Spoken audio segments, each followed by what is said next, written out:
Here's more reference there. Since he got her degree, I don't know what he focused on, but I got the impression that it was more front of house stuff as opposed to tech service stuff. I found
Fred, would you turn your camera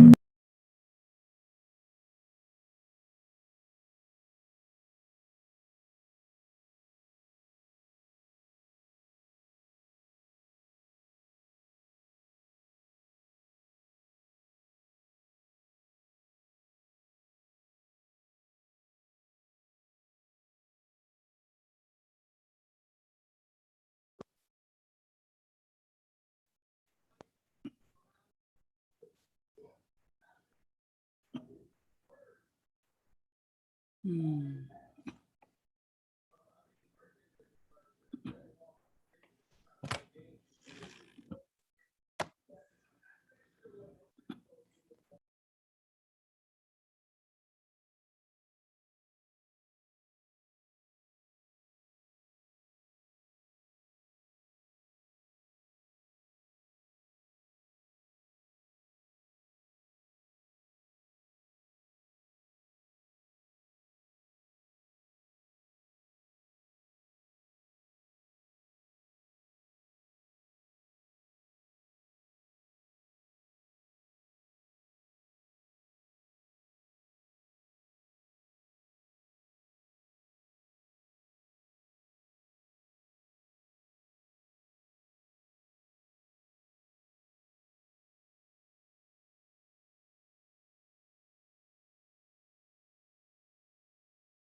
Yeah.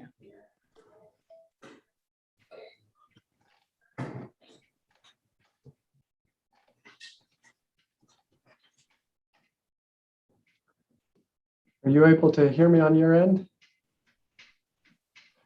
I can hear you, but I can't hear them. Okay, Debbie, yeah, I'm having a similar issue.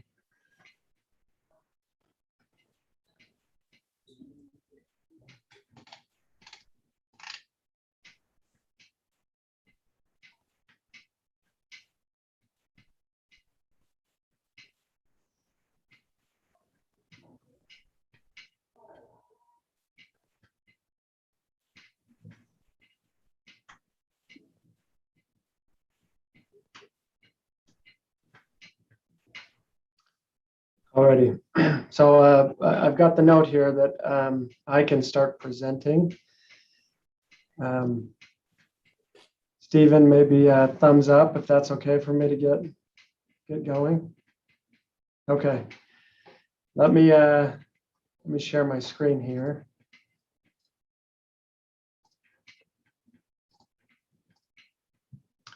Alrighty, so I'm presenting the update to the financial plan. The last update was done in 2016. And then I worked with the city and Bowen and Collins to complete an update to the financial plan. And I'm going to present a summary of that information for you. Our objectives, the key objectives that we looked at with regards to this update was ensuring that we had sufficient revenues to cover all of our operation and maintenance expenditures.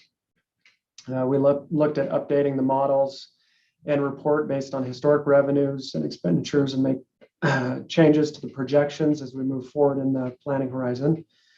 We also looked at maintaining bond covenants and looking at appropriate debt service coverage ratios, ensuring that we had sufficient net revenues after paying operations and expenditure expenses that we could cover outstanding bond issuance. And the third point that we looked at is infusing an additional debt scenario. So looking at the updated master plan and capital improvement plan and ensuring that we had sufficient revenues to cover those expenses, but also look at the opportunity to capitalize on historically low interest rates in the bond market and see how that could help change the rate perspective as we look to the future rate increases. And then we also wanted to make sure that the proposed rates, while maintaining debt coverage and funding our operations and maintenance, as well as all the capital expense, that we would have appropriate fund balances to carry forward as we look to future years. And the objective here is, this is kind of a generic chart that captures the concept of what we're looking at. When you look at kind of the gray bar chart as well as the line chart, that kind of represents a pay-as-you-go approach. And typically when you utilize a pay-as-you-go approach, rates can stay low based on expense, but if you have a high capital expense or need, that rates typically have to go up substantially to cover that on a cash basis. What some entities will look at doing is then stabilizing that by generating higher rate and more rate revenues up front that allows you to build up substantial reserves that then allow you to pay for those large capital infrastructure projects. And then as you move forward in that, you continue those higher rates. What we looked at is, again, infusing the scenario analysis with the potential for bonding, which the city did implement in the form of the Series 2021 bonds. And what that was intended to do was to allow us to change that rate structure and potentially reduce those rates up front by amortizing the cost of those projects over time, rather than paying for all of that cost up front. The next slide illustrates that by showing the trajectory of your rates under the 2016 study, as well as the rates as you adopted them over the last couple of years, and then compared that with what we were proposing. We've proposed as part of the revised rate structure. So you can see this is what the lighter colored lines represents what was proposed as part of the 2016 study. That dropped a little bit as you implemented those rates. There was some delay, or you pushed pause on some of the rate increases, but that trajectory was still showing that rates would continue to escalate. And then as we again introduced a new bonding scenario, it allowed us to pull that rate trajectory down while still showing increases over time to capture inflation. You can see that that trajectory was changed for both water and sewer. Now, storm, we weren't able to change that trajectory just due to the capital needs within the Storm Enterprise Fund. But for water and sewer, we were able to change that and create some savings. Fred, can I make a comment there? Yes. I think as a result of making this change, what the city council has done is elected to spread across this burden across multiple generations. So I don't know if any of you have ever bought a home with cash, that's $700,000 or whatever. I know I haven't. And so what this will allow us to do is to spread this burden across multiple generations. And we will be able to soften our rates, but we'll also be able to accelerate the construction of some very substantial high capital cost projects up front that are needed today. So we appreciate your support on that. Yeah, so similar to borrowing for a home, that's in essence what we're doing. And then it takes those projects that have a useful life of 30, 40, 50 years and spreads it over the demand that will benefit from those projects. So future generations contribute to the payment of that infrastructure over the useful life of those projects. So looking at it from a percentage perspective, this shows the adjustments to the water base rates and the usage rates. What we've recommended is for fiscal year 2022, there was no recommended change to the base rate, but there would be a change, an actual reduction to the usage rate. So we pulled that down. And then you can see in future years, there's a slight increase based on an inflationary growth with regards to the base rate and the usage rates. What we also looked at is ensuring that we compared AWWA standards with regards to usage by meter size. And so there's a slight difference with regards to the proposed increase for the 3/4 inch meter to get that more in line with those AWWA ratios, but not a large difference there. And that percentage increase, again, is relatively small to account for those inflationary changes that affect the enterprise fund. The usage rates, once we make the initial reduction in those rates, then those continue to grow from that new base. Again, going back to this slide, that was the objective here, is to, as Chris mentioned, soften those rates and then grow those at a more modest pace based on an inflationary increase. This slide shows you what those rates look like. Again, for fiscal year 2022, no change to the base rates, and those increase by that percentage every year. And then you can see for fiscal year 2022, the usage rates actually decreased or proposed to decrease. So we also modified Tier 4 to create a little bit more of a softening on that. The Tier 4 was Fred? Yes. Tom McDonald has a question. Yes. Hey, thank you. I wasn't positive you were being able to hear us, so thank you for taking a brief interruption. Yeah. I assume somewhere you have assumptions on how much we'll earn on our money, how much construction costs will go up, et cetera. That's where all forecasts are wrong. Some are useful. How do you feel about the assumptions you made on increasing in cost, inflationary cost, et cetera? Could you talk us through that, or did I miss that somewhere? I didn't see it specifically. No, I definitely I can review that. So we did grow Expenditures, so general expenditures are growing at a 3% for most categories. We did look specifically, so when I say we, myself and Chris, Neil, and Reed looked at each line item within the budget to grow those expenses and make sure we had what we felt were realistic assumptions with regards to those line items. Haven't construction costs been going up higher than 3% to the last 4, Yes. 5, 6 years? So the benefit of the bonding scenarios, it helps mitigate some of that inflationary risk. So as Chris mentioned, you're able to pull those projects forward and construct them at a more rapid pace than waiting until you have the cash reserves. But I think yes, you just emphasized the key point I was trying to make to the audience and others who might listen to this is by pulling the trigger now, we are having the benefit of locking our costs over the next 2 years instead of over the next 20 years or whatever. Correct. Yeah. So that was one of the benefits is we're able to pull the projects forward and mitigate inflationary risk.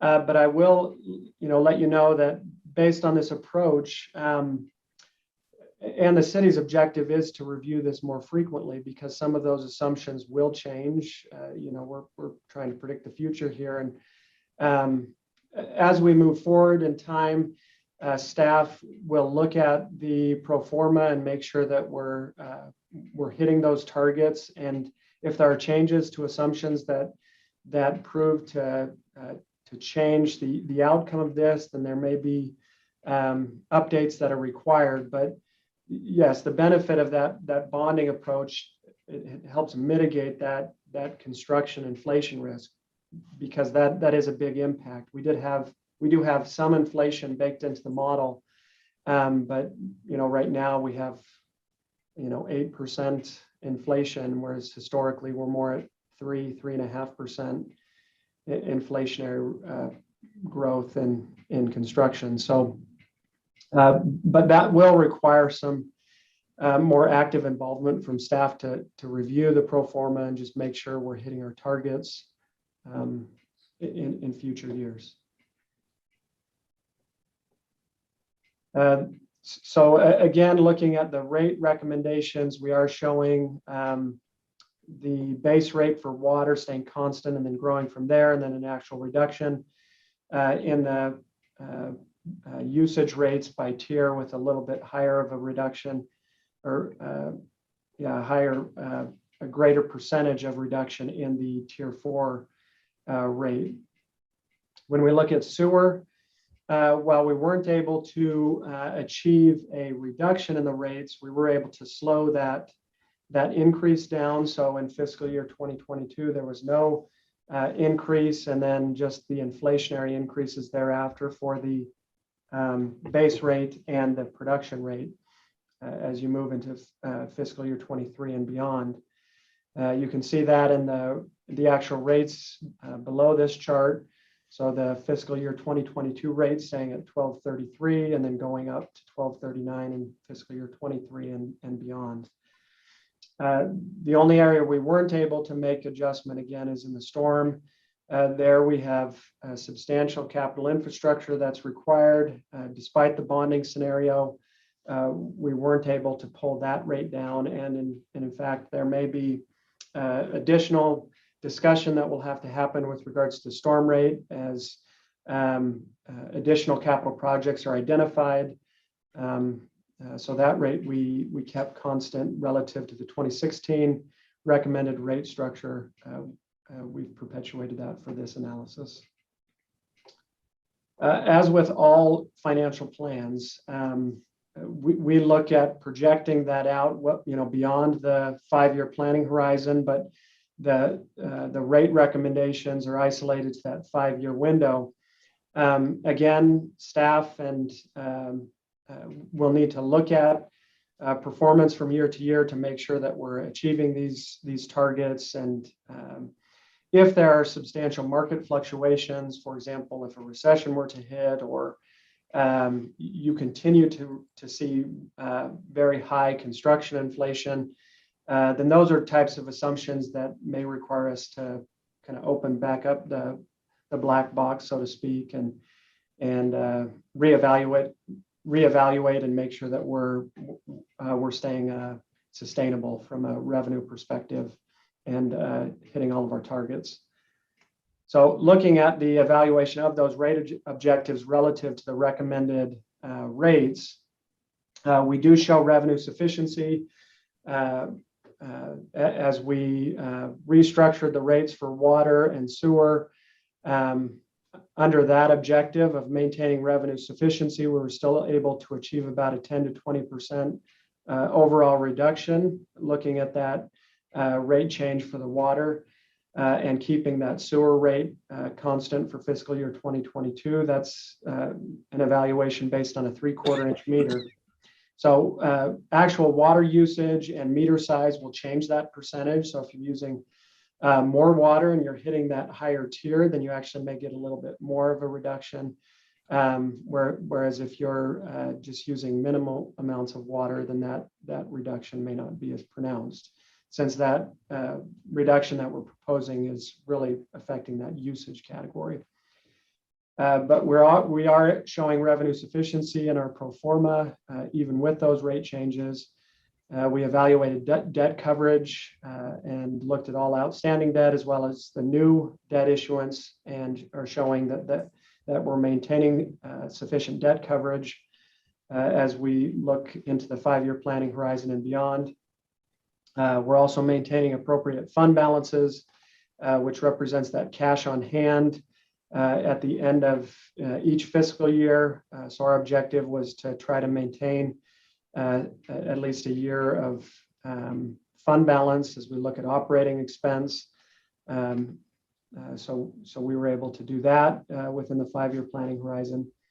And then we also look at making sure that we maintain equity and ease of implementation. So in this case, we didn't have any structural changes to the rate, meaning we didn't change how you assess that rate with regards to base rate and the usage rates. We kept that constant, so no disruption there. But overall, again, our objective, if you go back here, this kind of expresses that objective, as Chris mentioned, the softening of those rate increases over time through the issuance of debt to amortize that cost over a longer period of time. So that was the outcome of this process. Chris, I don't know if you want to address anything else, or I can take questions that you may have. No, I think you've done a great job, Fred. I would like to mention that the city is also looking at additional funding sources outside of bonding and rates, such as grants and ARPA funding that's available. The state has issued $50 million of available dollars for this coming year, and they're going to be awarding that in the next few months. The deadline for that is tomorrow. We were hoping to get about $2 to $3 million to help with the water reuse project, which we think is a great candidate from an environmentally sensitive project. So again, I think we have a very good, well-developed hybrid plan for funding into the next 5 years. We would probably be coming back to you, like Fred mentioned, about every 5 years based on changes that happen in the economy, whether it's COVID related or shipping container related coming from China, or construction costs or labor shortages, or whatever we're experiencing, of which we are most of those things today. We will be coming back to you again. We also will be reevaluating our impact fees for sewer, water, stormwater, parks, police, fire, and so forth at this time. So this is the first step. The capital facility plan was the first step, tied with the financial plan, which will now then lead into our impact fee studies and adoption in the near future. So are there any other questions or comments that you might have for us at this time? Terry, go ahead. Yes, a concern, because we heard loud and clear from the citizens that the rate increases were huge. And so, the city council decided, let's go a different direction. And as you talked about, we did bonding. So it's it's a little misleading. So we dropped the rates 1 year, part of this year and 2022, and then we start raising them again every year. They're not huge increases, but I'm a little uncomfortable telling people, yeah, we were able to freeze the water rates because we posted this bond and because we have a huge reserve now because of the increases we did. So for me, it's like, you know what, I hate to be sitting here saying, yeah, we dropped your rates. Oh yeah, well, I had my fingers crossed. That was just for 1 year. And now we'll start the process again. Anyway, so I'm a little concerned about that. If I might, Fred, if you could pull up slide number 5, it does identify that we've reduced our tiers by 15% in tier 1, 2, and 3, and 25% in tier 4. Prospectively, that will be moving forward into the future. The corresponding rates did reduce from 2021. On the next slide to 2022, they went down 15 cents in tier 1, 18 cents in tier 2, 22 cents in tier 3, and so forth. And so what we were planning on doing and what we are proposing today are quite a bit different. In fact, if you look out 5 years from now, our rates will still be lower than what they were in FY21. And that's on the bottom of slide 6, if you happen to see that. Under Yeah, it tier looks- 1, 2, 3, Looks 4. like you're at least 10 cents lower all the way out 5 years. So 5 years. And so that is for water. And then sewer wasn't quite as drastic, but it was still a reduction. And we froze our rates for the last 2 years. I think that's prudent. Dave, you have a question? Yeah, so I mean, I remember when we were talking about this, water structure, and we had 15, 15, and 25. And my comment was, I understand why you're doing 25 on tier 4, because nobody really hits that, or if they do. And my point was, I thought we should have put that 25% back into the 15, 15, and 15 and got a better discount for the citizens on 1, 2, and 3, but that didn't happen. So. So the 15% reduction did occur in tiers 1, 2, and 3, and then the 25 was in tier 4, as you see on the slide. The factors went from 1 to 125 to 1.5 and up to 1.75. We went in tier 2. It could have gone to 2, but we dropped it back down substantially to 25%. But you would have preferred a reduction in tier 1, it sounds like. 1, 2, or 3, 1, 2, or 3, because tier 4, I think it's smoke and mirrors because it's 25%. Look at that, but it's how many people hit tier 4? In the summer months, a good number of people do irrigating. Most people are in the 2 and 3 probably. So, or 1, 2, and 3. So. Well, true. For 9 months of the year, 10 months of the year, you're in tiers 1, 2, and 3. In the winter months, you're primarily in tier 1. I mean, what would have been done if with this table if we would have just been consistent on 1, 2, 3, and 4 and had the same rate? Do you know? How would it done with our cash flow and reserve and all that stuff? Give them all a 10 or 15%. Just consistent 1, 2, 3, 4. I mean, that's a good question. I don't have that answer. We'd have to review the model, the financial model. And Chris, my sense is it would have, had you eliminated that 25% reduction in tier 4, it would have, in a very de minimis way, decreased the rate even further in 1, 2, and 3, because the volumes in our system are primarily in the first and second tier rates. So correct.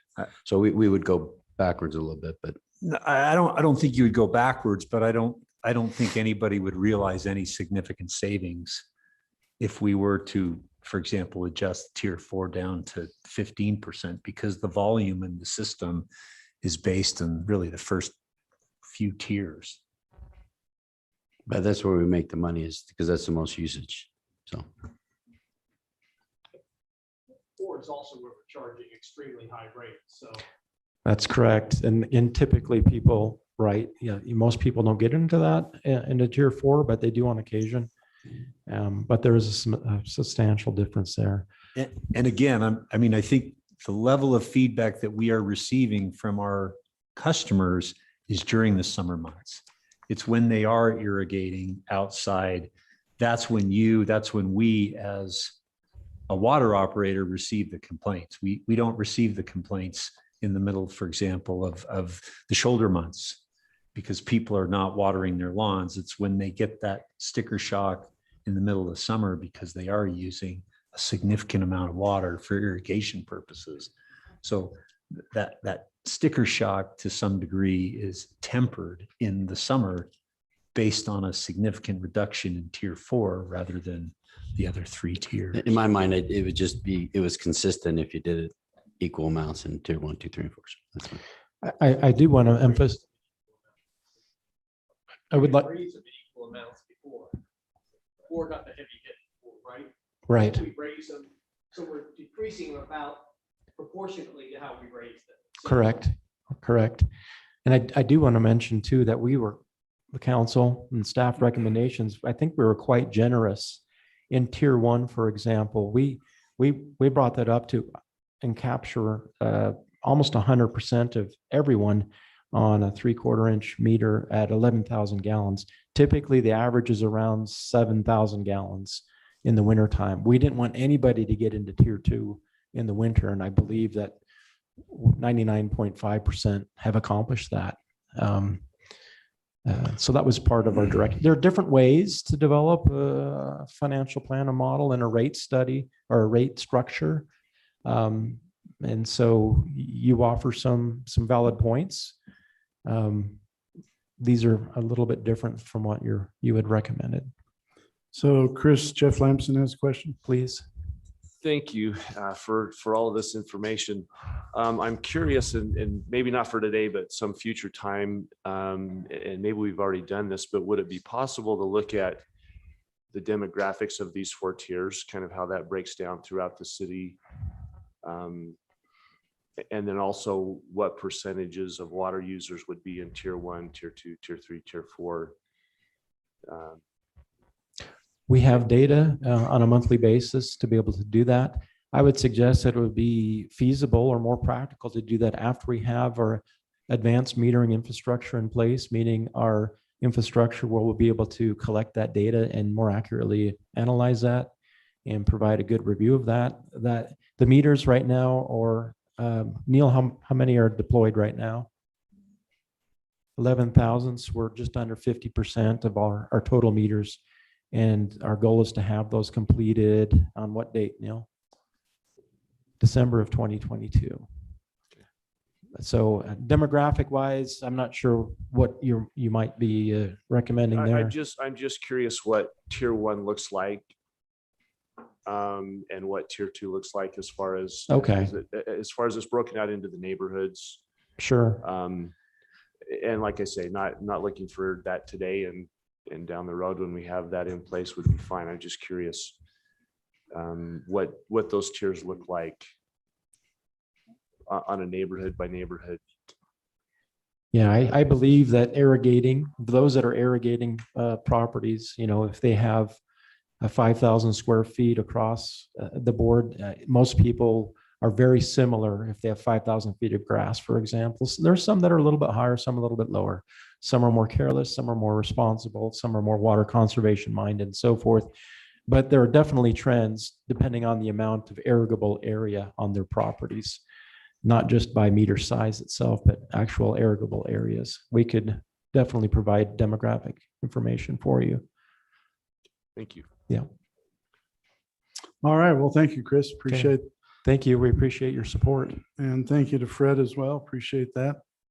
Thank you. We'll now go ahead and move on to our next discussion, which is the Crandall Orchard Conservation Easement Introduction.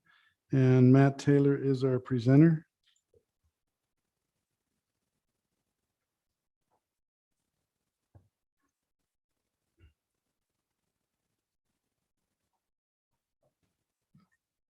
And Darren Hawkins as well. Yeah. Members of the council, pleasure to be with you today. My role is limited in this presentation. I'm just here to introduce Mr. Hawkins, Darren Hawkins. He is a member of our Natural Resources Stewardship Committee. However, today this proposal is an individual proposal. There is a recommendation from the committee in general on this topic, which we'll address in the presentation. But this has to do with property commonly referred to as the Crandall Orchard, just nearby here. And Mr. Hawkins has prepared a proposal with the property owner. And we'd like to go over that key points with you today. And I'm here just to answer any questions if they come up. Mr. Hawkins. Yeah, thank you. Push the button. Okay. Got it. Let's see. So Tim and Nat, thank you today for your time. I really appreciate it. Nice to see many of you who I've met with individually or on my committee. Great to be with you again. So Tim and Natalie Crandall are the main operators of the Crandall Orchards at 800 East Center Street, just right down here. I'm sure that I'm guessing that most of you have dropped by and bought some of their produce. It's open right now. It's fantastic. Recommend the peaches right now in particular. They have about 10 acres and sell their produce locally at their fruit stand. I don't make a commission off this, by the way. The area was homesteaded by their family, by the Crandall family in 1887. And they wish to place a conservation easement on the property, preserve its operation as a working orchard in perpetuity. So this is could I yeah. stop you right there and maybe ask the question to Heather and Jamie. I thought that we had put a conservation easement on this about 5 years ago. I remember it coming before the council. My understanding is there is potentially an agricultural protection area. So Jason, I think, can answer us. There is an agricultural easement on it, but it doesn't, basically the conservation easement is a little different. It takes the development rights and puts it in the easement. This one it protects it as far as people complaining about sprays, things like that. That's what this agricultural easement does. The conservation easement is a little bit different, where it takes the rights and sells them to this conservation. So it cannot be developed. Correct. Okay. Under the current standard, they could develop it if they chose to. Sure. And one question, what about the orchard in between these three? That, as I understand it, belongs to a different part of the family, and they are less interested in the easement. Okay. I think they might be interested in developing it, but I think they're also uncertain. I can't speak to that too well. Thank you. Those are very helpful clarifications. So conservation easements are binding legal documents setting aside land for particular purposes. All future property owners would have to operate the land as an orchard. It's a legal document that's binding in perpetuity. These easements are typically held by a nonprofit or a government agency that has the power to enforce the provisions.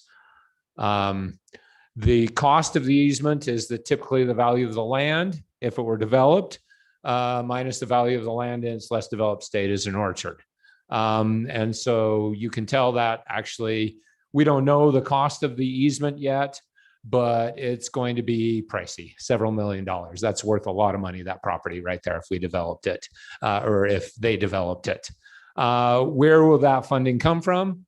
Private fundraising, property owner donation, federal tax credits, and grants from nonprofits such as Utah Open Lands, which is a nonprofit organization, government agencies, or the state of Utah's McAllister Fund. That is, I'm going to discuss that right now.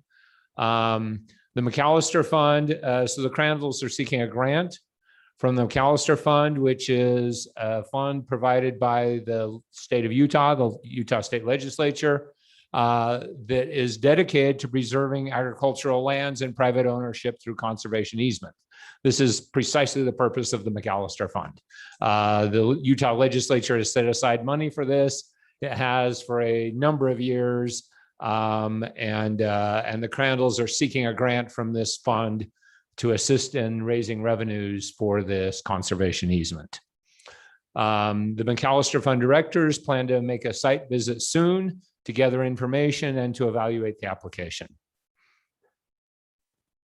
Some details: the city of Orem would be the easement holder. That's it's a requirement by the McAllister Fund if they fund it, that a local government entity be involved here. The McAllister Fund can only fund up to 50% of the cost. In this case, it's likely to be less because their actual fund is not that large. And they have other interests in the state to fund. Utah Open Lands and other non-governmental organizations would help fundraise.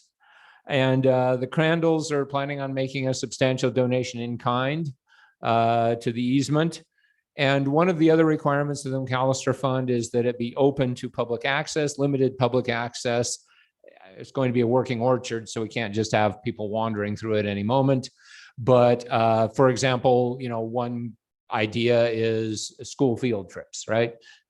Kind of a nice thing to learn about Orem's heritage or how farms work. This could be open to something like that.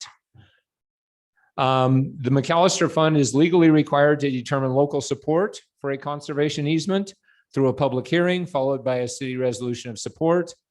And so our question today is fairly simple. Does the city of Orem support the Crandalls in putting a perpetual agricultural conservation easement on their property?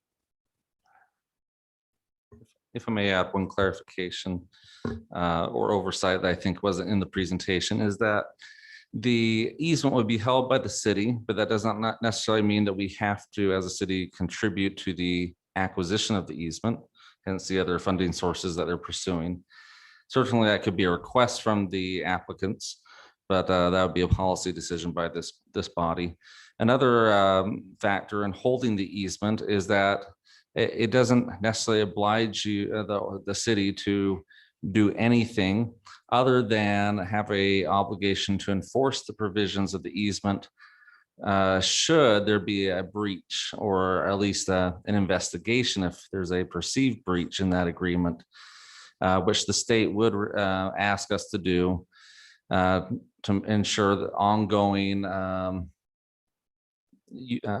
ongoing execution of the easement in years from now.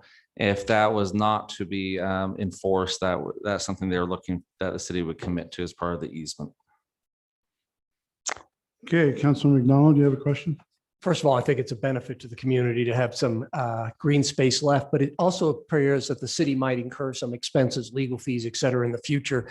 Is there funds set up to help the city with offset those expenses should they occur? Or how do we, are we binding future councils to have expenses that we can't foresee at this point? So the expectation of the property owner is that the provisions of this easement are perpetual. And that's also a requirement of the McAllister Fund, that that expectation would be perpetual. In the case that an enforcement provision would occur, if the current property owner or a successor of the property reneges or just fails to properly execute the provisions of the easement, meaning that it remains a working orchard in perpetuity. The legal costs, yeah, certainly there could be legal costs involved if the city felt there was inaction by the property owner. But again, this is a good faith agreement at this point, and I don't know if, so like any agreement we enter into could incur future legal costs. I suppose that's the answer. Sure. Although the Crandalls are getting the current benefit and the city is getting a side benefit. I'm not arguing that, but a future generations from now say, hey, it's not just, I don't care if my great grandfather did get money. This work in this farm just isn't worth it to me. So it goes to, disarray, and it is an eyesore in the community, and the city would have some responsibilities here. And I don't know how big that could be. And I don't know what we're committing a future city council to. And I don't think the city's committing to anything at this point. Well, you just said we'd have to support. Well, if you do, so what this, where we're at in where Mr. Hawkins would be in the process is making an application to the state for the use of McAllister funds. And that application would allow them to continue to go through the evaluation cycle with the state. And so at this point, it's just part of the review process with the state. If the city and if the McAllister Fund is approved and the additional funding is secured that this easement could be obtained, at that point, the city would have to make a decision to actually accept the easement on their. So this is part of the evaluation process. a resolution of support saying, yep, we think you should continue to consider this, but we're not committing to anything until an actual funding secured and the state has approved that funding and the easement is prepared to be signed over to the city. At that point, you would commit. Okay, Councilmember Spencer has a question. So the conservation easement, so that can never be broken after it's set up. It's forever. My understanding is it can be, but it's costly. So let's say that in the future, the city of Orem decides, yes, we want to develop that property. And there's a developer who comes in and says, yeah, we want that. And whoever owns the property wants to get rid of the easement. The developer would have to repay the costs to the McAllister Fund. But it is possible. From what the McAllister Fund gave, the 50% or? For whatever McAllister Fund gave. Yeah. And presumably all the people who donated money, that's gone. At least So it's very hard McAllister's- to break, but it is possible. Yeah. But if I may, for example, I'm familiar with conservation easements and road alignments. As obviously this area has expanded, you've actually seen jurisdictions and UDOT actually work around these conservation easements because they are so challenging to work through. So if you are looking to expand a road, you have seen roads like the Vineyard Connector and other facilities, Pioneer Crossing, another one where they actually have shifted the alignment of the road around conservation easements to accommodate essentially not having to work with them. So, they are very difficult to work with. One of the concerns that the city would have is obviously prospectively, we have some concerns relative to utilities, to transportations and the acquisition of right-of-way potentially in the future. That all comes into play as part of this conversation. And so in bringing this to you tonight, our suggestion was, are you comfortable with us exploring this going forward? If you weren't willing at the onset to have this conversation, then it kind of saves us the effort of having to go through and move through this channel in hopes of making some of this a reality. But there are some very tight restrictions that are tied to these easements.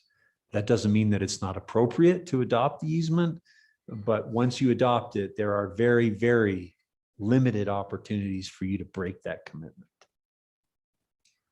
Okay, Councilmember Peterson has a question. So we honored Tim Crandall this last summer. I think Tim and his wife are two of the gems in this community, their family. And could you do some bullet points for me and just say what's in it for the Crandalls and what's in it for the city? Could you just hit me with 3 or 4, both, the negative for the city and the positive for the city, negative for the Crandalls and positives for Crandalls? Absolutely.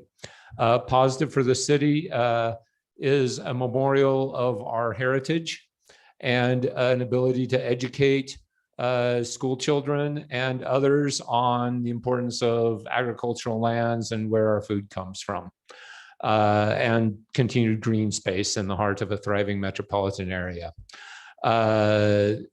Cost to the city, as Jamie just articulated, I would say. Okay. The benefit to the Crandalls, keeping family heritage, kind of a similar thing. It's sort of just a point of pride with their family that they've been operating an orchard here for 150 years. And they do have children and grandchildren. In fact, they have an interested buyer in Tim and Natalie's son, and who want to keep this going. And this helps them keep it going by providing some funding to upgrade facilities and ensuring that they can continue this. Cost to the Crandalls, it does tie their hands. They could eventually sell this property for, 20 years from now, even more money. So they are incurring a cost here. Tax-wise, is there a benefit to the Crandalls currently? I don't know much about the tax situation here. I mean, I think if they were to participate in that difference of the value of the undeveloped land versus the value of the developed land, then yes, they would receive. And you save property tax money. Yeah. There are federal tax credits for people that donate properties to open space easements, and those are based upon the valuation of the donation. But they're significant and they can be paid over a 15-year period to the property owner. That's one way that a property owner can receive compensation for their donation in kind from the federal government for these grants. Thanks. So question, you had mentioned that the Crandalls would give some in-kind donation to the city on this. So does that mean that then we become title holder to some of the land? No, what I meant was that, for example, let's say the cost of the easement winds up to be $10 million, just to pick a round figure. The Crandalls might say, we'll donate $1 million of that. And so we only need 9 million from the various other funding sources. And where does that money go once it's collected? It goes into the Crandalls are selling their right to develop essentially. So they get. So they receive the money? Yeah. And they still hold title? They'll continue to hold title of the property, but they will relinquish all the development rights. Right. But they'll receive this money in lieu of relinquishing the development rights? Yes. They receive money. They are selling their development rights. Yes. Okay. They are selling their development rights. They receive the money. Yes. That's a better way to put it, is they're selling their development rights. So Yes. can't be developed, but they still own title and receive the money.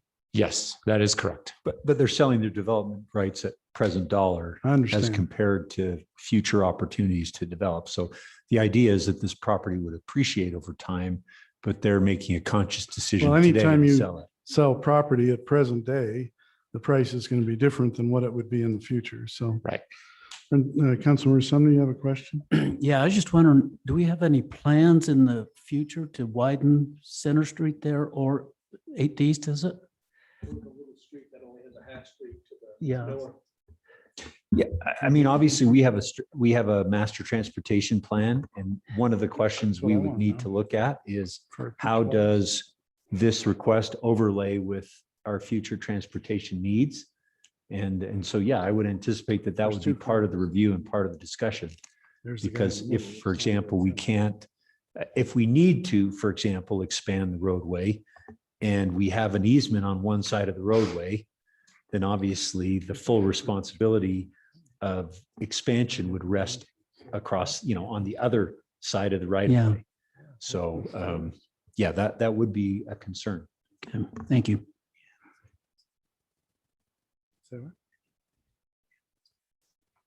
So I would be in favor of exploring this. I don't know what the rest of the council feels, but if they're comfortable with it, then we could move forward. Anybody want to tell me their thoughts? I'd love to explore it. Sure. Jeff? I would be in favor of looking into this. So Jamie, is there a getting more cost to information. explore? I mean, is there a certain amount of money that's going to cost us to explore, or just cost of doing business, or? No, really, what it requires of you is your endorsement to move the process forward. And then that responsibility, I think, would primarily rest on the Crandall family. And then, of course, there'd be some staff time associated with. An endorsement, but not a commitment, given these other concerns we have about widening roads, et cetera. Yeah, and so I'm fine with moving forward. Yeah, with the Tom? exploration, yes. So my understanding Brent? is you would require something formally by resolution of the city council. The McAllister Fund requires a formal statement of support without a commitment, right? And that would follow a public hearing. Yeah, we need to have a All public right, hearing. so at a future council meeting, Correct. we bring that up. Okay, I Does- think we're Does in Debbie favor have of any? supporting it. Mayor, Debbie? I'm comfortable moving forward with it. I think we get the complaint that we don't have orchards anymore, and the green space is some reason I think is worth pursuing. It's nice to keep a few orchards in the city, so. It would be lovely. All right, well, thank you, appreciate it. Thank you. Appreciate your attention. Thank you. bet. We'll now go on to a presentation of Orem Connected Vehicle Project. Sam Kelly is our presenter.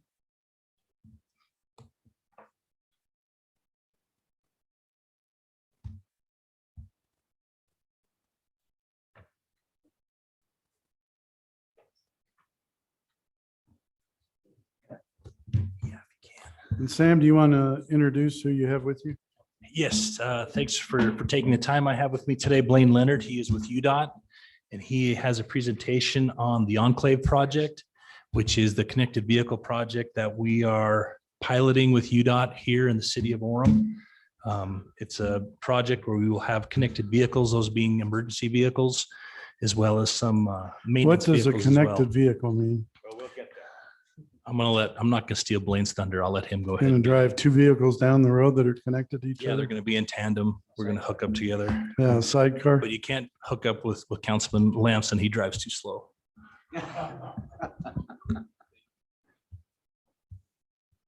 He has been known to get a ticket for going below the speed limit. I believe it.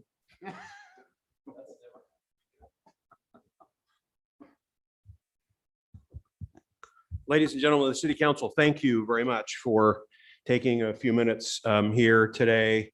You've been having a fabulous discussion about preserving the past in the past few minutes. I'd like to cast your mind forward a little bit into the future and talk a little bit about an opportunity that we're working on with your city, the city of Orem, to look into the future. Again, I'm Blaine Leonard. I'm UDOT's transportation technology engineer. My job at UDOT is to look at, explore, and implement technologies that can help us improve traffic, specifically automated and connected vehicles. We hear a lot of press about automated vehicles, vehicles that can drive themselves, this and that. We don't hear a lot of press about what we call connected vehicle technology. And so I'd like to introduce you to that just a little bit and then talk about what we're proposing to do here in Orem. The idea of a connected vehicle is a vehicle that wirelessly communicates with other vehicles and with the infrastructure and potentially with other travelers, pedestrians, bicyclists, et cetera. It's a wireless system. And the idea here is to provide better information into the cockpit of the vehicle for the driver, whether that be human today or machine later, but for the driver to have better information about things the driver specifically can't see.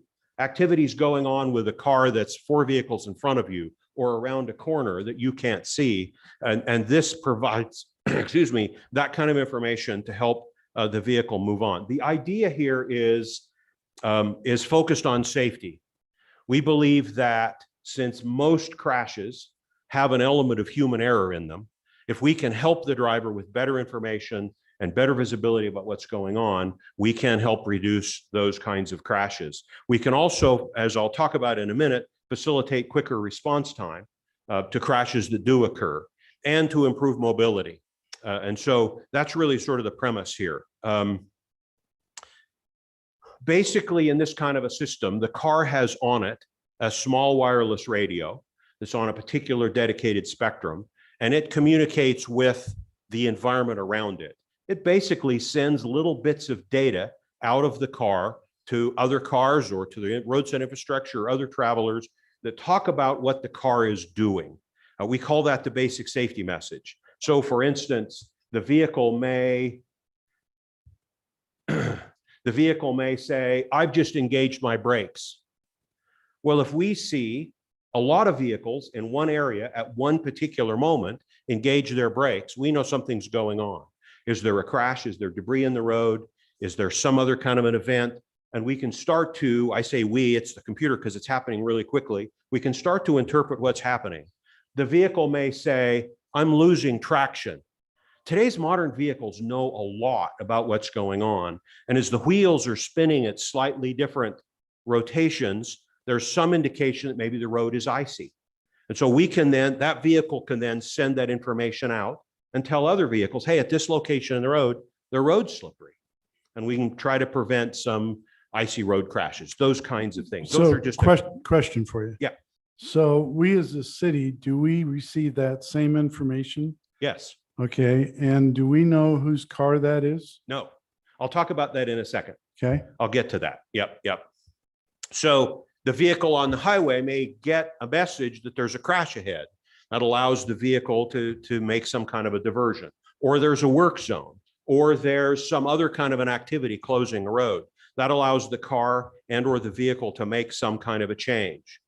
The vehicle, i.e. a fire engine, an ambulance, can send a message that says, my sirens are on, I'm in a hurry, I'm headed to someplace that's important. I need the traffic light to turn green for me. And the traffic light can do that. Or a transit bus could say, I'm running behind schedule. Can you give me just a little extra green time on that light to try to get me back on schedule? And the traffic signal can think about whether it can do that. So those kinds of messages are possible. So getting to your question, there's two elements to these messages that are important. The first side is the security side. These little bits of messages that are sent back and forth are authenticated through some computer systems that are very similar to what you use and I use when I go online and buy something with my credit card. That credit card information you're sending through the ether to the company on the other end is secured with these little security credentials that make sure when they're received on the other end that the message is authentic, that it came from a trustworthy source, that it's an authorized message, it wasn't fabricated by some bad actor, and that it's hasn't been tampered with along the way. So we've got that part built in. We call it security credentialing. But secondly, the messages that the cars send out are private. So when the car sends out a little message and says, I'm at this location, I'm going this direction, this is my speed, my windshield wipers are on, the temperature is this, my brakes have just been applied, that message has no information about the vehicle. No make, model, color, VIN, plate number, driver identification. So nothing about the vehicle except its length. Question there. So if you have an emergency vehicle coming to the site and he needs to know where the danger is, then you're not giving him that information. Have you seen my slides in advance? I haven't. As I'll mention in a minute, in the case of vehicles we're giving priority, we have to tell the traffic signal what kind of vehicle it is. So in that particular case, we'll say, I'm a fire engine, or I'm an emergency response vehicle. And we have the option to also say in that message, I'm vehicle number E27. So if you in the city vehicles have designations like that, we can put that in there. So the traffic signal knows this isn't the mayor asking for a green light. This is the fire engine asking for a green light, and I'm going to give them a green light because they're not going to give it to the mayor. But I mean, if a vehicle's in the intersection and they're in trouble, there's a fire on board and the emergency vehicle comes and doesn't know which one has the fire on board, how do they find that out? No, that's a good question. That'll happen just like today. When the fire group shows up, they'll go, well, that car's on fire. So they're not getting information about that specifically about the vehicle other than the location. So they would get a location and say there's been a crash here and they can show up. We're just gonna have to rely on the firemen to say, well, the crash is right there because I can see it. Yeah, that specific information isn't there. Let me back up to the big picture here just for a second.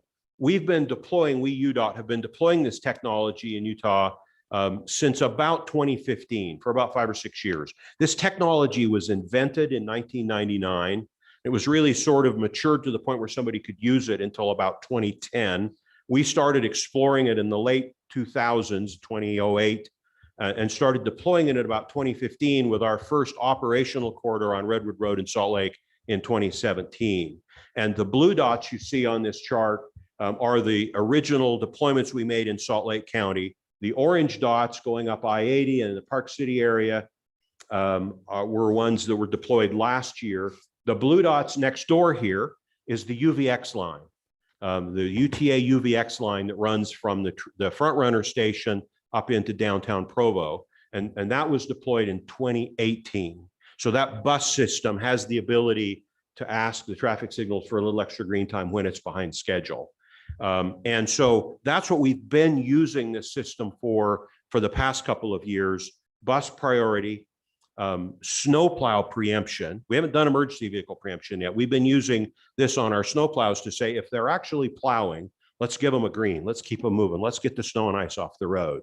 We've been doing that. And then in the last year or so, we've been developing applications to say back to get information from the car and to say back to the car, there's an adverse weather condition, ice or wind, or there's a curve ahead of you and you're going a little too fast for that curve. Let's give you a warning. When we come into Orem, we'll bring most of those use cases with us. Plus we'll add this emergency vehicle use case. We haven't done that before. We'll start doing that here. And then as we move forward beyond this, we're going to start looking at some other safety applications around intersection safety and some other things. This is sort of a constantly evolving project for us. So how many other cities are involved doing this with you? Well, if you look at this map, all of the corridors we've done so far are linear. So it's all been on state roads, and it's all been sort of linear corridors. We have not yet gone to an individual city and said, let's blanket your city. And that's a good lead into the next slide.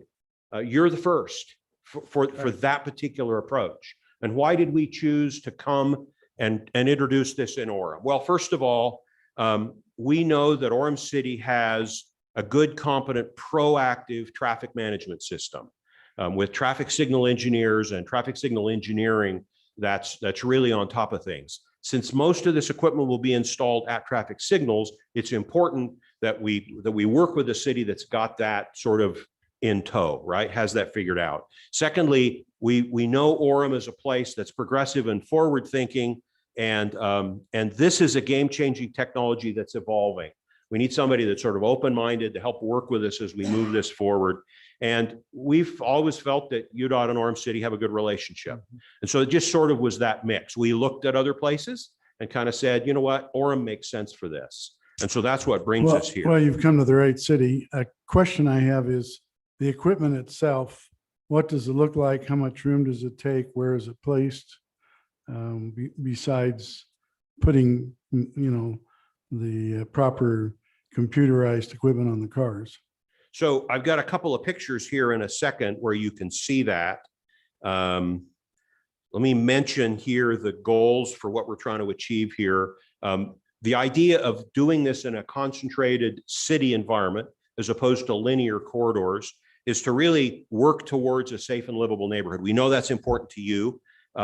We want to improve vehicle mobility with snowplows and emergency vehicles. And we want to demonstrate that this kind of technology can work in an urban environment, a concentrated urban environment. We sometimes call this an enclave because it's sort of one limited area as opposed to long corridors. And this is how we see being able to do this. So the plan here would be to deploy this equipment on essentially all of your your signalized intersections. We've identified 52 intersections. It's not all of them, but pretty close, and a couple of places that aren't signalized intersections.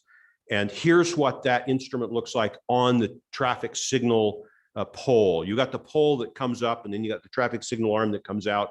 Up on that pole, we put that little bar that sticks out about, I think it's about 18 inches, and we've got that radio out on the end. The radio is about the size of my clipboard, okay? And we call that a roadside unit, and that would be out there. And then we go to the vehicles, and we've identified about 100 vehicles.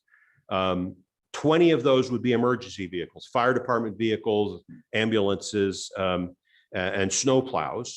And then the other 80 would be a mix of Orem City vehicles, utility trucks, administrative vehicles, traffic department vehicles, and some UDOT Region 3 vehicles. And we install in the vehicle, we use professional vehicle installers. They come in and put the onboard unit, which is a little smaller than this clipboard, up underneath the dashboard.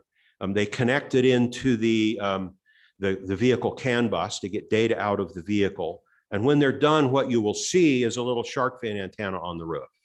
And everything else will be hidden behind the dashboard and concealed in the vehicle because the professional installers kind of do it that way. In some of the vehicles, we may end up putting some kind of a display unit on the dashboard so the driver can get the information back. We might not do that with all vehicles up front, but there would also be that element. So Jamie, what are your thoughts as staff on this?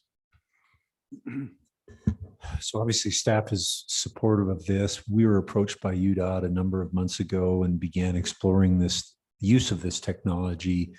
We think prospectively, this is important for us as we continue to grow into an urban environment, especially for our public safety services, for snow removal services, and for essentially servicing our customers. We see this as an enhancement to our levels of service and our ability to meet the needs of our customers. and do it with, technology rather than just manpower. So say this is successful in Orem, and you'd like to try it out with regular residents' cars. How does that happen? And what happens if a lot of residents don't want to do it? So we haven't given real serious consideration to sort of getting into private residents' cars yet. I've got colleagues in Florida and New York who have done that. And what they've done is they've just sort of put an invitation out and said, here's the system, here's the product, here's what it looks like. If you would like to volunteer to bring your car in, we'll install this in your car, and you can kind of go your merry way. It doesn't matter that everybody doesn't do this. It's only those who choose to. Now, that being said, Ford has told us, has publicly announced, that by the end of 2022 or 2023, there's some regulatory things messing around there, they'll start putting this kind of equipment on every one of their new vehicles. So this would be standard equipment. That's really the long game plan here for us, is when vehicle manufacturers start putting these communications devices on all of their vehicles, then we'll start getting all kinds of data and be able to push all kinds of information back. And we right now have a little project going on up near Park City where we're working with Ford and GM and Nissan, who are three of the automakers that are very interested on perfecting this system and making sure that the data we're sending from the roadside gets into their cars in the right way, in a way that's useful for them and they can trust. So that's kind of evolving a little bit, but that could be a future step. And have the results come back that you're seeing a 10 or 20% reduction in accidents that could have occurred, but due to this information, they were delayed or stopped or whatever?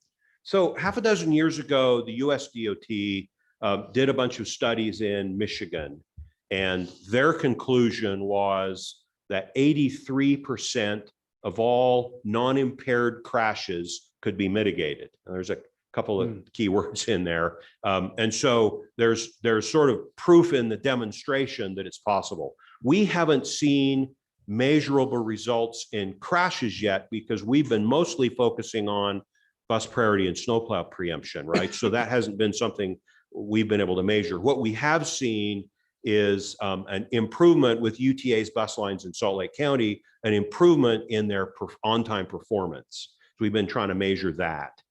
Part of the problem we have is we don't yet have enough vehicles equipped to really give us enough data to do really detailed evaluation of some of the data. We've got a couple of guys at BYU that have been working on that with us, trying to parse that data. But to some degree, you see some of this technology in the consumer world, Google Maps, Waze, some of these tools and resources that we take advantage of. Some of what's driving it are some of these kind of same ideas, same ideas. When you're trying to, for example, get home from a football game at 1 o'clock in the morning, you pull up your Google Maps and you look at the street network to see, okay, what are the busiest streets and what can I do to get around them? And as we get more and more vehicles equipped and are able to get that kind of data during the football game exit, and our traffic control people can say, well, here's some issues, let's move some traffic around. That's just going to give us a lot more data to be able to work with. So we've talked about in the past trying to help route traffic throughout the city, maybe on roads that are not as heavily used as other roads. So you have some main corridors, but other roads parallel to that are wide open. And if people would start to move some of their traffic over there, traffic would flow much better, much smoother. I could see this being a real help towards that. So at some point in the future, yes. Yes. That's kind of out there. That's where we're headed. Yep. Okay. Can you give us you got the red, yellow, or a blue, yellow, and red? What does it say? We're all blind up here. Yeah. And it's too small for me to read. The blue dots are the places, and there, I've got a couple too many on that map. It's an older map. The blue dots are the Orem and UDOT owned intersections inside the city of Orem that we're proposing to equip with this equipment. The red dots generally are coming down the main drag there on Highway 89 those are being equipped under a different funding source to help UTA largely, but it's the same project. It's just a different funding source. The red dots are the UVX line that we installed in 2018. Does that make sense? Yeah. And there's been a bit of a technology shift between when we did that and what we're doing now. And so we've designated those different, but yeah. Councilman McDonald has a question. Thank you. I assume our police and fire would have some kind of gadget in their car to talk to the community, to talk to the Wi-Fi area. Would individual cars need that, or would they find it out some other way? So actually, what we are proposing here is we believe that the driver of these vehicles has enough to do. Okay. And so, for instance, if I'm driving the fire engine knows whether the light's on, the siren's on, and it knows it's going someplace. We're not going to bother the driver. If the siren's on, the radio inside is going to send a message to the traffic signal and say, please give me a green. And the driver will see that it's either green or not and keep driving. So we're really not interacting with the driver intentionally. We don't want to give them another thing to have to worry about. They've got a lot of gadgets in their car already. Now, do they have to put something in their vehicle? well, yeah, they'll have an onboard unit up under their dashboard. Now that I've said that, for some of these other messages, ice warning, curve speed warning, and those kinds of things, there is a need to put a message to the driver in the car. And what we've done with that in several of our vehicles to date is either a little heads-up display on the dashboard or a tablet on the dashboard, or we've replaced the screen in the dashboard itself and put the message there. In the long term, the automakers will figure out how to do that. But in these early deployments, we've got to do that ourselves. Does that make sense? Yeah, I wonder if you can interface with some of the autos who already have, like, alert or whatever, some assist. I have a couple vehicles that have that kind of thing. Yeah, the OnStar. Yeah, whatever. not directly. This is a different technology, it uses a different broadband, a different wireless spectrum. And B, General Motors isn't going to let us into their OnStar system, for instance. They look at that as proprietary. And so what we are trying to do is talk with people like General Motors to get data out of their OnStar system directly, which would augment what we're trying to do here. But we wouldn't interact with that directly. Okay, keep going. Just a last couple of points. We have been working with Orem City staff, and we'll continue to work very closely with Orem City staff. And as we progress through this project, which we are proposing will occur over the next 12 months or so, the deployments in the vehicles and on the roadside, we'll work very closely, and they'll have input to and sort of approval authority on all the steps. But I did want to point out that as long as we're doing what we're specifically proposing, we've got funding to do that. So other than staff involvement, there's no monetary impact to the city unless the city says, well, we'd like to do this over here that's not part of your plan. We'd like to do these extra vehicles, and we'll entertain that, but we don't have funding for that. But we've got funding for the program we're proposing. And that's really the end of the slides. So do we need approval from the council for moving forward, or are you just bringing this to us for information? This is just coming to you for information. Obviously, it's not a Okay. budget appropriation. It's required. It's a relationship that UDOT approached us with. We believe that there's merit to it. But we just also wanted you to be mindful of it and aware of that we're proceeding in this direction. Sounds like a good program. We hope so. We appreciate UDOT. And we're excited to work with Orem. We appreciate Orem being willing. You bet. Well, thank you. Appreciate it. Thank you. We'll now move on to our next presentation, which is the Farley Property Water Tank discussion, and Sam Kelly and Keith Larson are our presenters.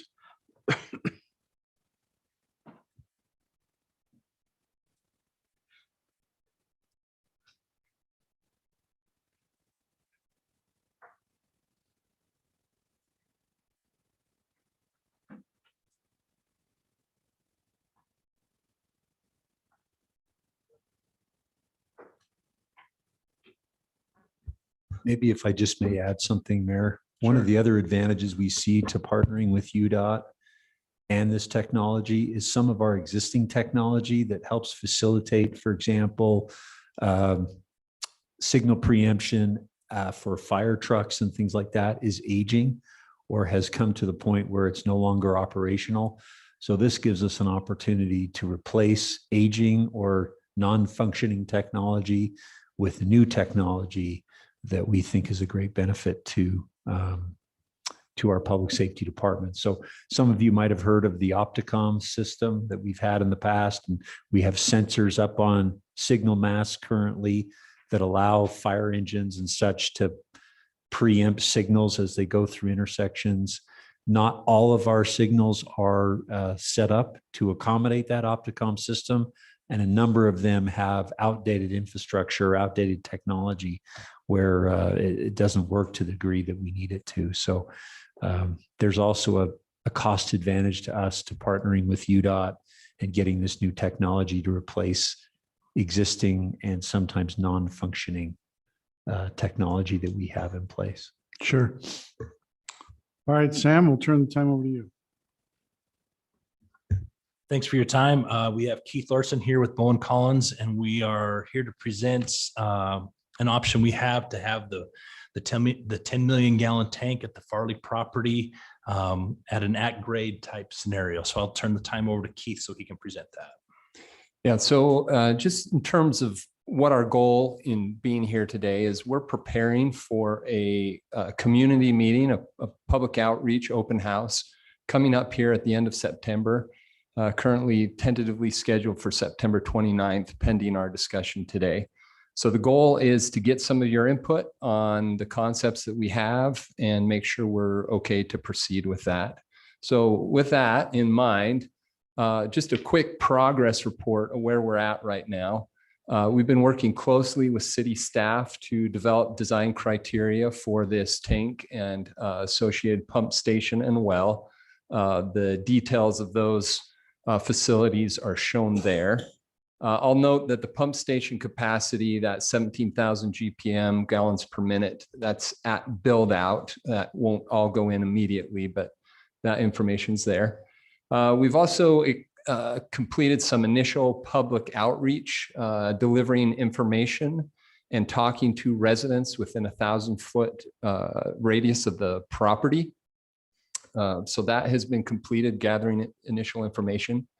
And as you can guess, there's a whole host of different opinions relative to the property and the tank. And the goal of this next meeting is to give put a little more flesh on the bones and be able to get a little more direction.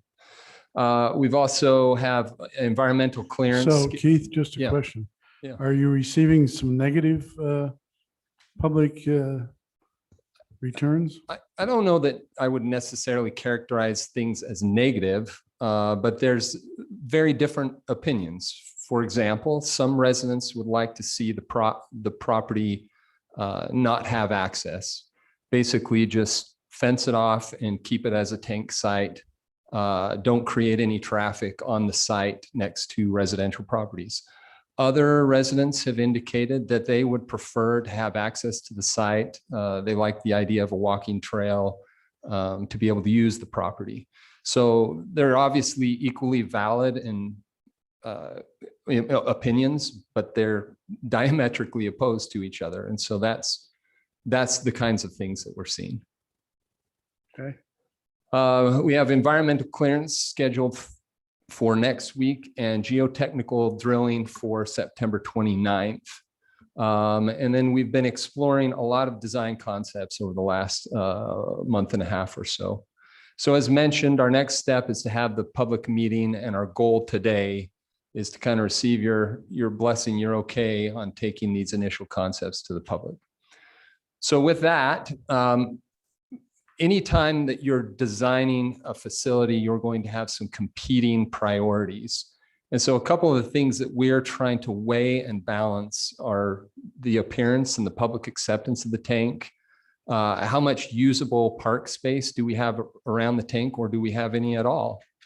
Constructability issues are important, cost, system operations. How does this tank operate relative to the water system? That's its primary function. So we've got to make sure that is accomplished. Maintenance, both of the tank itself and the property, is important. And then currently city code has a limitation to keep any tanks at 4 feet above grade at a maximum. And so that is the current code. At any grade, if the property slopes, you have to be 4 feet at either end? So the way I understand the code is written, and maybe I can get some help from the city, is that it's 4 feet above the back of curb for the average elevation along the property. And so what we're going to look at here is some concepts that look at 4 feet above the lowest spot, and we'll look at that here in just a second. So one of the things that we did was initially we wanted to stick within that city code. And so we have identified a concept that focuses strictly on keeping that down low below that 4 feet. So with that in mind, what are some of the design challenges associated with the tank site and this particular tank site? Number one, there's really no space for parking currently. And so there's concerns about traffic or people trying to access the site. So we got to think about that, what we're going to do with that. We have limited options for the use of the top of the tank. So first and foremost, this is a potable water storage tank. And so having water ponded on top of the tank is something that we don't want to have happen for water quality and sanitation reasons. And so we really can't do any kind of deep-rooted vegetation, which means no trees. We also need to kind of limit our irrigation on top of that. So we can do some sort of plantings, but long-term irrigation would not be recommended. So that's a challenge. The size of the tank, in order to fit 10 million gallons, we're going to be using about 50% of the available property. So that's just, it's a very large tank footprint on the site. Visual openness is a challenge with this site. It has historically been a orchard, which has 20-foot tall trees that kind of provide a visual barrier from the residents to Forest South and other areas. And so when we put the tank in, that's a concern, is if we open this up, does that visual openness become a challenge? And then finally, uncertainty of future property use. And what I mean there is specifically the Farley property that has not yet been purchased by the city. How that gets used in the future is unknown at this time. And so we want to preserve flexibility to be able to meet the future needs of the city. So with that said, what we've done is we've come up with a concept to try to address that. And so we'll look at it here real quick, but to address each of these issues, we've done our best by doing the following things. We've designed this and it's not even design, this is a concept. I want to really emphasize that. This is just a concept for public feedback and council feedback as well. But the concept would be to use this as a passive park with focusing on an exterior walking path and quiet natural space. The top of the tank would be decorated with native grasses, perennials, and shrubs that could have some initial irrigation and perhaps some additional drip irrigation, but not broad fertilization and irrigation, and also gravel mulch. We would use a number of trees outside the tank footprint, but then just limited irrigation and stuff on top of the tank.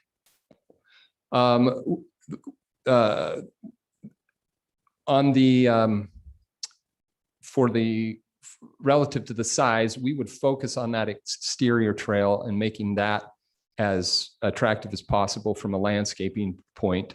But then you'll see our concept also has some additional historic features and points of interest that we've put up on top of the tank to try to break up that large space. And then we've also used multiple materials to soften our edges, some trees for screening to kind of cut down that visual openness a little bit. And then you'll see we've also focused most of our features on the west side of the tank so that the east side of the tank has some room for repurposing in the future if needed associated with that property. So with that said, let's go ahead and unveil the concept here. Yeah, let's do it. Let's do it. Okay. So a little difficult on this side, but hopefully you can see it on your screen. As mentioned, well, I'll just point out the future park concept that could be used for the Farley property later. But if we go to the next slide, Sam, there we go. Just the key issues that I identified. We have the walking path, natural space around the exterior. We have a mixture of native grasses, shrubs scattered throughout. The concept would be to have some additional historic features, points of interest, small trellis, pergola, shades type structures to break up the top of that tank. Put multiple materials. You see that we have some gravel, different rock, some native plantings around the exterior. And then on the east side, we've kept any permanent structures off of that just in case there needs to be repurposed for, let's just say we wanted to put a playground on there in the future in association with a park or something. So that leaves Keith, that open area. Sorry. Question for you. So on the top of the tank, there would be no open or visible steel. It would all be covered with something. Pretty much. You'll notice there's a couple little squares that are vents access into the tank. Those Right. are small. But I mean the pop-ups. actual flat steel. But yeah, there is no, right now, the plan is that this would be 100% buried. Okay. No visual to the concrete or structural steel. Tom, And you have a probably question? to reiterate too, it's going to be a concrete tank, Mayor. It's not going to be a steel tank like our 3 and Okay. 5 million. It's going Sorry. to be Right. probably a post-tension or pre-stressed concrete type tank. Okay, good. Tom? Thank you. The dotted line is the circumference of the tank. Is that correct? Yes, the tank is it's one of those dotted black lines there. Those are actually contours, but you're right. Contours, not quite. Oh, it's a little more oval than straight round. Is that right? Or Yeah. So what we've tried to do is instead of having a very visible circular tank, we've tried to grade it just a little bit to try to soften those edges. and when you talk about some plants on top, I understand fertilizer and concrete don't get along real well. There'll be limited fertilizer or no fertilizer on top. Could you help us with that? I would suggest that these are native plants with basically no fertilizer. Yeah, may need some to get it started, but then nothing. Correct. Okay. Yeah. This is Debbie. So there won't be a fence preventing people from being on top of the tank? So Like- this current concept does not show a fence. That's correct. Okay. I know that I've looked at the Sago Lily Gardens up in Sandy, and they did have a fence around the tank, even though they had walking paths. I'm wondering if there's advantage to, will there be paths across it? Looks like maybe across the middle. Is there any concern about having people on top of it? Yeah, so you bring up a great question, and there's kind of there's a different way to approach this depending on what you want to do. One is that you keep it low, as shown here, and then that allows you to access the top for whatever purposes you want to put on there. But what that does mean is that means that you now have to maintain the top. So even though it's mostly gravel, you still have the native areas and things like that. And maybe you have 16-year-olds who like to throw rocks like mine does, picking up rocks and things like that. But you have access to the top. The alternative would be to limit access there. And then you could potentially, you wouldn't need some of the landscaping and some of the points of interest. Obviously, those wouldn't be on there. In that case, you might want to raise this up a little bit to bring it out of the visual, instead of looking down on it, to bring it up a little bit out of the visual. And then that would allow you would want to fence that off and limit access. So that is an option that, to be honest, I think that's something that we would like to talk to the community about, but that would require a change in your current code to allow that to come up a little bit. So Keith, on the other pros and cons of having it submerged, I mean, with the way our connectors are and. Absolutely. So I want to just talk about that really briefly. I want to make sure you understand that we've met what the current city code is. But pushing the tank down into the ground costs about $500,000 a foot. So right now we're at 4 feet above the bottom corner, conservatively within your code. If we could come up another 4 feet, for example, to about 8 feet above, we could save in the neighborhood of $1.5 million. I'll go into any of the engineering you want, but bringing it up does allow us to save. If we push down even further, that again adds cost to go down. And I think to clarify too, we are pretty close to being at grade with the back of sidewalk up at the northeast corner. I know it's kind of hard to tell on that diagram where the contours are, but regardless, we're pretty close to at grade there. But at the southwest corner, we will always be partially out of the ground. So, I mean, that's where we're about 4 feet out. We'd have to slope up to go up and then go across the tank. So I guess to clarify, a portion of the tank will always be kind of mounded. Now next to the road, you may not see that, even though we are going to go out to the middle because we're going to have to build this so water sheds off of it. But to think that this tank will be flat and match what's there, it's not going to happen because Farley's parcel is in a hole. You go out there, that southwest corner, it's lower than the rest of it. So there is going to be a challenge.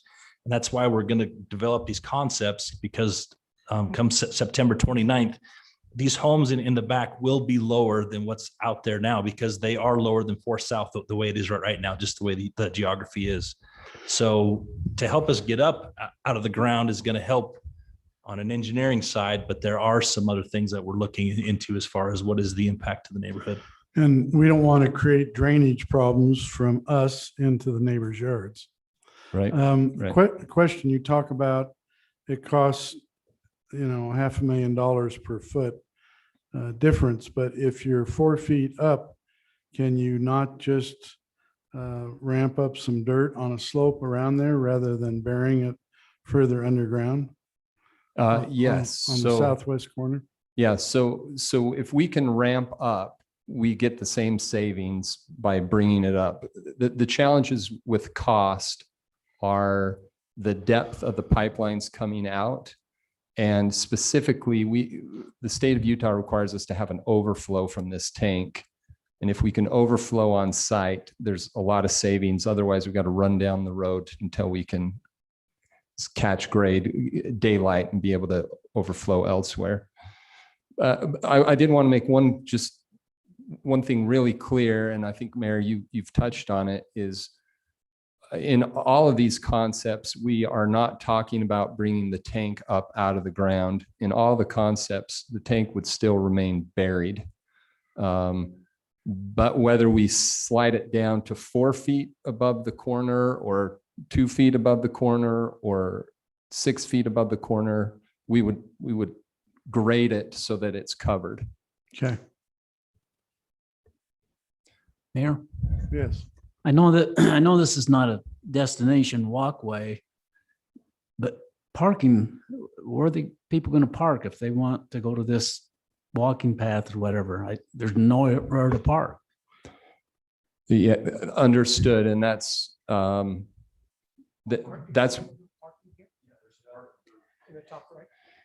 yeah. Okay. So good point. A couple of things I did not point out, but the northeast corner does have the pump station is the larger building, the well is the smaller building. And then we have been able to fit in a small amount of parking in that area. So what does that look like? About, I can't remember, it's 8 or 9 parking stalls. Yeah, and this is the primary concern, is not making this a program space where we have soccer games or we have, you know, a whole bunch of traffic. That's what we can fit if we want to do it.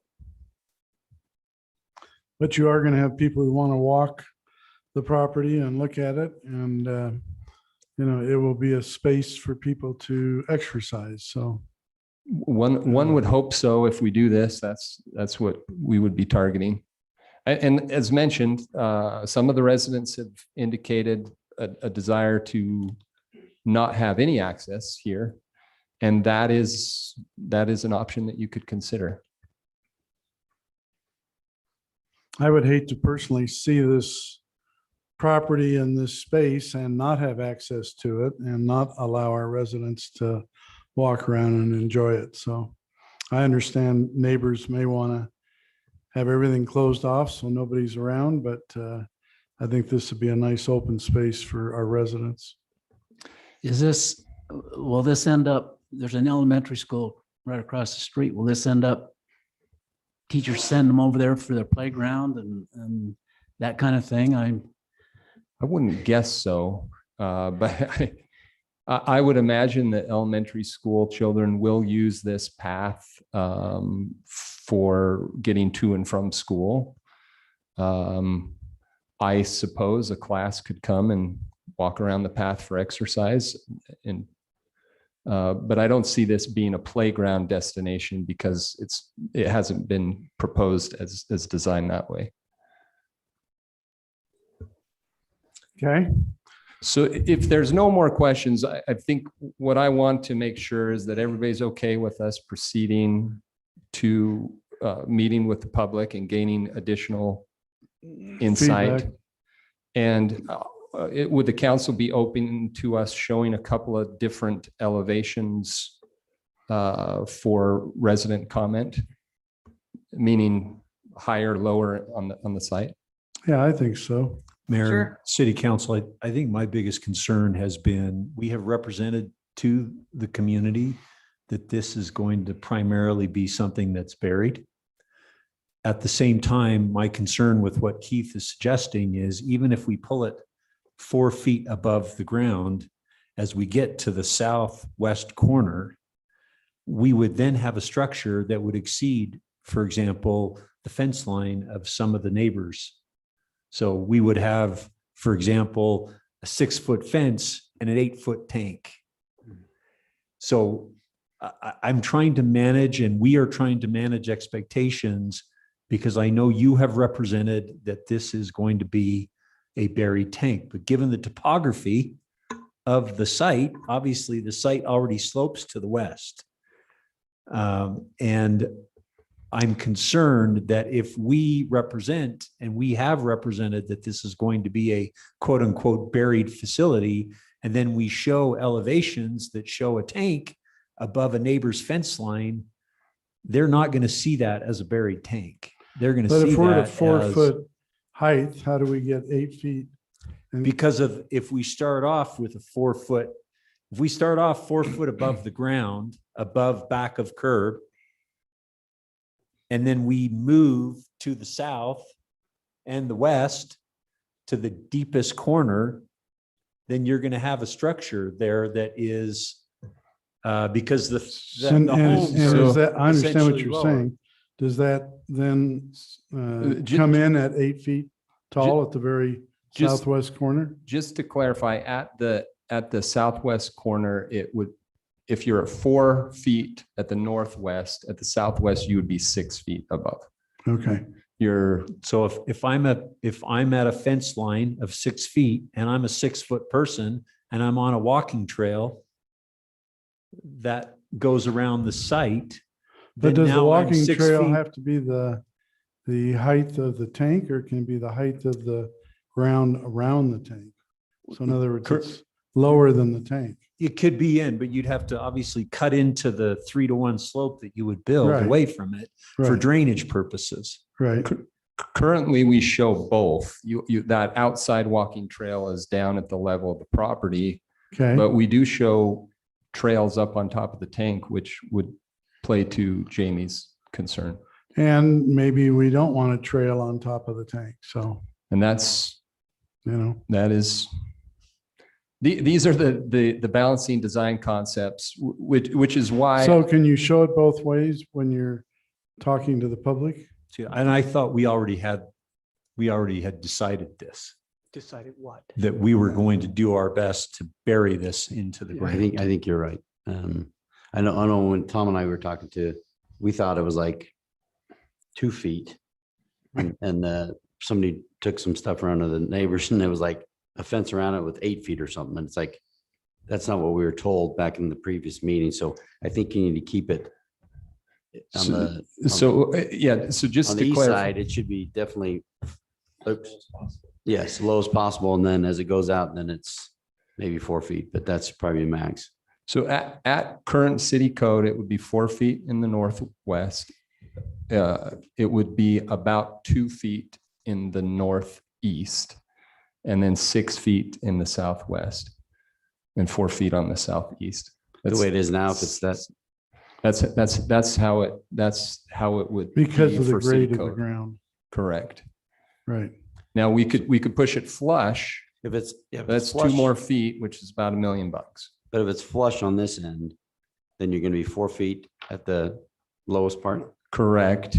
So And some challenges with drainage up at that corner. So I wouldn't suggest we exactly flush, but we might be able to bring it down a little bit. so like from 4 feet to 2, or Yeah, we could go from 4 feet to 2.5 or so. I think that's probably what you want to pitch then and see what it looks like on the end. But this picture we can't really see. Is there an elevation slide? For today, we've cut this off at this. Yeah, we just left it here. That'd be helpful. Well, I think it would be helpful to have some options when you hold a public meeting. So, Jeff, did you have a question? Well, my question was, Jamie's question is, what does this look like from the neighbors, from their backyard looking in, or people there looking down into their property? And so I think we've had that discussion, but the other question is, the fence around the outside, is there, it's probably different kinds of fence. And would we be putting a different fence up as part of this project? And perhaps maybe even, the illustration shows trees all the way around, and maybe that provides some privacy and some barrier as well. And could you put up a wall, like a 7-foot wall around the property? We could.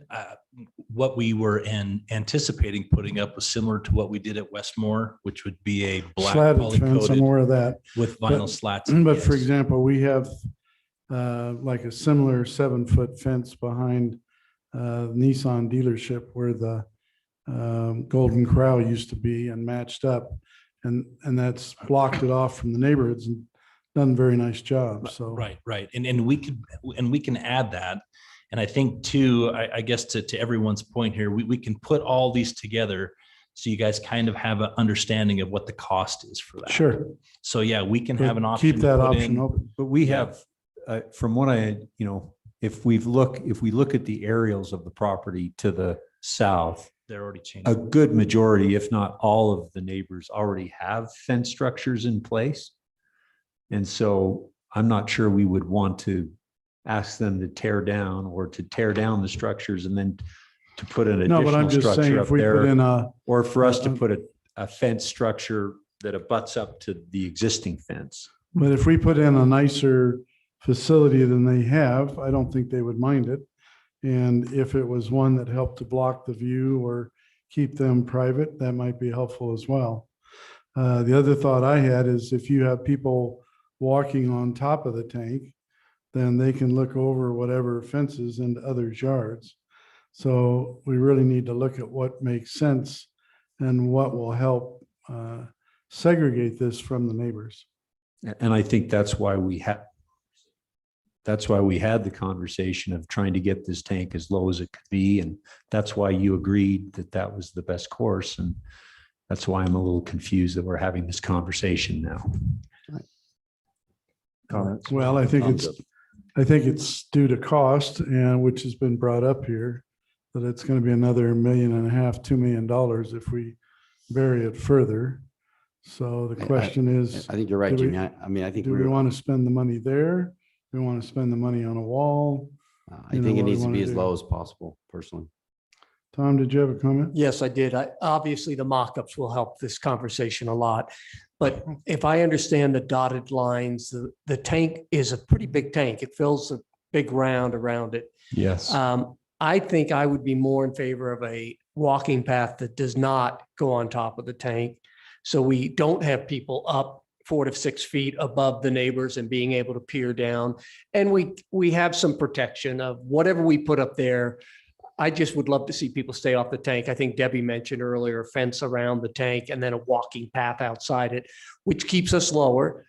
This is going to be lower than any development might have been in this neighborhood. So I think if we can make the mock-ups look good, but if we keep people off the top of the tank, so I'm not peering over a fence into a neighbor's yard, I think that would be a more responsible way of handling this. So is there still walking path room if we go outside around the tank? Yeah. Yes. I All of that path is on the outside. Yeah, that's what it That's shows. what I thought, Mayor. Thank you as well. So anyway, the mock-ups will help see it when we can get a visual. And then I think if we keep people off the top, we have less impact on the neighbors. So one question would be, before you hold the neighborhood meeting and show them the sketches and the elevations, it would be nice if you actually showed that to us as a council and staff first, to get our blessing on it before you go to print with it and we haven't really seen it and maybe don't agree with it. So I would request that. Okay. You've seen it though, haven't you, Sam? Comment, Mayor. I You're just not have. ready to I've present looked it. at some, yes, and there's a little bit of a scale factor off on some of the sections. So we can polish those up and internally meet and make sure we have something. And I for think you guys. elevation wise, it'd be helpful if you had all 4 sides of this area for an elevation view. Okay. Mayor. Yes. So just a couple comments. One is I kind of agree with what Jamie's saying. We were trying to do this with as little impact on the neighborhood as possible. So I hate to see us open up a can of worms because when this whole conversation, we were talking 4 feet. I didn't realize that was 6 feet until Jamie commented about the southwest corner is different than the front. I mean, if I would have sat in your presentation as a neighbor, I thought, well, I guess I can live with 4 feet if I have to. But so I support that we dig the hole deeper and we don't even have this conversation because it's just becomes more of an aggravation. The people in this neighborhood have been extremely supportive of the city. I mean, we haven't had much, I haven't heard much from people in this part of the area. You haven't been listening to all of the Hang on, let me finish. arguments on the park itself when we were going to put the tanks over there. Hang on, Mayor, let me finish. No, that's a different neighborhood. The people in this neighborhood were very quiet. The people in the other neighborhood, you're right, we've heard a lot. So I give them credit for saying, you know what, we'll live with it as long as it's buried. And a couple other suggestions is I think a fence needs to be, a beautiful black wrought iron or something like that. I think for safety reasons, I hate to see a fence that we can't see through the fence for people along that 4th South area and people along behind Arlen's, where Arlen is currently. I don't know how long Arlen's going to stay there, but for me, for safety wise, I'd hope that we can see through the fence. So it's not something that, your wife is walking with a stroller and you can't see anything there. And then my last comment is during the summer, although there's a lot of baseball games across the street, there's some nice parking at Orem Elementary right across the street, which, sometimes that's pretty full, but a lot of times in the summer, that would be additional parking we could do. And there's parking along the street. People park along parallel on that same street for baseball games. So just a couple comments. Okay. And I want to add, the Go ahead, Sago Lily Debbie. property had a really lovely wrought iron fence that he was talking about, the black. it was very attractive, and I thought, I agree with that. I would like to have it, it may be a little more expensive, but I think long-term, it looked really nice. And when we did that, it really fit nicely into the whole landscaping. So to clarify, Debbie, this is Sam. You're talking about the wrought iron fence that went around the tank that separated the path from accessing the top of the tank, correct? Yes, yeah. And I believe, I don't know, I don't remember how high a fence it was, but I remember I looked at it and I thought it was attractive, and people were not on top of the tank at all, but it still felt nice with the paths going around it. So maybe you can take a field trip. It was really nice. All right, well, I think you've heard enough of our suggestions. And again, I would just ask that before you bring any elevations to the public, that you bring them to us first. Okay. So, yep. All right, well, thank you. Appreciate it. Thank you. We'll now move on to a presentation of a city code by Heather Schreiber and Aaron McKnight.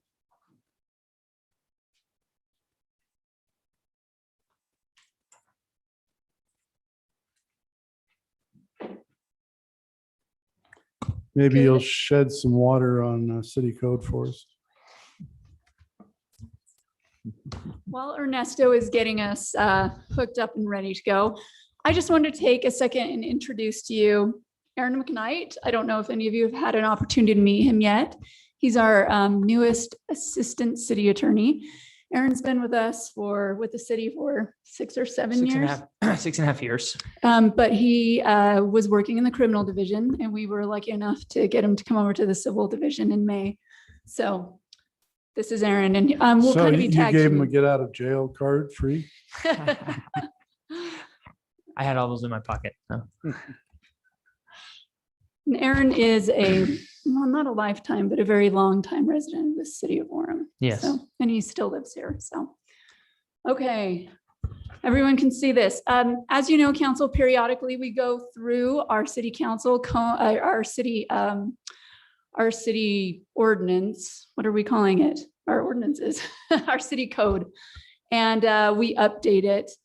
We haven't done this. We missed doing it in 2020. So this is going to be a little bit arduous to get through tonight, but we will go through it as quickly as possible for you. As you can see, we've categorized our proposed changes that we'd like you to consider enacting into 6 broad categories: general cleanup, some gender neutral updates, some very simple renumbering of ordinances. The real meat to this are probably the last 3. There are usually, I would say, every year after the Utah State Legislature is done enacting bills, we are required to make updates and amendments to our city code. So we'll probably spend, I will probably spend the lion's share amount of time on that. Aaron is going to walk you through the transitions that are required in our code, dealing with the change in nuisance enforcement from our public safety and police department to our civil code enforcement. I know we've had some presentations on that. And then we'll just quickly have some general modifications that we'll show you. So I'm going to give this to Aaron so he can scroll through this. Okay, so the first modifications are just simply cleanups of outdated terms that we've found as we've been going through the code. As you know, the public safety department used to be comprised of both the fire department and the police department. We broke those apart a number of years. And unfortunately, we keep coming across references to public safety in our code. So we'll just go through these. I think we'll just scroll through them. If you're concerned about any of them, please let me know. Just go slowly through them and we can see them as you do Yeah, it. so changes in the alcohol beverages provisions, animal control provisions, business licensing. There were references to the Orem Department of Public Safety. We've changed that to the police department. In business licensing continued, towing and parking enforcement companies, we just wanted to clarify it's police officers who enforce that and not the public safety officers.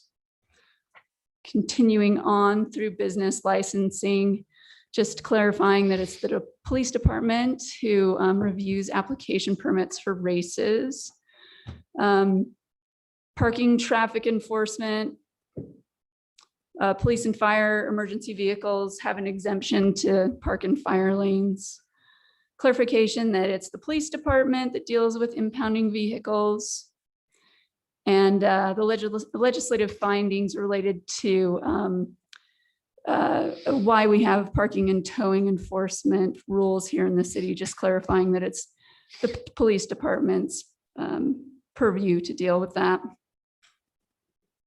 So the one amendment that we do have in this section that will have to go to the Planning Commission is a clarification of who the members of the Development Review Committee are. It used to say public safety. We're just clarifying it's a member of the fire department and a member of the police department. Okay, general cleanup number 2. Kind of the same issue. We reorganized and renamed the Administrative Services Department to the Finance Department. So these are just changes in the code to codify that modification. Temporary interim succession of the city manager, you can see that. Clarification that's the Finance Department that deals with water disconnection issues. I think we're gonna be a lot faster than 45 minutes, Aaron. I think so. Okay, gender neutral update. We have gone through our code before to try to extract any reference to specific genders. We just caught a couple more as we were going through. Powers and duties of the mayor, and here chairman of the council has been changed to chair, and we've made the same modification in the Board of Adjustment provision. Okay, this is 3 is just renumbering. We renumbered our code. And it requires not only, we didn't catch all of the modifications in the Public Safety Advisory Commission citations. So this modification just changes the numbering within section 235-5 and 6 to, to recognize that recodification into that particular article. Okay. We are going to get into the updates to comply with changes in Utah law. These changes came out of the legislature probably within the last 2 to 3 years. And so we are just implementing them into our own city ordinances. If you have any specific questions, let me know. The first is an amendment to the campaign finance disclosure rules. Essentially, this modification, the state decided that it would be adequate if a candidate wanted to provide contact information that did not include his or her residential address. So this amendment 2234 just takes that, puts it into our code so that we're all aware if a candidate doesn't want to use their residential as their contact, they don't have to. The next amendment to section 2-6-5 is just a clarification that cities can issue for its elected officials, appointees, or employees fidelity bonds, or we can purchase crime and theft insurance. It used to be that the state code required just fidelity bonds, but the legislature decided, there are other products out there that might be cheaper for cities. So, and it's essentially the same coverage. So those amendments incorporate that change in the state law. Amendment to Article 2-7, subsection 9. The state went ahead and renumbered their own procurement code, and we have specific citations in our city code to the procurement code. So these amendments just capture that recodification in the state code. Okay, the next one, we added, based on changes to GRAMA, a new protected class of records. And that new class, which will be found in subsection 39 of 226-9, are recordings, transcripts, reports, and written minutes of our closed meetings. This just clarifies and lets everybody know that if we have those, and we do have them, they are protected records. So we are just adding that. Okay, I'm going to turn the time over to Aaron to address the changes that we're proposing to the animal control ordinance. So our animal control code provides several violations, criminal violations of the law related to animals in the city. Recently, the state legislature passed a bill that force cities to change their animal violations involving pets to infractions unless it involves safety issues. And so in subsection A here, there's a number of subsections of our animal or sections of our animal So control Aaron, code. excuse me. Yes. What does the word infraction mean? That's a good question. Under the criminal law, there are varying levels of penalties. The most severe felonies, then you have your misdemeanors and infractions. In the city code, we're only allowed to have Class B misdemeanors, Class C misdemeanors, and infractions. An infraction is punishable by only a fine. Misdemeanors are punishable by fine and jail. And then, of course, felonies involve time in prison. And so these sections here are all being changed to where they are infractions. They fall under basically three categories. One is animal licensing. So if someone doesn't license their animal with the city, that would be an infraction. If someone's animal is at large or off of their property and unleashed, essentially, there's a number of variations of that would become an infraction as opposed to a misdemeanor. And then there's also one where if an animal does its business on property that doesn't belong to its owner and it's not cleaned up, then that would be an infraction as well, as opposed to a misdemeanor. Now, having said that, the state code does allow for misdemeanors in situations where it happens more than 4 or more times in a year. And we felt that was appropriate. As a prosecution team, it's very rare, very, very rare to see that many violations from the same person in a year. And so we left an enhancement so that if someone commits one of those infractions 4 times or more, then they're looking at a misdemeanor. Subsection B relates to our code, making it a violation of the law to not provide a rabies vaccination for your animal. This is a vaccine mandate that we have. I know it's kind of a big issue right now, but we're changing it so that it is just infraction. Again, this is a fairly common thing that we see. People usually when they realize or it's brought to their attention that their dog is not vaccinated and they should have done that, they'll usually do that right away.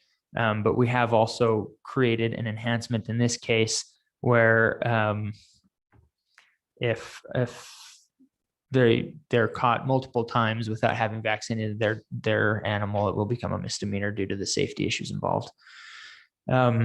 Subsection C refers to our section in the animal code that refers to nuisance animals. Previously, that was a Class B misdemeanor. We felt that it would be more appropriate as a Class C misdemeanor, where other nuisances within the city are classified as Class C misdemeanors. So that lowers that offense a little bit. Subsection D, you'll see there is any other violation of the chapter will remain a Class B misdemeanor. So no change there for things such as dog attacking people or other animal violations that involve safety issues. Subsection E creates a mandatory minimum fine for these violations. For an infraction or a Class C misdemeanor, the minimum mandatory fine is set at $100. For Class B misdemeanors, it was set at $500. The purpose for that is that previously, with all of these being classified as Class B misdemeanors, the judge over in our Justice Court, Judge Parkin, had them listed as mandatory appearances, which means they had to come in and see the judge and address things together with the judge and the prosecutor. Now we anticipate that these offenses that will be changed to infractions at the very least will be he'll change to what's called bail forfeiture, which means they can just come into the front counter and pay their fine and move on. And this kind of sets a standard so that fines aren't done arbitrarily. the amounts that were chosen were significantly less than the recommended amounts for most infractions and Class B misdemeanors under the state fine schedule. And then subsection F there is just kind of creates a definition for those subsections A and B, where subsequent violations can be enhanced. Thank you, Aaron. Our next amendment is to Article 9-1, where we just adopt the state code. And this is just a clarification and notification to the public, which is required by state code, that if we are prosecuting someone for an offense that could require imprisonment, we actually are required to provide them a public defender. So that's that amendment. Let's see, registration required to operate an alarm business. The state code changed their numbering. We're just updating our code to reflect that numbering on the alarm system provision. Okay, this proposed amendment to section 11.5.3, the city manager's authority, is just a catch-all provision to ensure that we have incorporated appropriately all of the city manager's authorities, emergency authorities. As you all know, those were modified significantly during the COVID pandemic. So what we wanted to do is just point our code to the state code to say, our city manager has all of these authorities and all of these limitations that have been enacted within the last year by the Utah State Legislature. The next amendment is to section 12-5-3, which is also in the business licensing. State code prohibits us from imposing a fee on home occupations unless those home occupations have a significant impact on the surrounding community. So this proposed amendment just codifies that limitation of the city of Orem to impose an additional fee on home occupations. And Aaron has done a Herculean effort in going through our towing ordinance to update it. Over the last 3 years, the state has been very busy in attempting to preempt the area of towing. So it's been a bit of an undertaking for him to do this, but I think these are really good amendments and I'll let him run through them. Thank you. So most of the amendments here, as Heather says, are related to just coming into compliance with state law. You'll see in subsection 3 here of our towing and parking enforcement company section, we just clarified what kind of certification it is that towing companies need to provide as when they're applying for a business license with the city or registering with the city. Subsection 4 is kind of yucky looking, but basically we're not allowed to do criminal background checks on tow truck operators because they will have already had one done through the state now. And so we're still requiring criminal background checks and information for that for employees who will still have access to vehicles that are towed for concerns that we have regarding them stealing items from the vehicles or whatever. And this just clarifies that we need that information for those people, but not for operators of trucks who are certified through the state.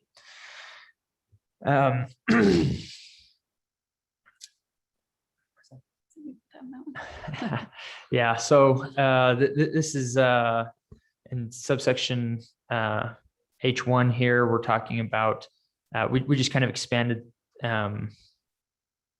or I'm sorry, this is a gender neutral change. As Heather explained, we've been doing that as we've been going along, and that was one that we caught. Subsection 2 here talks about, again, criminal license or criminal background check not applying to people who already have licenses according to state code. In subsection 3 here, which kind of bleeds onto that second page there on the screen, you can see we allowed appeals regarding background checks and registrations to go to the city manager or to his designee. we wanted to give our city manager a little bit more flexibility and also allow this kind of review of an appeal to be designated to our administrative law judge in the future, if that's the direction we decide to go. This administrative law judge that we've had has been focusing just on nuisances. There's been talk about expanding that to other things, and it's been really helpful in the nuisance realm. And so we believe that kind of creating some flexibility there for that to become a thing for other sorts of judicial reviews would be helpful. And that'll keep us from coming back and giving you another presentation that's as exciting as this one.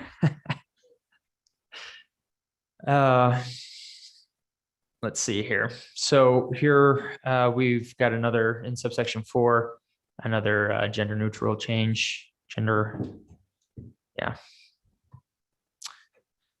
And that's it for that particular section of the towing code. There's another part later on, but kind of in the middle, just because sequentially number wise, it fits in.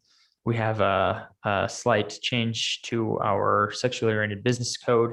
The state wrote a bill that criminalized certain violations regarding sexually oriented businesses that did not previously exist.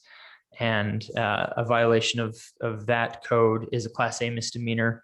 The violation of our code is a Class B misdemeanor. Cities are limited to Class B misdemeanors and below, and we can't go as high as a Class A misdemeanor. And so we just added something in there to say, hey, if there's a difference between our code and their code,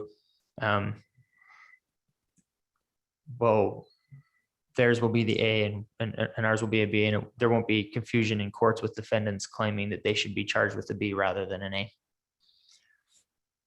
And then back to towing. In subsection D here, you can see we just added this clause in there to be consistent with other portions of the code that require towing companies to be in compliance with our licensing code, which we addressed before. We got a couple here in subsection E of our gender neutral changes. Another one here in subsection 2. And quite a bit here in subsection 3. Here in subsection 3, we also added some language to allow appeals to be made to the ALJ should we determine to go that way, by allowing the city manager or his designee to address appeals regarding the revocations of parking and towing enforcement licenses. Subsection 4, same thing there, and in subsection 4 up here, same thing, allowing the ALJ to get involved. And then in subsection B, we've got a gender neutral change. Down here on our duties of companies on our towing list, we have in the city a list of towing companies that the police can call when they need a car towed. And that can happen in a variety of situations where there's an accident, where a vehicle cannot be removed from the scene without a tow truck. You have situations where a vehicle must be towed due to a criminal violation that occurred, such as a DUI. And then you also have situations where a vehicle is being towed because maybe it's been parked on the street for too long illegally. And when a situation like that comes up, our police department goes to this towing list and picks the first towing company on the list and says, hey, this tow is yours. And then that towing company comes and does it, and they're able to collect funds from that. And then that towing company is moved to the bottom. Well, the police department has run into an issue where some of those tows are worth more money than others. And so for the tows that are worth less money, some of the towing companies are not showing up. They're saying, hey, we're not going to do that. The code, the way it's written, we believe it is already written in such a way that if a tow company says that, they just go to the bottom of the list. But this change here makes that extra clear, just so that everybody understands what the consequence is if you decline to arrive on scene and make a tow. Well, and this is really important because this is actually quite lucrative for towing companies. It's very desirable to be on this list because you get a lot of tows that are officer generated. Yeah.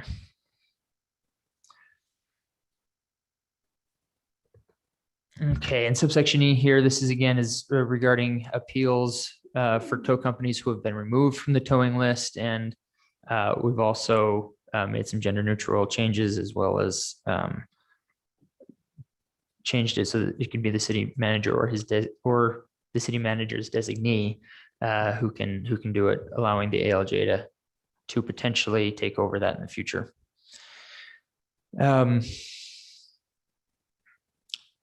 Subsection D here is related to the signage requirements. Utah state legislature recently passed a bill that modified that and kind of created their own requirements for signage for towing. So we just pointed to that statute and said it has to comply with that, and deleted ours since the state code requires it to comply with theirs. And it's my understanding that all of the property owners in Orem have been going through the process of updating their signage to comply with state law over the last 2 years. Subsection E also has to do with that change in the state law, where we're just making it explicit you can't tow unless you have appropriate signage. Subsection F, again, we're requiring towing companies to comply with this section as well as state law. And then in subsection H, towing or booting fees used to be calculated one way. They've now been changed to be calculated a different way under the state code. And so we've just made a change to reflect that. Okay, the next proposed amendment that will need to go to the Planning Commission is found in 22-1-3. This just clarifies that under state code enforcement personnel are not authorized to issue criminal citations anymore. So we have just extracted the misdemeanor classification there and put in non-criminal citations. They can still issue non-criminal citations, but no more will they be issuing misdemeanors. So we're back to you for nuisance. Okay, so recently we've made a transition with our neighborhood preservation unit to a neighborhood improvement team. I don't know how much you know about this already, but essentially we had a team of police officers who were assigned to go around and basically respond to calls that someone isn't watering their lawn, or that there's too many weeds, that there's an accumulation of junk. And we've transferred those responsibilities from the police department to the city manager's office and created a neighborhood improvement team with civilian ordinance code enforcement officers who go out and do that. That obviously allows our police officers to do things that are more suited to their skills, abilities, and certifications. And we have these other civilian ordinance enforcement officers who can focus on this and really do a good job on it. And so in our code regarding health and sanitation nuisances specifically, there's a lot of references to the police department and to police officers. And we've basically just gone through and made a lot of changes to allow that to align with the organizational changes that we've made. So one change that is not included in that NPU to NIT transition is in 11.13. We just added state authority for us being able to define nuisances to more solidly firm up the nuisance enforcement that we're doing. here on this page, you can see these are all changes related to the transition.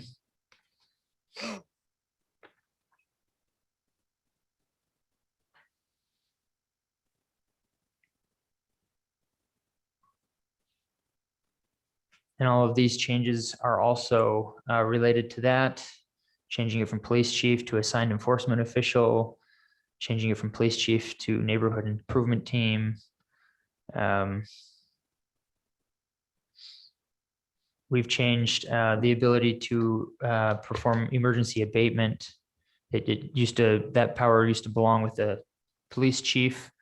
That's now been transferred over to the city manager or his designee. And so another significant change. And then the last change that again doesn't have to do with the transition that we made to our nuisance code is this municipal inspector section. Under the state code, there is a statute regarding abatement of nuisances.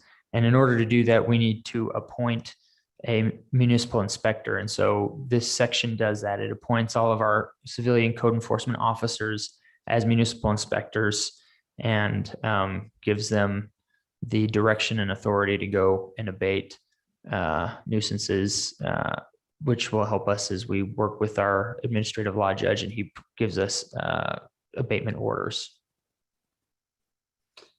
We are almost done, I promise. So the proposed changes to Article 2-22 have actually already been presented to the City Council. For disciplinary issues under state law, we are required to provide our employees with an opportunity to appeal certain disciplinary issues. In the past, we have used the Employee Appeals Board, which has been made up of a group of employees, a group of membership individuals, and then a member of city management. We will be replacing that board with a hearing officer.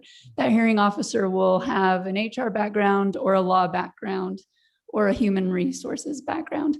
We anticipate this is going to save the city actually money because under the current form of our appeals process, we have had to hire outside counsel to represent the city during the disciplinary process. This will remove that cost and replace it with what we're hoping is the lesser cost of a hearing officer. So we'll just flip through those modifications. Again, it's just inserting hearing officer where we used to have an employee appeals board, and we did already present to the city council on that. So Aaron, if you'll go down to 12.9.12. This modification and proposed amendment just clarifies that violations of the rental dwelling license ordinance will be treated as infractions instead of Class B misdemeanors. We thought that was a little draconian to have that done as a Class B misdemeanor if you failed to comply. The changes to tree stewardship you find in section 13-3-6 are what you've already seen before. This allows a nuisance tree to be appealed to the ALJ instead of the city manager. Let's see. Another change we found in Article 19-1, adoption of state law, was actually a reference to the 8th Circuit Court, which hasn't been in place for 10 years. So we changed that to refer to our Justice Court. So, and the last proposed change that we have is to section 22-14-28, garage sales. And this just clarifies and removes the garage sale sign definition that no longer exists in our sign ordinance. We actually refer to those now as accessory residential signs. And that is an amendment you'll see at a later date because it has to go to the Planning Commission. And with that, if there are no questions, we are finished, and I will make the promise to the council that you will not see a code update until next year. So thank you so much for your time and your patience. Thank you.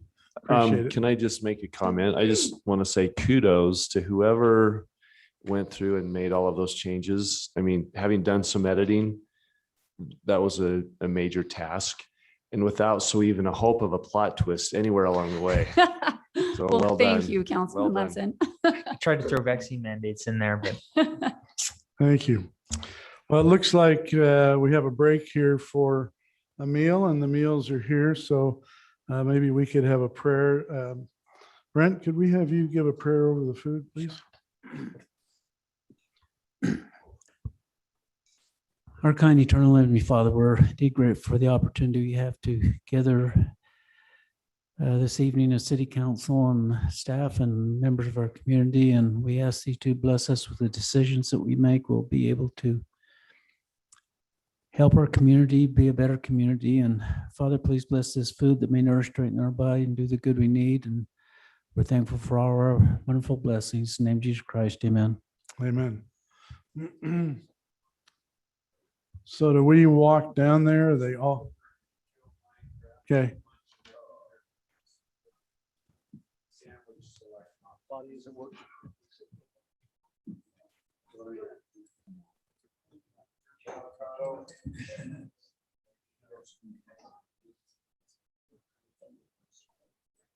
But yeah, you don't just don't eat. Would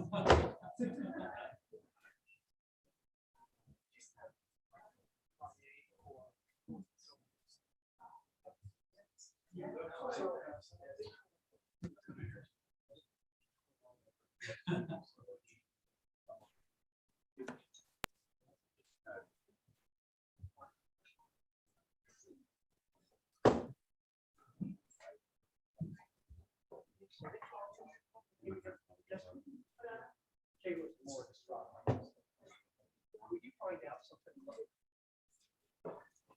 Hey.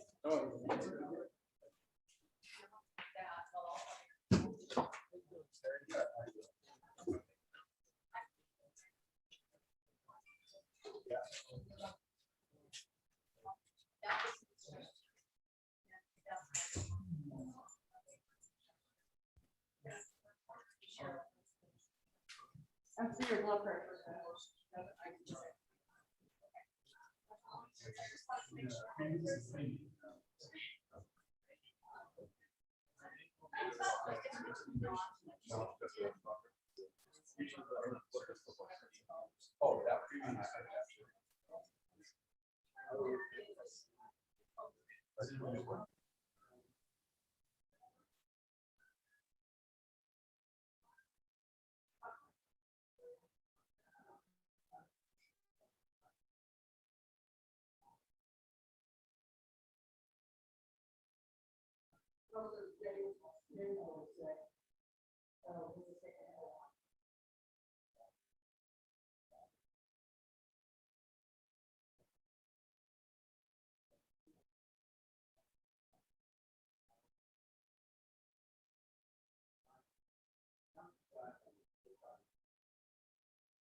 Now, did you take your high blood pressure medicine today? You had some, right? Okay, let me find out when Sharon's coming.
We never called service drug, did we?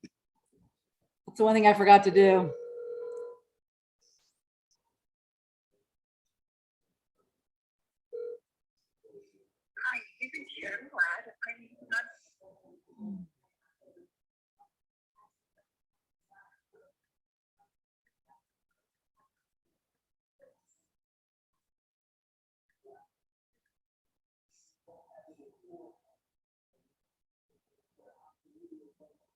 Yeah, will you put on your oxygen? Tell me what your oxygen is at. Put that little thing on your.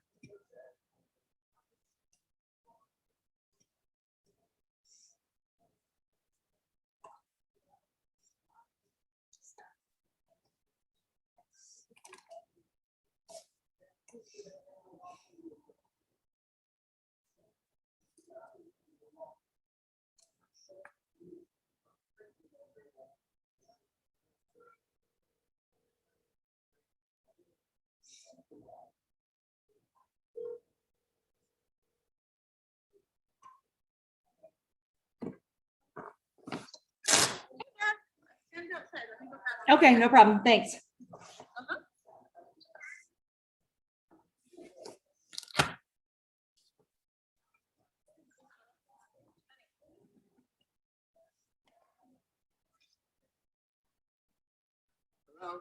Hey, Dad's had high blood pressure today.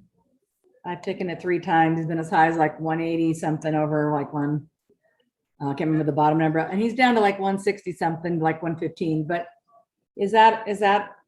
can blood pressure go high when you're trying to fight a disease, or?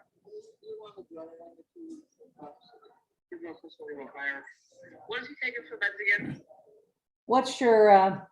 What is your medication on your blood pressure? Can you bring me that orange sheet that Kara worked up?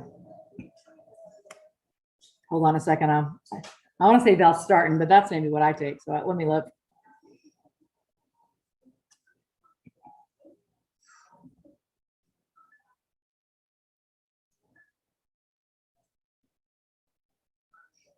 Still never heard from Intermountain for Dad. Maybe he's just not sick enough.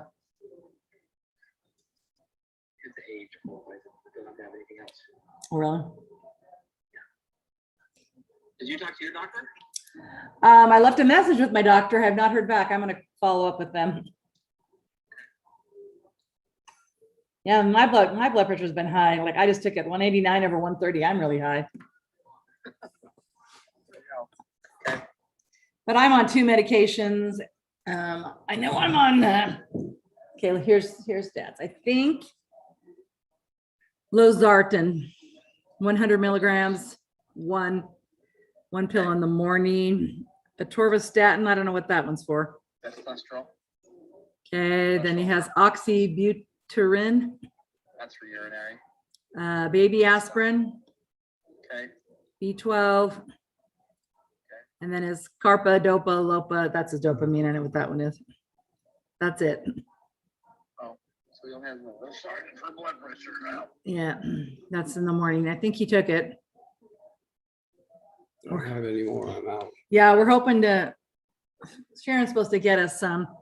He's he runs out of medication tomorrow. He only had brought his week pill box up. So supposedly they're supposed to bring it up. Okay. Anything I should do? Obviously low salt, hydration. Yeah. Just relax, take it easy. The best you can.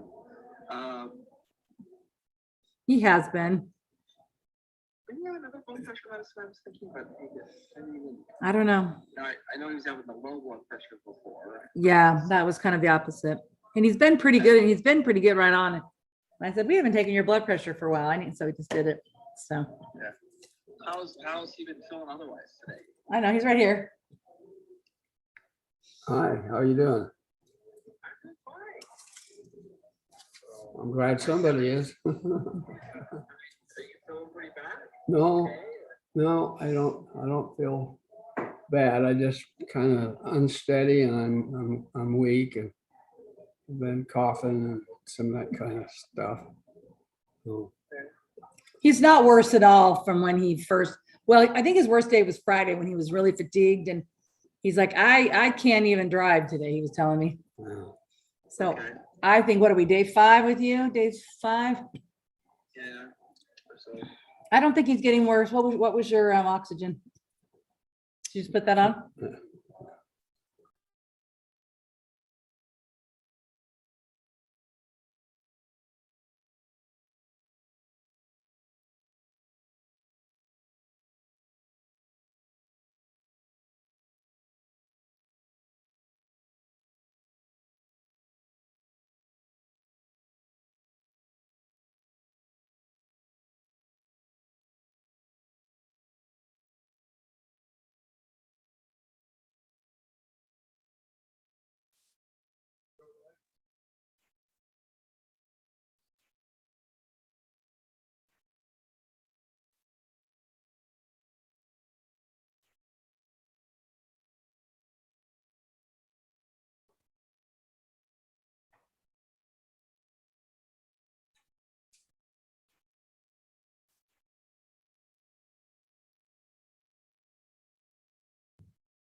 Terry, could we get you to come forward? We're going to start up.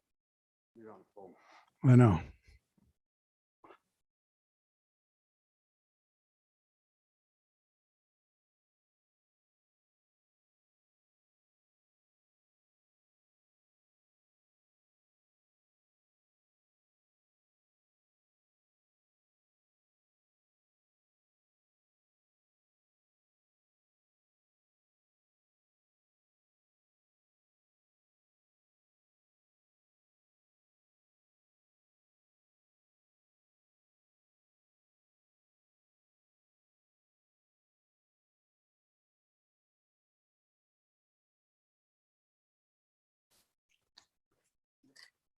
All right, we're going to go over our agenda and for review.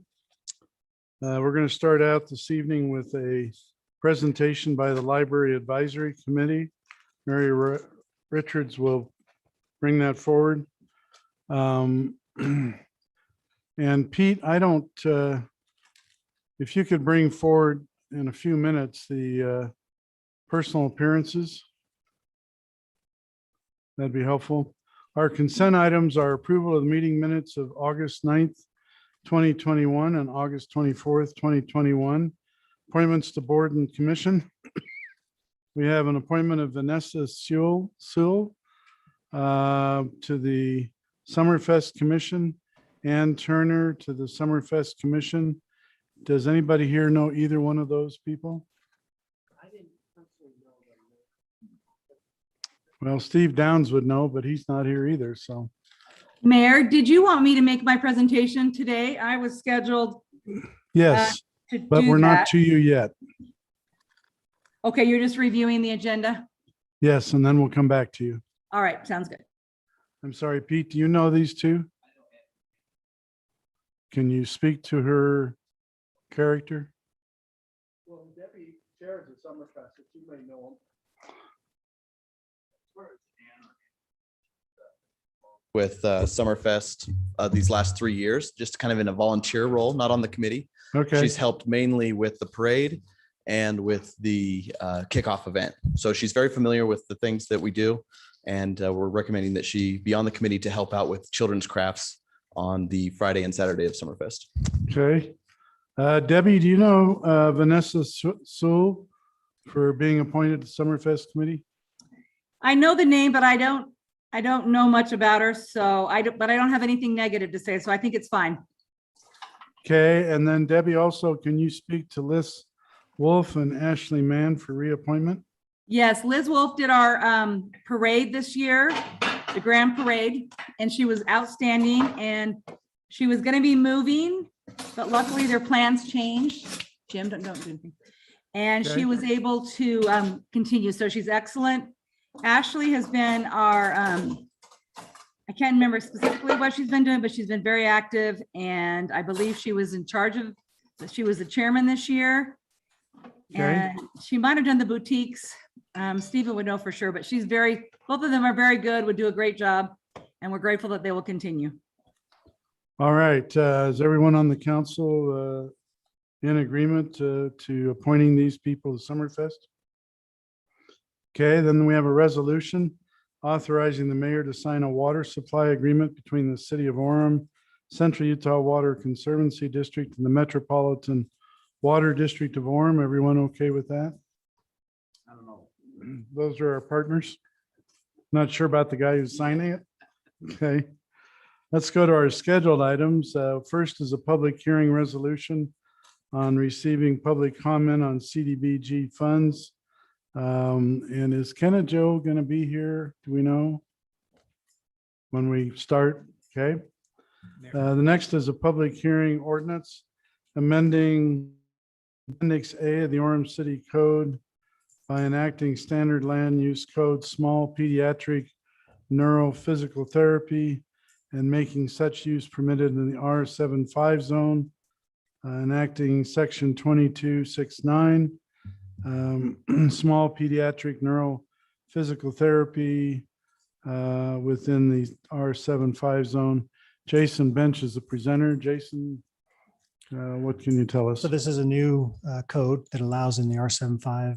It's not specific to this location. This location, which will have a slide showing it works well for this location, but it does open it up for other locations in the R75 zone. But it is specific for the small pediatric neurophysical therapy. Okay.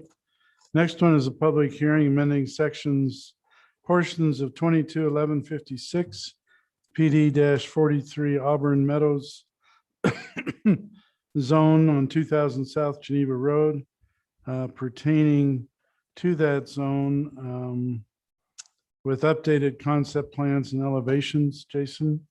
So they're proposing to eliminate 40 of the active adult units that are within Area B. The proposed Area B, they're wanting to shift Area B and have a larger commercial location for a grocery store or some type of strip mall, which we'll show you, or not, strip retail. So they're proposing that amendment tonight. So there isn't, is there a resident building there for resident care right now, or? No, that's it's across the street. It's vacant right now. Okay. Yeah. All right. The next one's a resolution designating a portion of 150 North, 668 West, and 800 West as Parkside Lane in 150 North. You're the presenter. Tell us the reason why. So Suncrest Elementary has a name change. They're now Parkside Right, they're Elementary. now Parkside. So instead of the Suncrest Stallions, they're now the Parkside Panthers. And so Right. the principal would like it to be named Parkside Lane rather than the Right. Stallions. So that's the only point. The 150 North will be part of that designation. So anybody that has an home on that will still have the 150 North, but it'll also be known as Parkside Lane. Okay, good. Thank you. Jamie, any items you have? Mayor, just a reminder that we have scheduled a closed door meeting with the council after the formal council session, and we will meet in room 107. Okay. For a discussion regarding litigation. Okay. Hold on one second. Debbie, do you want to go ahead and tell us about your areas of responsibility? Yes, I'd be happy to. I'm over 3 areas: Summerfest, Arts Council, and the Natural Resource Committee. I think most of us could agree that Summerfest was a welcome festival this summer, and I think it came off without a hitch. Some of you have read about that our carnival company that we've used in the past was holding passports and having some problems with their workers. So they are not going to be doing the carnival for us, and we are going to be sending out an RFP, I believe very soon, and to find a new carnival company. We have a couple in mind, and we think we're going to have a good substitute. We do have the dates for next year, June 6th through the 11th of 2022, if you want to put that on your calendar. And it should be a great experience again. The Arts Council had a successful summer with Summerfest Entertainment and 5 concerts at the city center stage there.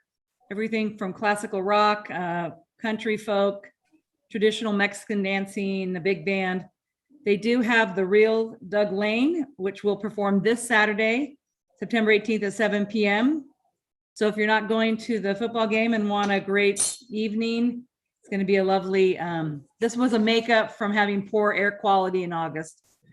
And they've had over 2,000 people who have come and participated there at the city park.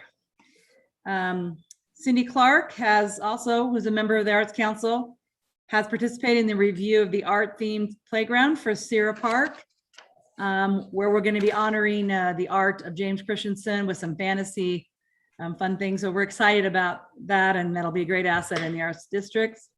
Utility boxes that you have seen. Nate Prescott, They look good. who helped with this project, is also going to be, he works currently in the economic development. He will also be working to get some more non-city owned boxes. And if you know Cassandra Barney, Jim Christensen's daughter, she's prepared a companion piece for her box in Sierra Park. So we're getting ready to get that photograph so it can be applied with the vinyl. The Arts Council also has their Orem stories, which they usually do in the winter. And this is where the kids are able to nominate someone and draw a picture of someone that they want to honor in Orem. And it's about the residents of Orem. So, and then it goes on display in the library. So they're been very active. The Natural Resource Committee, if you heard, I talked about us going on a field trip. We did do that with all the members of the committee to Sago Lily Gardens up in Sandy, and also the conservation gardens in West Jordan. We did a lot, took a lot of notes, and are certainly want to be part of developing the Heritage Park over our water tank. Lots of good ideas, education things, how we would do things. So just want to let the, when we get to the point when we're serious about exactly what that park's gonna look like, please involve the Natural Resource Committee. They have great ideas and some great strengths that would help. One thing that they're interested in is rain barrels for people to buy. Many cities will subsidize these rain barrels. And it's something we might want to consider. I know it's kind of a funny thing to be talking about in the drought, but some cities, if you order 100, you subsidize it by 1/3 and sell them for $100. And I guess they're very popular in many communities. And it's something we might want to consider for interested. Yeah, I would like to get more information on that. Ken, I can talk to Darren Hawkins and he can send that to you. Okay. And so that's what I have. 3 great committees and they're doing a great work. Well, appreciate your good service, and we had a great Summerfest this past year, and thank you and the committee for it. You're welcome. Okay, any other comments from anybody on the council? Go ahead, Councilman. So I want to make a comment. I go back a few months on the Christensen property. So I want to ask Ryan and Jason that the city filed an application to put their property back to C2 out of the ed zone. And I think I have quite a few people on the council that are okay with that. So you guys okay with that? Let's see what their concern might be. I don't know if Jamie's prepared to discuss that or Ryan. Or we could bring that up once you're prepared. Yeah, we're happy to do that if that's the direction from the council. Just so you're aware, we have had a conversation with the county assessor and they've represented to us that it's currently assessed as a residential zone. So it won't make any impact to their property taxes. And that's fine. I just think that if she wants it, then I think we should go ahead and do that if she wants to go back to C2, and that's our whole thing. So Okay, so is there direction from floor then? So Jeff, you okay with that? I'll support that. Yeah, I'll support it as well. I'm good. Okay, thank you. And Debbie? Okay. Debbie? That's fine. That's fine. Okay, thanks. Thank you, Ryan. Jason. All right, we'll have 5 minutes before we start. We'll start at 6 o'clock sharp. So anybody wants to go anywhere, hurry and be back by 5 minutes or by 6 o'clock. I'd like to go to Maui, but probably won't be able to do it in time. What?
Test, test.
I was trying to connect the dots.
We would like to welcome everyone out to our city council meeting this evening, and I would like to call this meeting to order.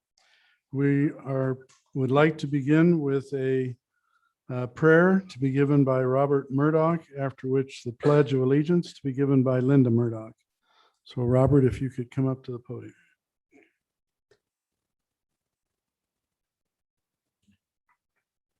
Father in heaven, we bow our heads in gratitude. We appreciate the opportunity to gather in the capacity of this city council meeting. We're grateful for this wonderful city, Father, and we ask that thy blessings will be upon council members, staff, and employees of this wonderful city, volunteers who assist to make this city so functional and operational and pleasant to be. We're especially grateful for law enforcement and first responders. We ask that thy blessings would be with them and their families. We're grateful for the opportunities to meet in the capacity of this government setting, to be able to discuss issues that are important to this community. We ask that thy blessings will be upon those residents who live here and those who visit here. We pray that the things which are discussed this evening might be understood by all, and that there will be a spirit of camaraderie and pleasantness as we discuss various issues this day. Once again, we're grateful for this community, this wonderful country, and the government that helps us function so well. These things we say with gratitude in the name of the Savior's name, Jesus Christ. Amen. Amen.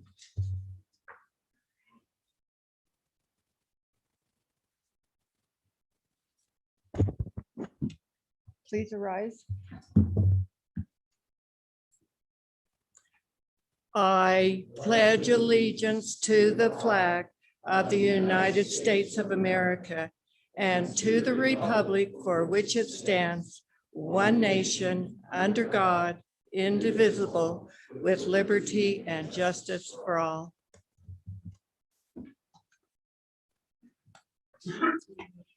Thank you, Robert, for the wonderful prayer, and thank you, Linda, for the pledge. We appreciate it. We now would like to hear a presentation from the Library Advisory Committee, and Mary Richards, the chair, will be our presenter. Thank you very much. Can you hear me? Yes, Okay. As you said, I'm the current chair of the Library Commission, but we have other commissioners that I would like to recognize: Suzanne Stratton Whitaker, Courtney Burns, and Ken Bonney. And for simplicity's sake, I'm going to be the one who is presenting this. I understand that you have a handout from the library, so I won't go over the overall library statistics since you have those, and reading them gets kind of tedious. So we'll skip those statistics. But I want to focus on some of the important things that the library has done this year. This year, as you all know, is a continuing challenge because of COVID, but the library has been, at least in my opinion, quite innovative in being able to offer numerous important programs while also trying to keep the community safe. And one of the important things that they have done is the Storytime program. And this is for all ages, from babies, preschoolers, and whole families. They have a music and movement story time. They have bilingual story times. And to keep all of the people safe, they decided to move story time out to the stage at City Center Park this summer. And that has provided not only an open air environment and the safety of being outside, but it has also allowed the library to reach additional people that had not been able to reach previously. Further, the Boys and Girls Club has provided thousands of lunches to children who have needed those lunches, and it has been a resounding success. The story time will continue in the park through September, and then in the fall we'll move back into the library and to Library Hall. The summer reading program is also a very important program. The number of participants increased 41% since the depths of the difficult year of 2020. We had 2,187 participants and 447 teams. Those teams are generally families. And the story time focused on a fairy tale theme, but story time is not just reading books. The library has been incredibly innovative in doing all sorts of things to bring in people who are not necessarily readers and get them involved in and comfortable coming into the library. They have take-home kits that are games and other opportunities that family can take things home and complete those things together. They had a fairy tale escape room. They had a fantasy quest event, which was an event that participants could come anytime they wanted to the library and direct their own adventure through a series of choices and decisions. They also had a care of mystical creatures, which was a partnership with Scales and Tails. We hope we didn't have any more of the alligator events that we had on television, but this was getting children to see exotic animals. And then there was a Great Scott Magic Show. And then finally, there was the night finale, first night with a K, second without a K, which was a demonstration of authentic armor, weapons, and technique. And not surprisingly, 97.9% of the participants who were surveyed were satisfied or very satisfied with their summer reading experience. One of the great things that happened this year was the dedication of the library hall, which has been an incredible asset to the community. There have been a number of important groups that have come: the Bonner family, Cantorum, the Sears Acting Up, the Delbert Anderson Trio, the group of Folklorico, and Donald Davis have made presentations. But the library is also open for numerous programs for the community, meetings, training for city employees, and other uses. And I think we are all incredibly grateful to have this beautiful building in our community. One of the other things that the library does is to try to reach underserved populations, many of whom simply do not have access to any sort of Wi-Fi. So the library has partnered with Orem's Community Development Block Grant Program and the Utah State Library to receive grants to circulate T-Mobile hotspots to households who lack internet access. And since the beginning of the year, the library has provided over 75 households with free access to Wi-Fi. They can check out these devices, they can keep them for 6 weeks, and if nobody else wants them, they can renew those. And then we have the Orem Reads program, which is a wonderful idea which allows people in the community to all read the same book and then discuss it and then have numerous programs that are related to the book. So this year it is Sharon McCrum's book, The Ballad of Frankie Silver, which is the combination of a historical novel and a contemporary novel and the juxtaposition of those events. It's really a very, very powerful book. It's set in Appalachia in the 19th and in the 20th centuries. And as supplementary to that book, there will be quilting shows, there'll be food shows, and then lastly, we will get a presentation by the author herself, who will be coming and giving a reading and then talking about her work. And finally, as speaking for the library, we really appreciate our incredible community, city council, and city administration support of the library. The library is strong because of the strength of the support that we receive from all of you. And speaking for myself, I have always said that one of the ways that one can judge the health of a community is by looking at the strength of its library. And if that is the case, then Orem is in a very good spot. Thank you. Thank you, Mary. I just want to say that I agree with you on that. The library is a wonderful asset for our community and it's very highly used. And we appreciate Shar and the entire library staff, and we appreciate you and the board. This is a wonderful, wonderful community resource that we have. And it's interesting that every time I walk into the library, there are a lot of people there. So again, we thank everybody involved. Thank you. Okay, let's go ahead and move on to our, yes, go ahead, Terry. So a question, Mary, is it ever appropriate to say that there's a book that's not appropriate for the library, or is every book out there appropriate for a library? Well, that's a very difficult question. And obviously it probably is a question that has more depth than we have time to delve into. I would say that not every book is appropriate for every person. Obviously, some books that are appropriate for adults are not going to be appropriate for young children. I think it depends on how the subject matter is treated and how well the author has done his or her research, how well supported things are, how well written things are.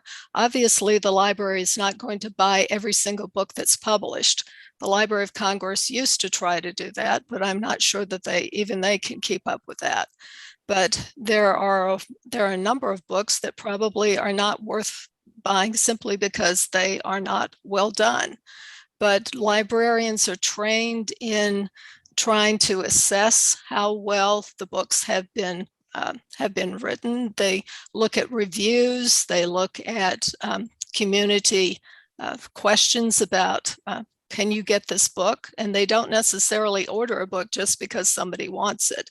They still have to go through the review process and see if this is a book that contributes to the overall library. So I don't know if that answers your question or not, but. Well, yes, thank you. I have a comment about books for children versus books for adults. In the Orem library, 2 books I've checked out, these are for 8 to 10-year-olds. So I'm going to be graphic, Mary, but these are books that are for a 10-year-old. So I guess if a 10-year-old can read it, we can talk about it. The one book shows naked men and women very graphically. So it shows women in different proportions. It shows men standing frontal nudity with different proportions. This is for 10-year-olds. This is in the Orem library. Also teaches young girls how to masturbate. The next page shows little boys and teaches them how to masturbate. Then it has a section about, it's pretty much pedophilia, saying if you can't do this with other people, if you can find adults, you can do it with them. Then the book shows 2 men having gay sex. It has another picture, very graphic, 2 women having gay sex, and a man and women in different positions. Is that appropriate in the children's section for a 10-year-old in the Orem library? From your description, I would say not. I would like to look at the book myself to see the reaction to it.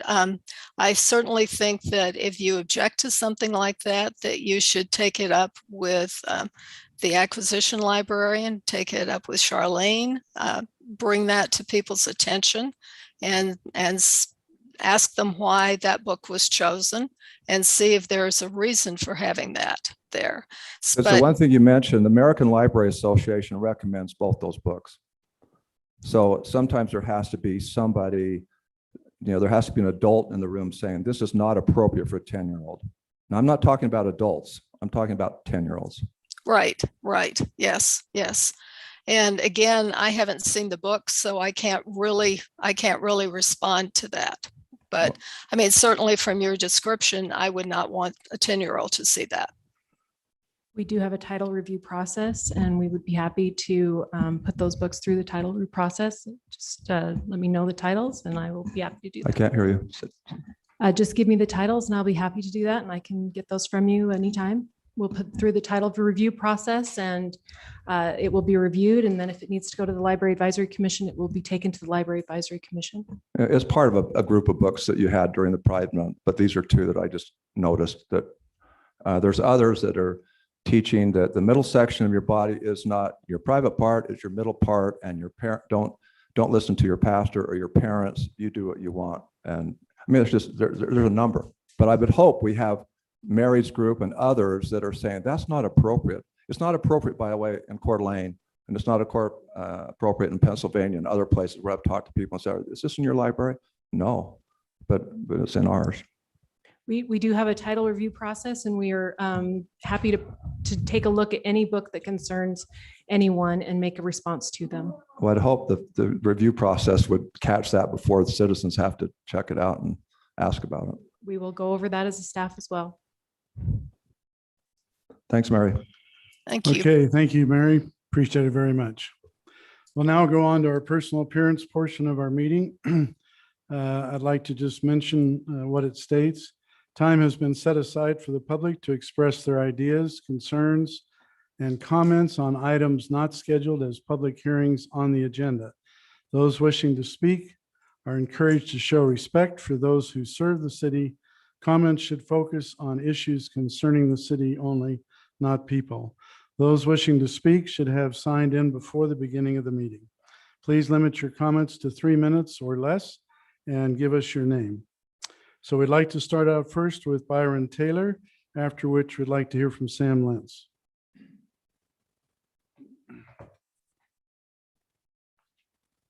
As stated, my name is Byron Taylor, and I do appreciate the opportunity to express one of my big concerns with Orem City, and that is apparent deficiencies in communication. On September 1st, I got this notice in the mail. I see that on September 1st at 4:30, there's a planning commission meeting. Too late for me to attend the meeting.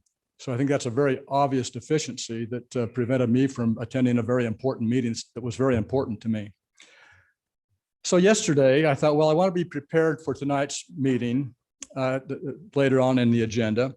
And there's a path that tells me that I can go to orem.org/planning and then look under current planning. I went there yesterday so I could learn everything. Dead end. It had folders for 2 other topics, but not for this topic. So then I called Cheryl Vargas, couldn't reach her, emailed Cheryl Vargas, didn't get a return. That's fair. I learned she's out of the office. That's fair. This was the day before. So I don't have a real problem with that. However, I thought, well, I guess I'll have to drive down to Orem City and get the information. So I walk in the planning office and present my case. The first person there went to the same spot. No, it's not there. She tried to go various other places. Finally, she came up empty. She couldn't find it. Somebody else came up to assist her. This went on for some minutes. They couldn't find it. Finally, another person finally came up and finally found that information. Regrettably, this is not my first experience with poor communication procedures and technology in Orem City. I won't go into the others. But can you understand just a little bit my frustration as a citizen wanting to find out information and having to endure this kind of experience? Please try to work on this and make it so that we can get the information we need. Thank you very much for your time. You bet. Thank you.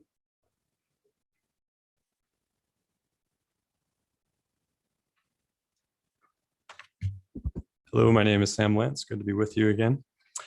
Tonight, I'm simply going to read a statement to which 2,217 individuals recently signed their name in support. We stand united with the Orem Public Library's efforts to uplift our community with light and understanding. In keeping with the theme of Orem's 2021 Summerfest, this is where you belong. We are proud our library staff put those words into action. Library displays frequently highlight media relevant to the current season, such as holidays, pop culture trends, scientific topics, and social issues, to name a few. While the displays contain only a small sample of the library's resources on a given topic, patrons are often inspired to study new ideas and perspectives.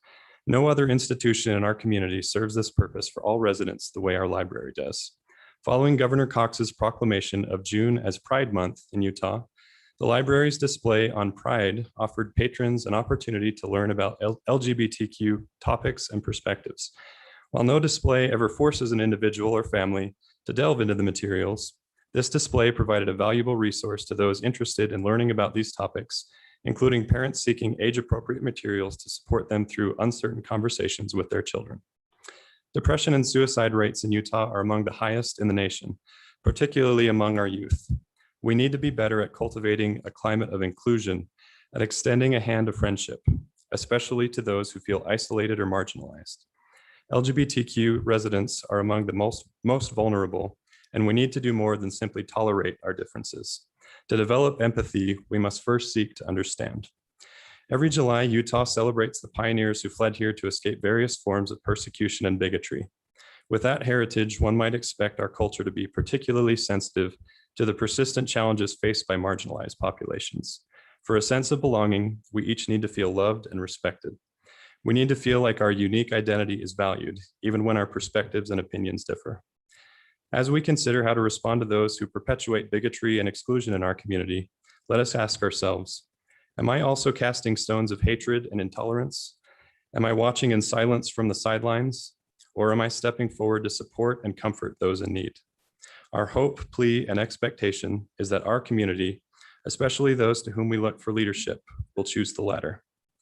That Orem will truly be a place where we all feel welcome, that they belong.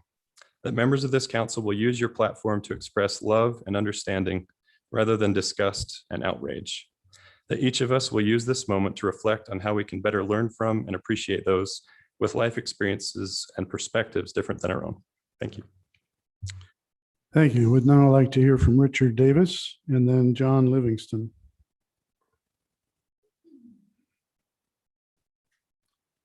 Thank you for this opportunity. I'm following up on what Sam was talking about. Sam and I actually were the instigators of this petition, and we were pleased that so many people expressed their support for the library and its display during Pride Month. Many years ago, our family lived in Minnesota.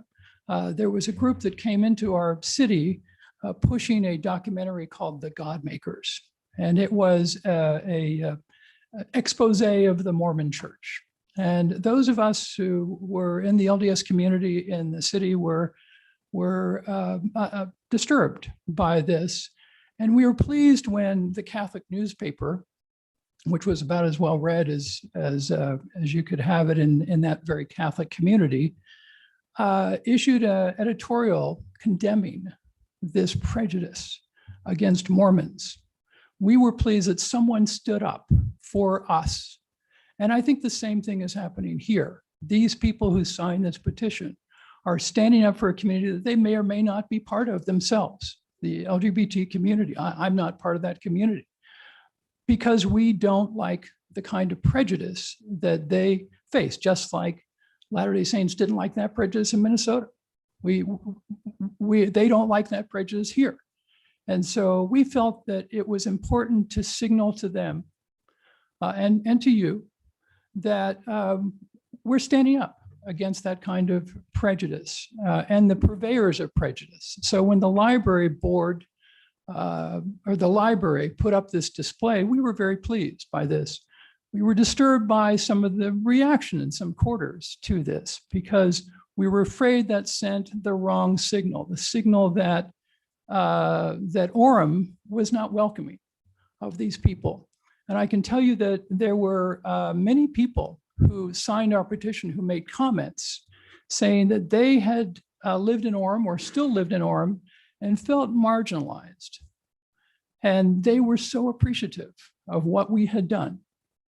And I just wanted to say that that support that you give to the library and their efforts to include marginalized citizens is so important to these people. Thank you for your time. Thank you for your comments.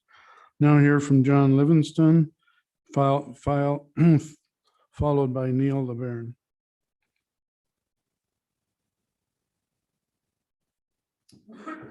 Thank you very much. Appreciate what all of you do on a regular basis, serving this community. I serve on the board of Now I Can, a 501c3 organization that services primarily children struggling with neurobiological issues. A young couple in the community put together this to serve their daughter. And Tracy and Joel Christensen are here, their daughter that they took all the way to Poland for this therapy and then came back and brought the therapy here. And this little 501c3 serves people from all over the country. I've served on several 501c3s, some national, some international, and this is just my favorite. just a wonderful experience for these young people to have them strapped into little suits where they can sort of learn to stand, walk, sit, whatever the need may be. Anyway, they would like to purchase a property that's in Southwest Orem. Others may talk about that as well, but I would certainly support anything that they would like to do in the facility that they would like to acquire. Anyway, that's about all I have to say. Thank you again.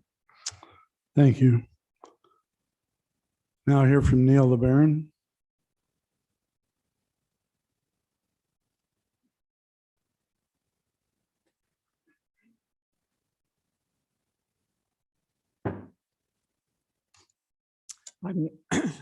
I'm Neil LeBaron. I'm also a board member of Now I Can. A former vice president of the US said the moral test of any government is how that government treats those that are in the dawn of life, the children, the twilight of life, the elderly, and in the shadow of life, those that are sick and in need or handicapped. And for over 40 years, I have owned a marketing company helping real estate investors principally succeed in making money. But my heart is really drawn out as a member of this board to those that are principally interested in making a difference, vastly different. And so whatever consideration that we can give to the group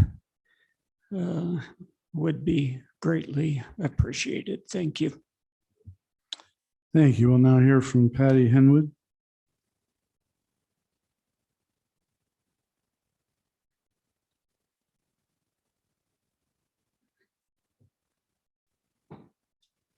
Hello, as stated, my name is Patty Henwood. I am not a board member of Now I Can, but I do live in the Cherry Hill neighborhood and very close by to where this property is that would like to be acquired. I also am the neighborhood school secretary and get to see children and work with children, hundreds of children every day. And I will always stand up for children and those who care for them. Being a member of the Cherry Hill community, we are thrilled to have that property acquired if that can be possible with the zoning that needs to happen. We are grateful to have any services that do help children in our neighborhood. I know several other members of our neighborhood have spoken at other meetings and have really wanted this to happen. We're grateful for the Now I Can Foundation and for the services that they provide to our kiddos, and just hope that that consideration can be taken and that what needs to happen will happen with that property. Thank you. Thank you, Patty. I have never heard of the Now I Can Foundation, so I would appreciate if one of your members would email me some information on the foundation. Okay, well, now I'd like to hear from Mayor. Yeah. If I may, I believe the conversation that several have noted here is item 9.2 on the agenda this evening, which is a consideration of a code amendment. Okay. That will allow this. So if there are additional individuals that are wishing to comment, they will have an opportunity during the public comment period, the public hearing period of item 9.2. I still would like to get information on the foundation. Katie and Rebecca, are both of you here to speak to Now I Can or something different? Yes. Okay, if you want to wait till we move to 9.2 and the other person. Okay. All right, we'll go ahead and close our personal appearance portion of our meeting and move on to our consent items. First one is approval of meeting minutes. The minutes of the City Council special meeting, August 9th, 2021, and the meeting minutes of the City Council meeting, August 24th, 2021. Next one, 8.2, is appointments to boards and commissions. Summerfest Commission, Vanessa Sewell appointment, Ann Turner appointment, Liz Wolf reappointment, and Ashley Mann reappointment. And then 8.3 is a resolution authorizing the mayor to sign a water supply agreement between the city of Orem, Central Utah Water Conservancy District, and the Metropolitan Water District of Orem. Is there anyone on the council that would like to move one of these items to a scheduled item? If not, I will go ahead and move that we approve the consent items. Is there a second? Second. Okay, we'll start with Jeff. Aye. Aye. Aye. Aye. Aye. Aye. Okay, our consent. Aye. Debbie, thank you. Aye. Our consent agenda passes, and we'll move on to our scheduled items. The first one is a public hearing on a resolution for the city to receive public comment on the Community Development Block Grant projected use of funds for the CARES Act CDBG-CV funding and consider approval of a substantial amendment to the 2019-2020 Annual Action Plan. And Kenna Jo Matthews is our presenter. Thank you for having me tonight. Ken wanted me to give you his regrets. He's one of the coaches for the mountain bike team here in the area, and they have mountain bike practice tonight. So He just didn't really want to read all of this again. probably after this would have been our 13th. This is our 13th time presenting on CDBG CV money. So we'll make it really quick. You should know this by heart. So our initial allocation was over the 400,000, and those were for the initial projects. The second allocation was for a little under 300,000, and those are the ones that you can see those projects. So that has left us about little over $39,000 to allocate. Funds are to be used to prevent, prepare for, and respond to the coronavirus pandemic in our community and to mitigate the impacts of COVID-19. They cannot be used to offset revenue shortfall or for duplication of benefit. Some of the priorities that you have given us for this is projects serving Orem residents, first responder support, mental health, and domestic violence. Tonight, we have two recommendations. One is for Community Action Services and Food Bank. They are wanting to purchase a new cooler, a walk-in cooler at their facility down in Provo. Provo did give them some CDBG money towards this, but it was not enough for the purchase and the installation. So they've come back to us and asked us for $20,000 to help them respond to their increased need. They've had increased donations, but they've also had increased need for food at their organization. So that's our first recommendation. The second recommendation is to reallocate some money we've already reallocated. I feel like we're never going to get rid of all this money, so we'll keep doing it though. So we had allocated $20,000 to a sewer and plumbing project at the Orem Senior Friendship Center. Unfortunately, because they needed to do that immediately, they weren't able to follow some of the CDBG required guidelines for Davis-Bacon and things like that. So we were not able to use that funding on that particular project. So our recommendations tonight are to provide $20,000 to Community Action for their cooler project and reallocate the senior money back to public services for us to reallocate. So that leaves us again with $39,681.68 to allocate. So we'll be bringing more back in a month for that funds. So the next steps would be for you to adopt and approve a substantial amendment to our annual action plan for fiscal year 2019 and 2020. Any questions? Councilor McDonald, do you have a question? It's really more for the citizens. Oftentimes we're asked how we can be of more help to the poor and needy, and city funds are really not used for that. But this comes as a grant from the federal government that we can apply to various good causes. And so Kenna Jo and others who are involved with this, I'm thankful for your watchful eye of a way we can help citizens that normally are outside the purview of the city budget. So thank you. And I have no other questions. Thank you. Thank you, Tom. And let Ken know we missed him tonight. I will. This is actually a public hearing, so anyone else on the council have a comment you want to make? All right, well, we'd like to open this up to the public for anyone who wishes to make a comment. Please hold your comments to 3 minutes, and please give us your name when you come forward. Karen McCandless from Community Action was unable to attend tonight, but wanted me to let you know that she expresses her appreciation for your consideration. Good. Anyone wishing to make a comment?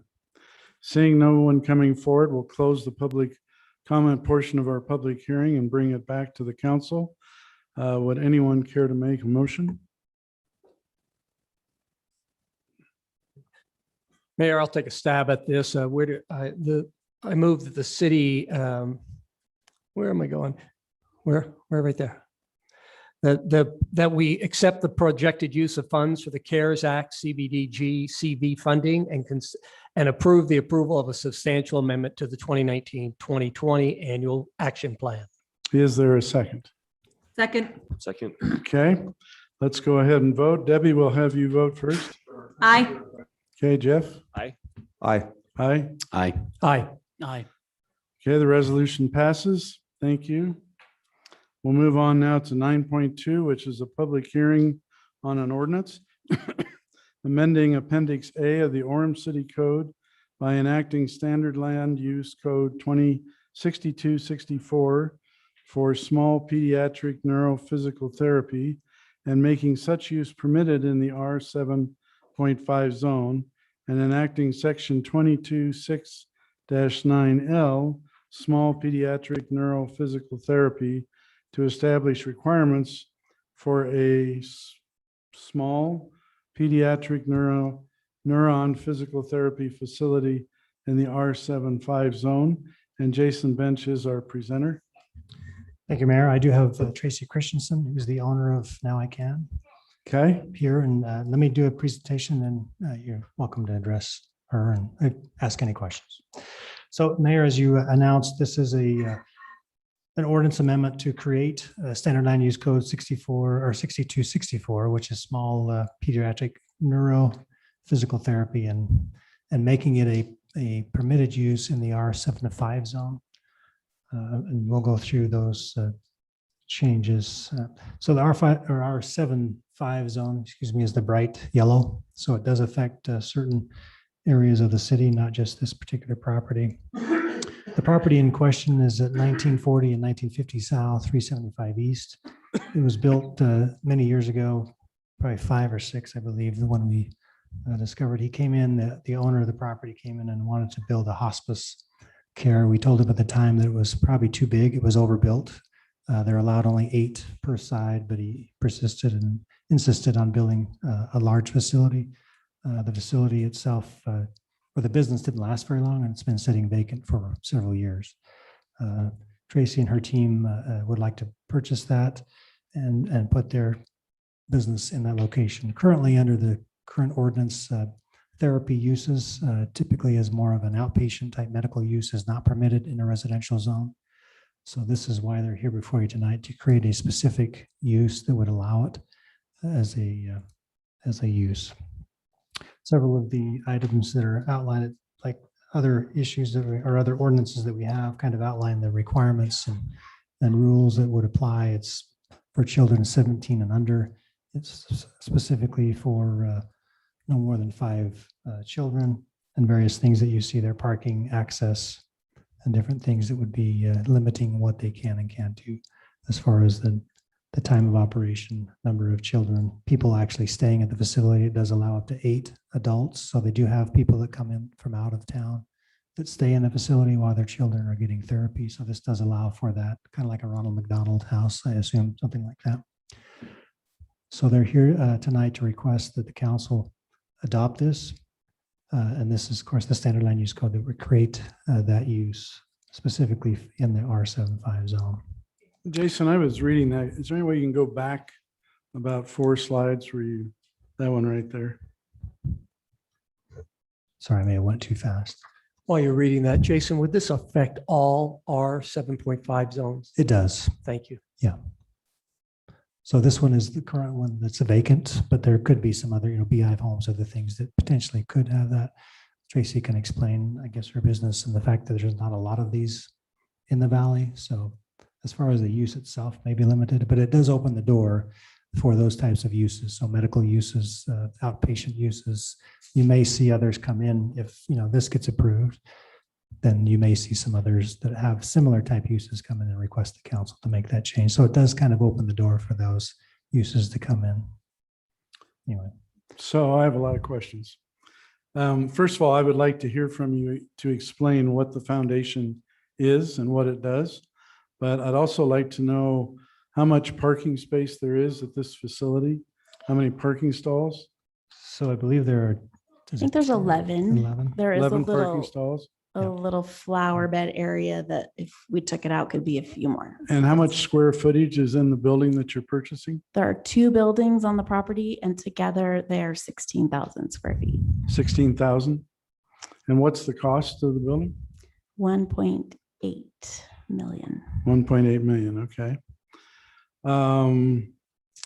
And so you're well financed. You have backers behind you to pay this 1.8 million. Yeah, we're trying really hard. We have a clinic right now in Provo that is we're selling, and we have a small residence also where our families who have traveled and stay when they come for therapy. We're selling both of those properties and raising funds for the rest.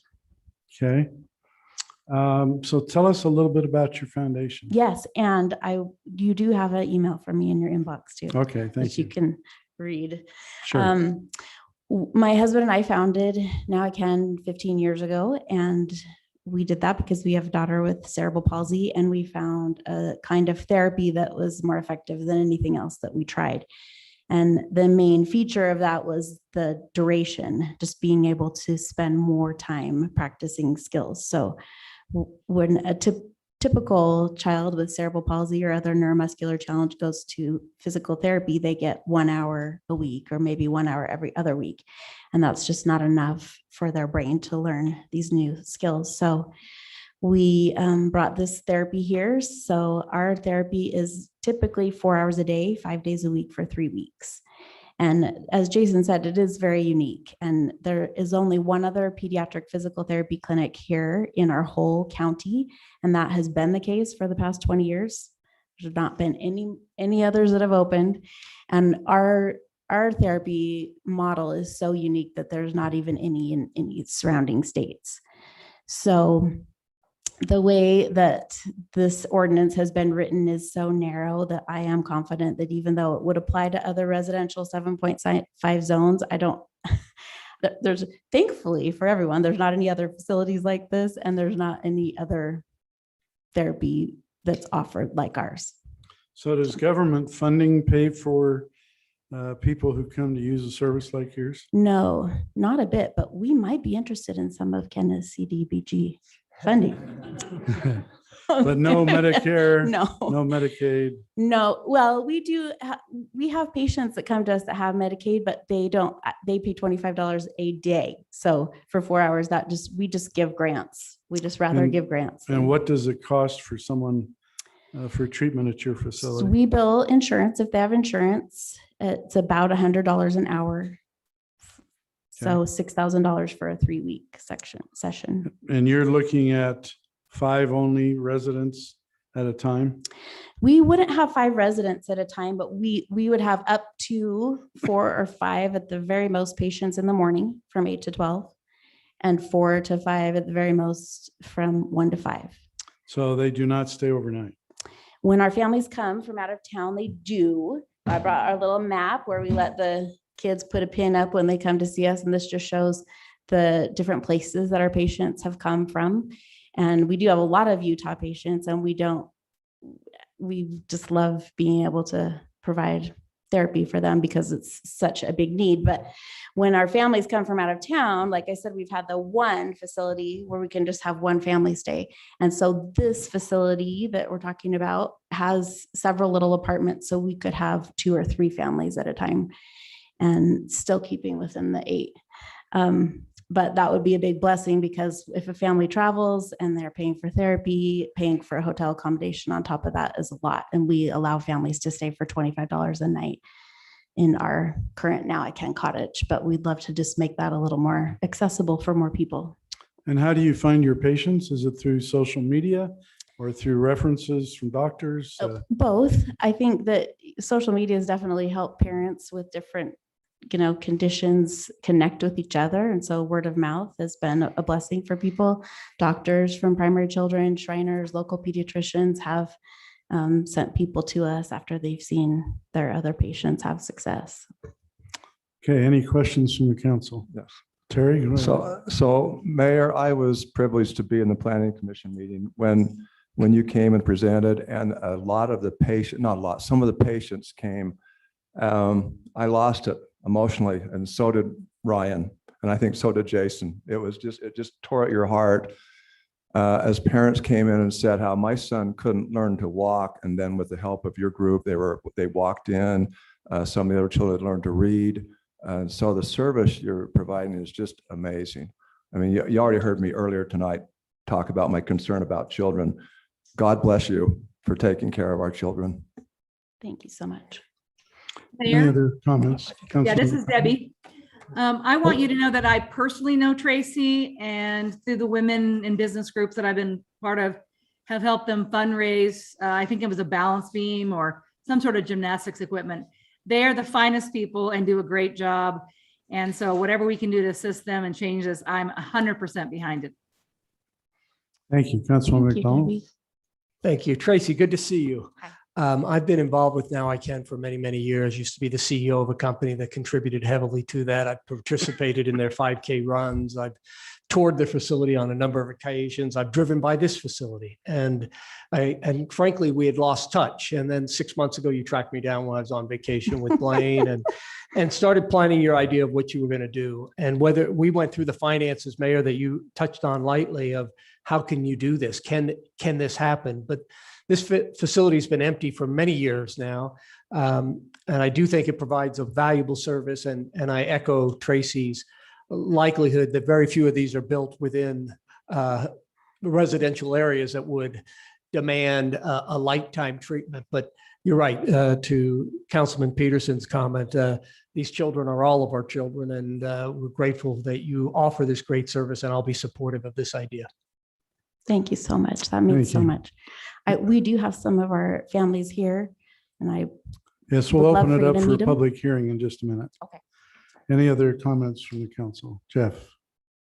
I just want to echo what has been said. The company that I work for that Tom referred to, still I work at Clear. Oh, great. And was not familiar with your company before that. And we have pieces of artwork throughout our office, pictures of children that have been blessed from this treatment. And it's really heartwarming and touching to know that someone is wanting to do this in our community. So thank you. Thank you. Thank you and Clear for all your support. Any other comments from the council? All right, well, we do have a public hearing. We'll go ahead and open it up. For anyone who would like to make a public comment, please give us your name when you come forward to the podium and hold your comments to 3 minutes. And we'll now open it up to the public.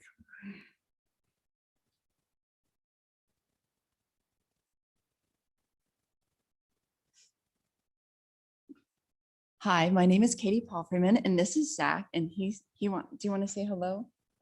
We practiced on the way here. How are you, but Zach? Anyway, at 6 months old, he was diagnosed as having some severe delays because of low tone, and which is kind of a general catch-all. And he had severe cognitive delays, so moderate physical and severe cognitive. And for 6 months, we worked with intermittent physical therapy, as much as we could, a couple times a month, and we just weren't making progress. And someone that we were working with from the School of the Blind, of all places, it's like, have you heard of Now I Can? I go, no. And they're like, it's in Provo. And I was like, that close too? And we were able to take him, and they were the easiest people to work with. They did all the calls to our insurance, and he was able to go. And I kid you not, on the first day he came home, he could sit, and he couldn't sit on his own. The 4 hours intensive therapy, I was a little worried about, but I was also like, hey, go, I was like, I could use a break. Anyway, he loved it. He saw it as a play date, and they have been in touch with us ever since. And we are so grateful. He did 2 rounds. And at the end of his first round, this is a kid that couldn't sit when he went. He came home walking. In fact, he loved walking so much that over the Christmas holidays, like 2 weeks after he finished the program, we thought he had broken one of his legs, but no, he was just tired and worn out. So yeah, we had it just walking too much. So anyway, we're so grateful for them, and they've changed his life, because after we got him walking and moving, we could work with his speech and other things. So it's a great foundation and a great place. And they'd be a wonderful addition to Orem. Thank you. Thank you. Anyone else wishing to make a comment?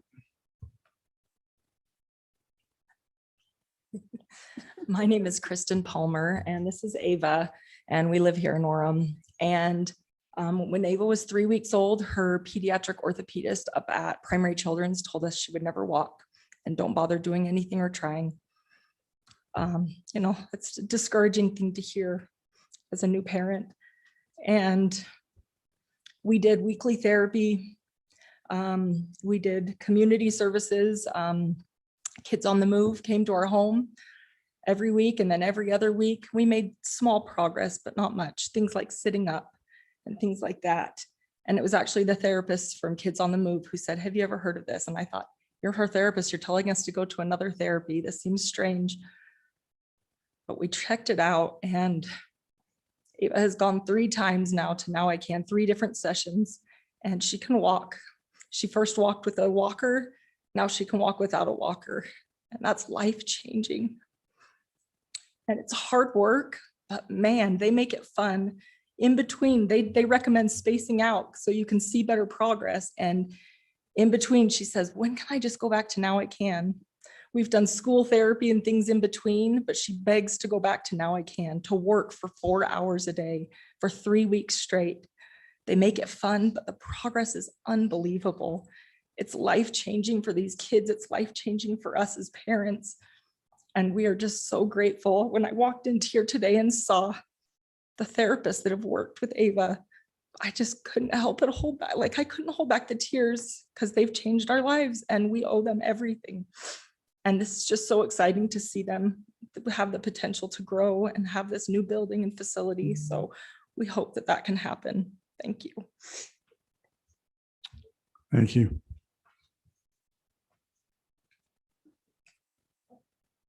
Hi, my name is Rebecca Swindle. I am a board member on Now I Can, but I come to offer you some different perspectives, 4 of them particularly, one being a board member. The second is I'm a real estate agent. I am not representing them, so there's not financial gain for me on this. The third one is my extended family member has cerebral palsy. And the fourth one is I grew up a resident the street over from this property, played on this land, chasing peacocks before this was built on. So my comments today come from kind of a full rounded perspective. As a real estate agent, this land this property has been a little bit of a trial. It proposes a problem for people wanting to purchase a residential living next to a commercial property. And as a commercial property, it presents a problem as being in a residential neighborhood, because location doesn't fit for something of this sort. So this property, or this entity, fits this property very uniquely. I have walked this neighborhood because I've known these people that I've grown up around, and I've talked to them about having this organization move in here. And I've come at it from the angle of not trying to tell them that they should accept it, but telling them what possibly could be coming and answering questions. And as I've listened to these people that have lived in this neighborhood watch something go in that shouldn't have gone in to begin with, in many perspectives, my father's included, and then see it go vacant, they have had deep concerns as to what was going to happen with this building, and then also the type of group that would be coming in. As they've learned about the fact that it would benefit the children, particularly, it's been overwhelmingly supportive. And the neighbors have come out. They came to my mother's house, some of them did, and we had a neighborhood community where people asked questions and came out to give their support. So as a family member having cerebral palsy, my sister-in-law 30 years ago, my mother-in-law tried to take her to Poland to get this exact same therapy that they are now offering. And they could not financially afford to do that, to go and stay there for 3 weeks every time a year. And so to have that in the community is going to be a great resource.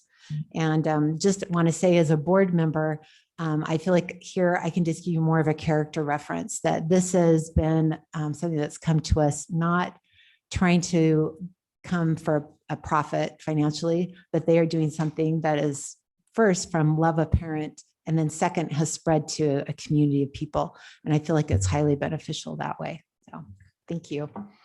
Thank you.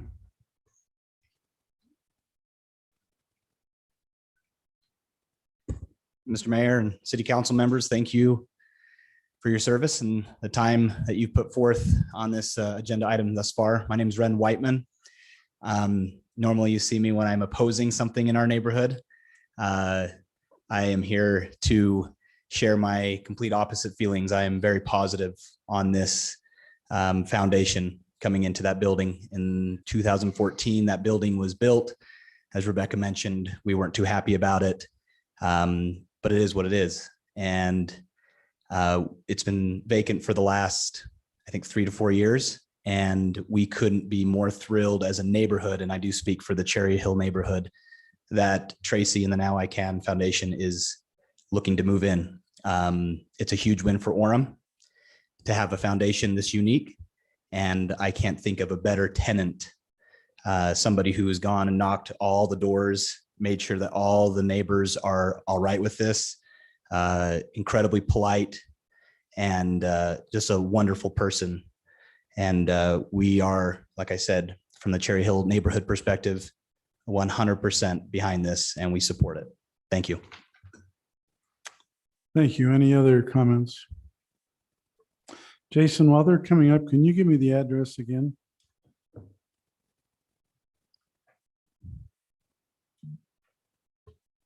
So it's 1940 South and 1950 South on 375 East.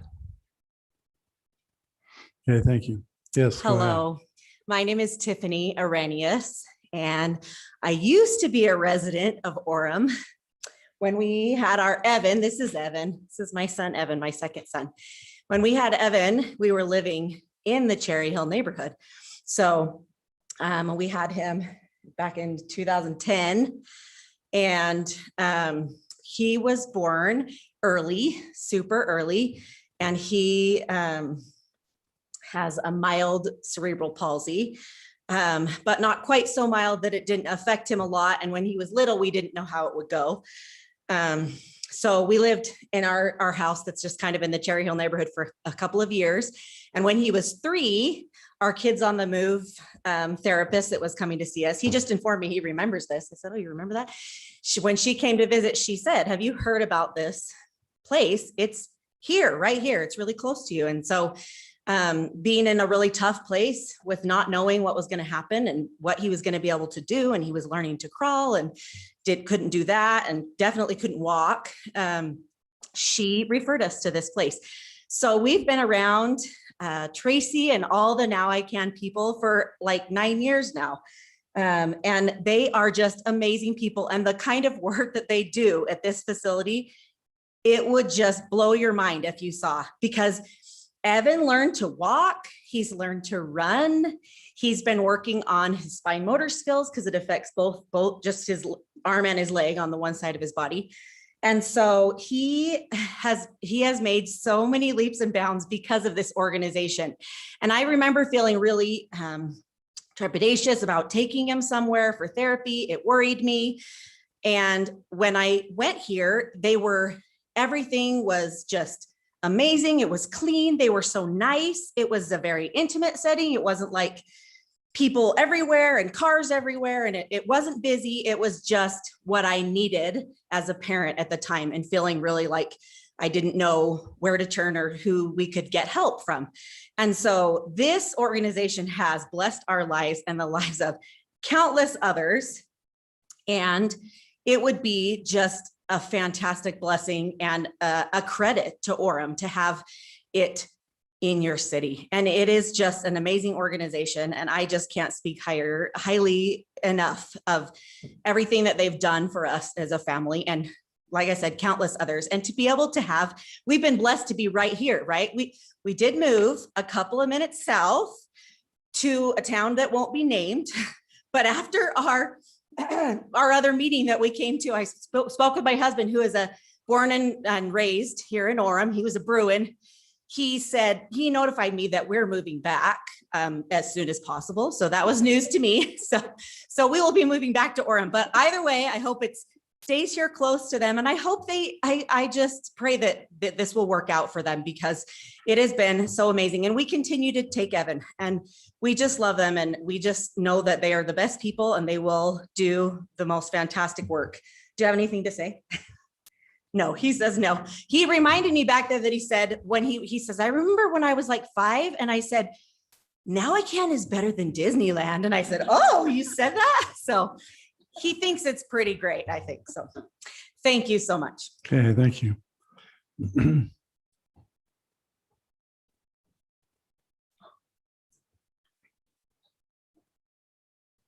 Sorry to hit you again.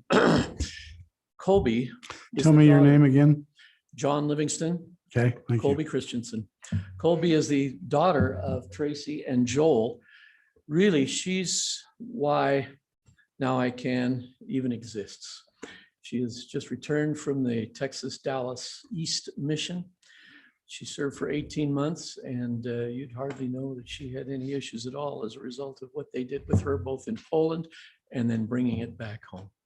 Anything you'd add there, Colby? Yeah, I was just gonna say I've been significantly blessed by the therapy and the resources that have been given at Now I Can, and as I'm sure you can see, many children have been blessed as well, and I know that it would be a great addition to Orem, and that many people would continue to be blessed by this. So thank you for your consideration. Thank you. Thank you. Appreciate it. Anyone else wish to speak? All right, this is a public hearing, and seeing no one else is coming forward, we'll close the public comment portion of the public hearing and bring it back to the council. Any comments from the council? Yes, Councilor McDonald. Unless one of my council members are Ebenezer Scrooge, I can't imagine this being other than a 7-0 vote. Thank you for your presentation. Tom, I said that in the planning commission meeting. I said, I cannot believe one person on the city council will vote against this. Councilmember Spencer. So Tracy, I appreciate you coming and sending the email with all the information. I think that was excellent. But, Ren Whiteman, sent me an email quite a while ago, said, hey, you need to support this. And in Orem, we did the All Together Playground. And that touched my heart. That was amazing. And I think this is just right up there as an All Together Playground. So I definitely support it 100%. Thank you. Thank you so much. Okay, any other comments? All right, I would take a motion if someone would like to make one. I'll make that motion, Mayor. Okay, I make the motion, we amend Appendix A of the Orem City Code by enacting Standard Land Use Code 6264, small pediatric neuron physical therapy, and making such use permitted in the R75 zone and enacting Section 22(6-9L), small pediatric neuron physical therapy, to establish requirements for a shall pediatric. Small. I should have been. Says small. shall. It should be Small, okay. For a small pediatrics neuron physical therapy facilities in the R75 zone. Is there a second? Second. Okay, Debbie, we'll start with you first. Aye. Hey, Jeff. Aye, and I just want to say thank you to Colby, Ava, Devin, and our other little friends that were here this evening as well. Thank you. Aye. Terry. Aye. Aye. Aye. Evans, yes. Aye. Brent. Aye. Okay, the ordinance passes, and we'll go ahead and move on to 9.3. Thank you, so Tracy. much. This is also a public hearing on an ordinance amending portions of section 22-11-56 PD 43 Auburn Meadows, 2000 South Geneva Road, pertaining to the approved uses in the PD 43 zone for Area B, also amending Appendix LL, the Orem City Code, with updated concept plans and elevations pertaining to Area B. And Jason Bench is our presenter. Thank you, Mayor, members of the council. Can you see my presentation? No. Wait, It's coming. okay, now it's There we on. go. Okay. So this is the location of Auburn Meadows. This is the PD zone that was developed at the time, the proper, or the whole southwest area, the portions that were annexed at the time. This was the impetus of that proposal. They're under construction on the majority of their project. What they're proposing is to amend Area B, which is the corner of 2000 South and Geneva Road. If you can see, I'll go to the next slide. This is across the street of the proposed gas station, correct? Yes, correct. Okay. So as you can see in the purple and the red and the brown, those are the residential areas. The property, this area here is currently on the plan in the ordinance is allowed for some commercial uses, could be C2, it could be adult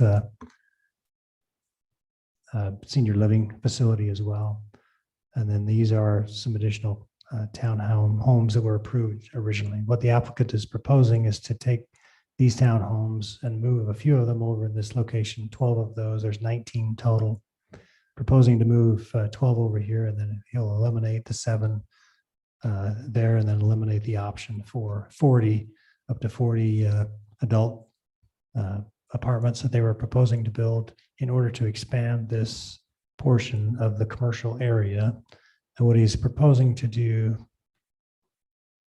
you see the area that is expanded, proposing to expand the commercial area so that he can do one of 2 options.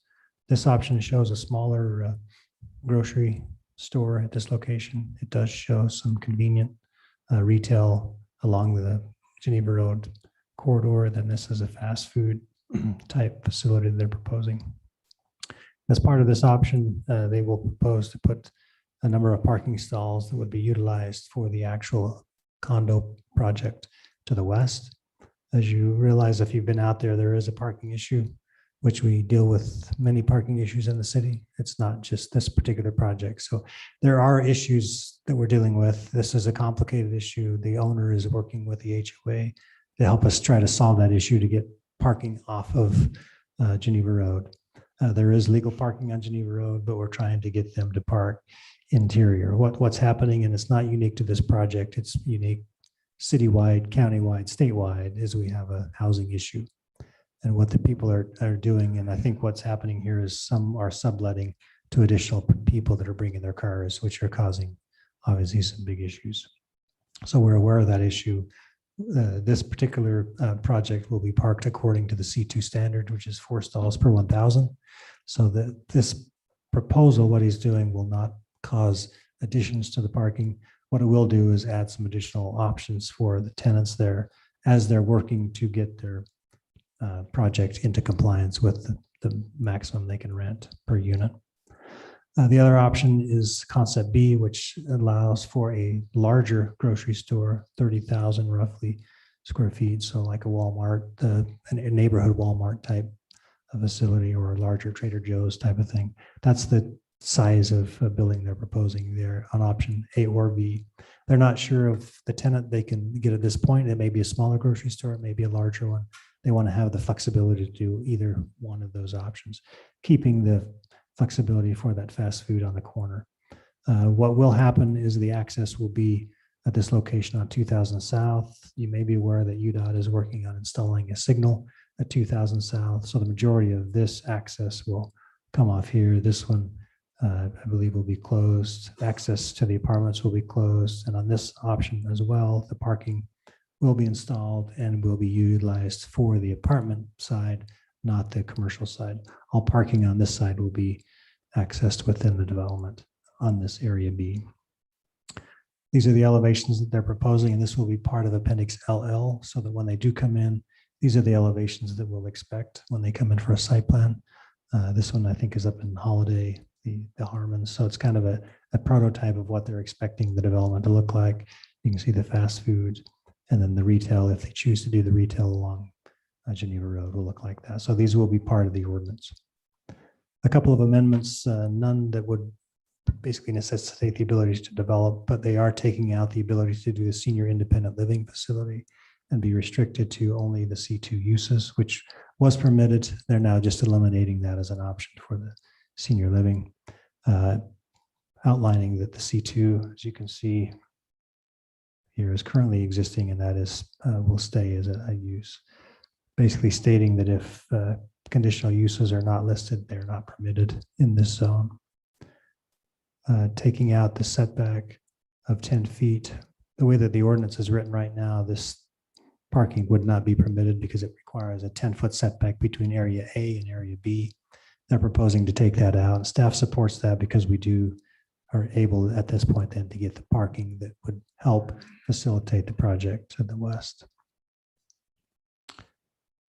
And then the water department, there is a fence requirement that they're proposing between the two facilities. There will be a gate so that pedestrians can access the facility.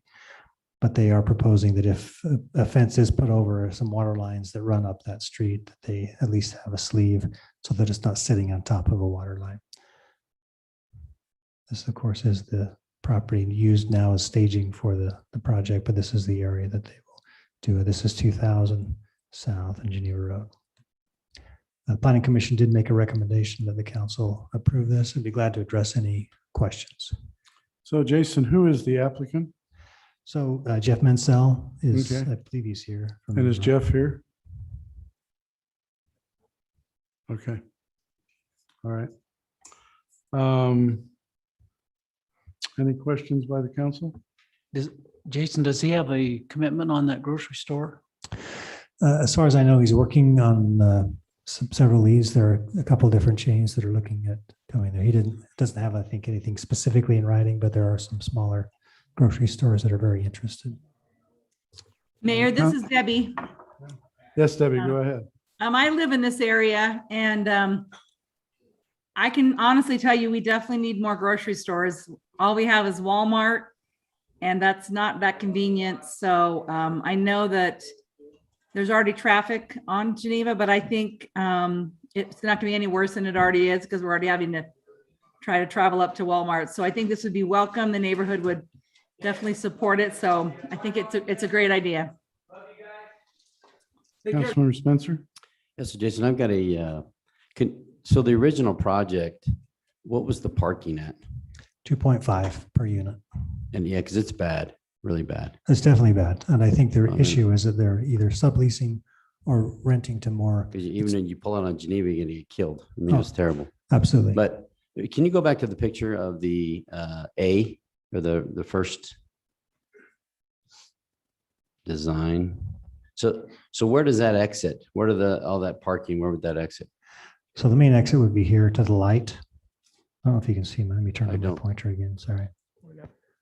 Would be out the south. Okay. And then this would be access the light. There would be most likely right in, right out. It looks like they're showing, but eventually I would imagine with the light, they may put some medians and other things to restrict that. And then with this concept plan, do they have to do a traffic study? Yes, and they are working with UDOT and Provo City because 2000 South is actually a Provo City street. And so they are working together to do that. And then I've also had calls from citizens that the gentleman spoke earlier about the notice in the mail came late. So if that happened, I mean, can we pause this and have another neighborhood meeting? So they had neighborhood meeting. That was simply the notice for the Planning Commission. So, and on that same notice was tonight's meeting as well. So they were notified of both meetings. For whatever reason, there was a snafu with the mailing service that we use, and it was delayed a couple of days. And so that's the reason for that. It happens on occasion, unfortunately. Okay, because I mean, I would like to hear from the citizens maybe and see what they want to do. See if that, Has there been a neighborhood meeting on this? There was. Okay. All right. Any other comments from the council? Okay, well, this is a public hearing, so we'll now open it up for anyone wishing to make public comment. Please give us your name. Hold your comments to 3 minutes, and the time is now open. Hi, I'm Sandy Morgan and I own 2000 North and they're going to push me out. I own the horse barn that's. What do you mean you own I own 2000 North? 2000. That's my lane that goes into the horse barn. Okay, So it has not been purchased, but they told me that they would make sure it was purchased. So, and who's telling you that? well, it sounds like Mr. Mansell is telling me that. Okay. We met with Provo City and said we were not interested in selling it this time. Okay, So I'm looking at that and I'm pretty sure that they're going to push me out. So we have a large horse industry. We have many world champions. We've already been pushed out once in American Fork and we came here thinking that we would be here forever. But if they put a grocery store in there, how are we going to survive? The parking is unbelievable. And there's going to be a temple that goes in a half of a mile away. Geneva Road is a 2-lane road. When do you so put in? Geneva Road is being widened to 5 lanes. When? It's over the next 3 years. They're doing a environmental study the next 12 months. Right. And then their construction is the next 24 months. And the money has already been allotted by the state legislature and it's already been approved by UDOT. And you can go to UDOT and see the plans, but it's already been approved and funded. So what about the temple going in? Temple's The going to Temple's increase building traffic. Temple's building right now. Mhm. So they won't 0.6 match miles up. away. Yeah, they won't match up perfectly. The temple will be done by the end of next year. The road will be done 2 years after that. But there'll be a new stoplight and a new 5-lane road. There was one of you council members that came down and looked at the traffic when it was, I'm not sure which one. I met one of you at the end of the lane. It is not safe. Geneva Road right now is not safe. So you're proposing to put It more. will be different. So just realize it's already in the works of being improved. But you're going to approve of something that's not, you're not going to put in the 5 lanes prior to you approving this. No, it will be done afterwards, but it's moving ahead right now. And have you seen the parking down there? Have you seen Yes, how I've driven dangerous? by it many times. It's To a real get out problem. on Geneva Road is crazy right now. Crazy. It's not safe. So it would be great if you could get in the 5 lanes or whatever before you approved this more parking and. We worked as fast as we could, but you have to get the money taken from the legislature approved, which takes about a year.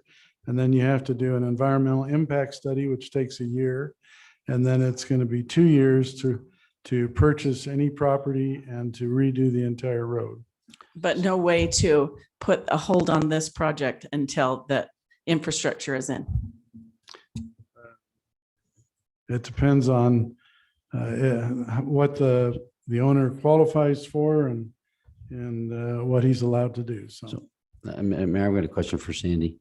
So I guess Jason, can you go back and show that road, the 2000 South Road? Yeah, we're just trying to get to, Oh, trying you- to show her property. So you own the road? I sold to Provo City in 2019 for a traffic light to be put. So the very front, like 100 feet of that goes down to my 2 acres is owned by Provo City. And the reason we did that is because that traffic light is sorely needed. The traffic is unbelievable to leave. My driveway is not safe. We turn on a turn signal to turn into our driveway and they pass us on the right side when we have a right turn signal on with horse trailers. It's daily. The traffic is unbelievable on that street. So all I'm saying is, can't we do something to slow it down until you get the infrastructure in? Thank you. Thanks, Sandy. So Jason, what was the original plan? You said it was senior living, 40 units or something? And I don't have Sam's messed me up now. Sam messed you up. Hold on, let me pull it up. I guess to clarify a few things too, this is a concept plan. Jeff won't be able to build that and actually abandon that southerly access point until 2000 is built. And obviously, as you just heard from, I forgot, is it Mrs. Morgan? I mean, she's not willing to sell. So until she sells and 2000 goes in, we can't really close off that access. Now, Jeff, he has proposed he's got two layouts here, concept A and a concept B. Concept B is the 3,500 square foot or 35,000 square foot grocery store. It's the bigger store. That can't happen. I'm already getting, sorry, I can't talk. But that can't happen until 2000 South is actually built. So he could build half of the first one there at 17,000, but 2000 South would just go to that access point, which I'm under the impression that that's property that's already built and it would go further into your land is the way I. They told me a lot of times. Right. But I mean, as far as what's been communicated to me by Shane Winters, who is at Provo City, they won't go into her property until she's a willing seller. And as far as I know, that first access point is part of the property that has already been purchased for the signal. So that can go in. So just 2000 South or just- north can go in up to that access point. Right. But Jeff would only be allowed to build what's there in green, only on this one concept. If he Can you goes to show the us her next one, property? Where's her property? Can you use that little pointer and? it's going to be there. Her Yeah, right property's in that right to the area. left. Right there okay. is her property. Okay. Because I think when I met with the citizens down there, they also had complaints about the facility that not being finished with amenities and everything else. So hopefully he'll get his amenities done prior to keep building out. Because that was a Yeah. concern with the citizens. So He should have the pool house done because I know he submitted to have that bond released. Yeah, he's got several amenities in now, and he's been working on those last several months. So I don't know when you met with for the citizens, clubhouse. but they it are was in the process of primary, so I don't know. They've- I've they've lost track been- of time. building them, last several months. So he is in the process of finishing that, and the last phases are, beginning to start construction. So at that point, we have a bond, obviously, to make sure that he finishes those things that he's proposed. And then do we know how many, sorry, ma'am, do we know how many people attended the neighborhood meeting? I think there were 5, is what Jeff Mansell was told me, or told me.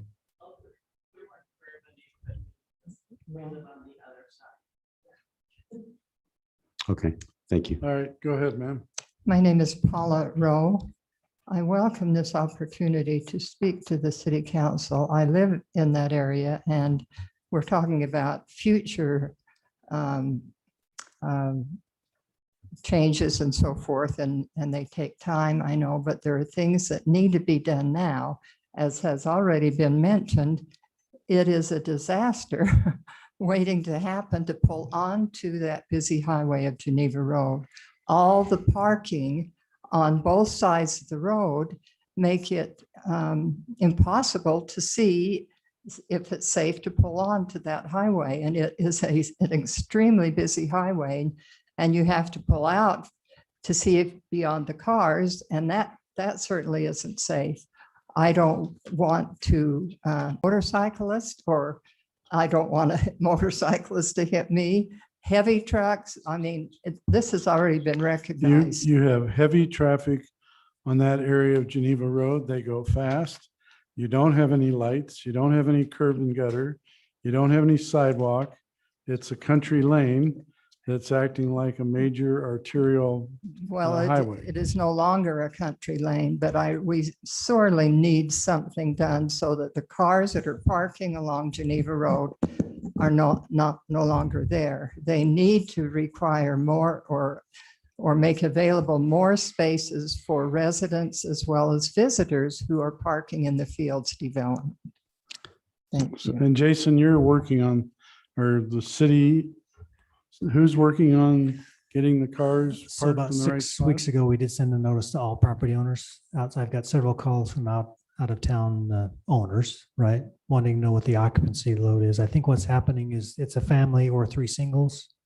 I'm thinking what's happening is they're renting to 4 or 5 and they're all bringing cars, and that's causing obviously some issues. So we're working on it, right? We've called Jeff Mansell and said, hey, you got to work with your HOA. They've posted on So their. is that red line the curb, or is there a curb? So UDOT did, I don't know, about 6 months Yeah, they- ago, come in and basically have no parking on the west side.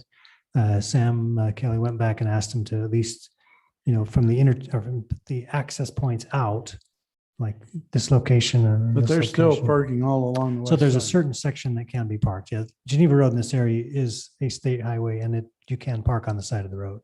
So but their issue that we're trying to get is to get them back into occupancy. So the cars will actually fit on the property, but there is the ability on the west side to park legally on Geneva Road.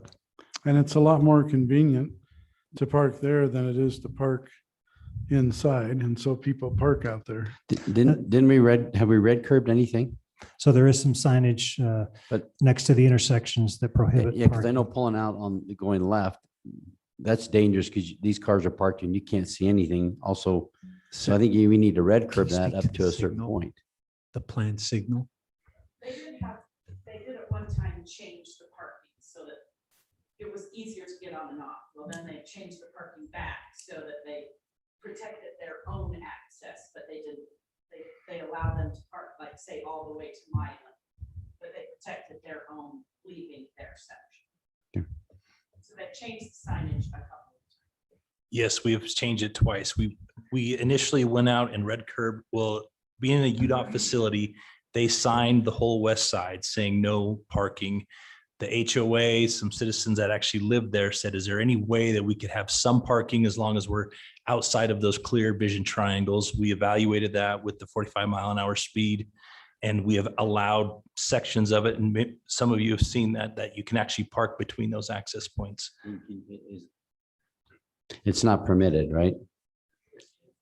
It is permitted. It's allowed, or do you have to have a permit? What do you? No, I'm talking about a permit, like UVU parking. No, it's not It's a not- permitted not area. permitted. no. If you live in there and you can have so many cars and that's it.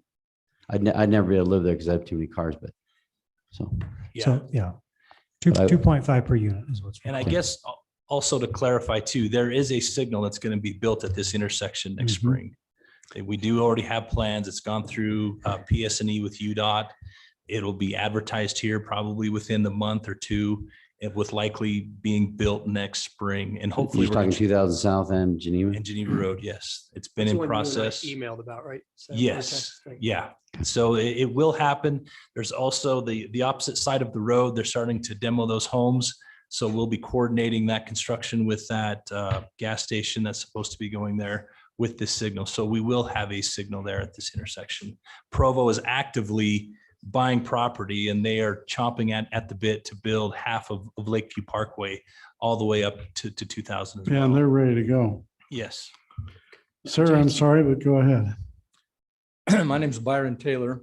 Just to clarify one thing, it's not an issue. I do not live in there. I live across the street from the fields. There is no parking in there. They are forced out onto the highway. If you drive in there and try and park, you can see that's the problem. This morning I got up and walked out my front door. I took a morning stroll along Geneva Road. I counted 51 cars parked along Geneva Road. This does not count the cars that were squeezed into the yards of vacant homes there. The plan that Mr. Mansell has presented allows for 18 additional parking spaces. So you can see the math does not work there, does not add up at all.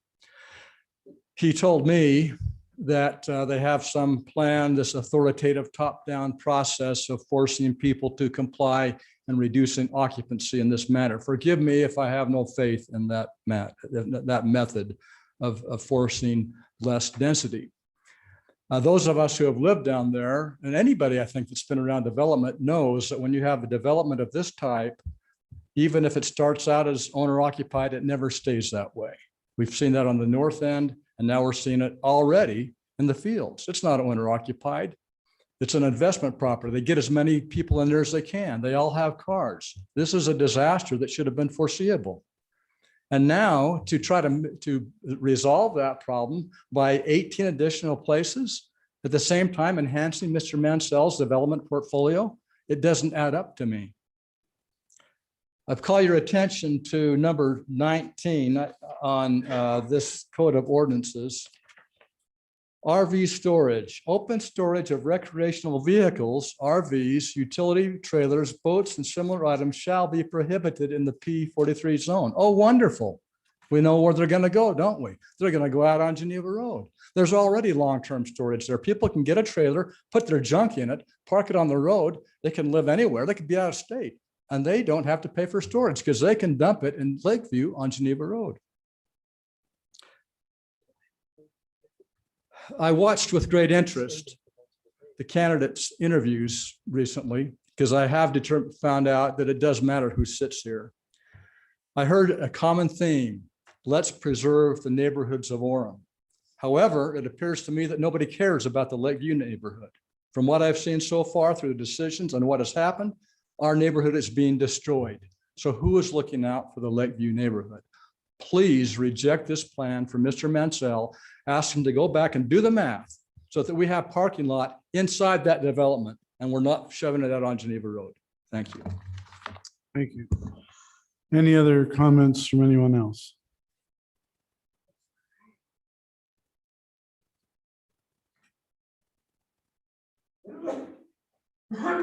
So I was already up here once with my daughter. I was at the planning meeting or the zoning meeting last month or whatever, and I was surprised. We got ready to go after speaking for Now I Can and heard about this. And I'm actually living in the very first home north of this development. And so you can imagine I was surprised when I hear that there's a meeting going on and I didn't know anything about it. Now, in all fairness, I don't own that home. I am living in it for 2 years while the people who do own it are on a mission. But it's kind of our responsibility to pass information like this on to them because they are very involved in things like this. They've lived there for generations. Their family has. And so I was surprised when they said there was a neighborhood meeting and, we spoke with all of the neighbors, and I'm like, how is that possible? Because I live in the house, get the mail there every day. I would have gotten it. And they informed me that I'm just outside the 500-foot limit of where they have to notify. There's literally not a single house between this development and me, but I don't meet the qualifications for the 500 feet. That seems problematic. Seems like, yes, maybe in a normal neighborhood where there's houses stacked together, you can get a good substantial amount of neighbors to come in and give their input about this. But it seems like they were able to skirt around that by only having 3 homes, I think, Hold on that 1 second. qualified. Jason, I thought we were going out 1,000 feet. They told me, Manziel and I think this gentleman both told me that I was outside the 500 feet. So 1,000 feet is when you have multifamily housing. Okay. So I just when, you brought up, was there a neighborhood meeting? How many people were there? It's my recollection when I saw up on the screen, because I recognized 2 of the 3 names. There were 3 people. 2 was a husband and wife, and then 1 other person I didn't recognize the name. That doesn't seem like a fair representation of a neighborhood when you only have to notify that few people. So to say, well, they had a neighborhood meeting and it was fine, that doesn't seem totally accurate. I believe that's the legal requirement. So if you're right on the edge one way or another, we follow the legal requirements. So. Okay, well, I don't know is that a state requirement, a city requirement? Where does that Both. come from? Both. Okay.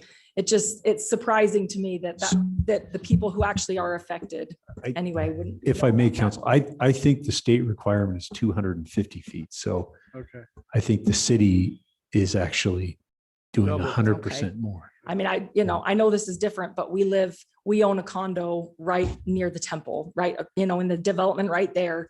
And they extended way out, I'm sure as a courtesy to the neighborhood, but many more people were notified than just that. And obviously if that's a requirement, that's what it is. But I just, to speak to, was there a neighborhood meeting? That's relative when there's only 2 to 3 homes in that 500. So I just wanted to address that. Thanks. Okay. Thank you. Anyone else care to make a comment?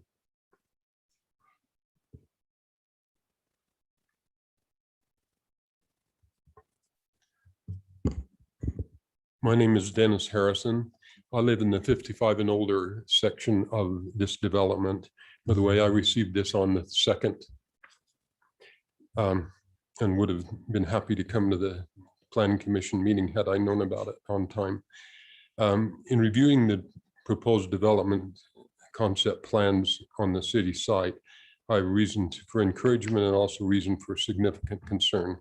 And I'm going to shorten my comments a lot from what I had planned, but 19 parking stalls is the tip of the iceberg of what is absolutely necessary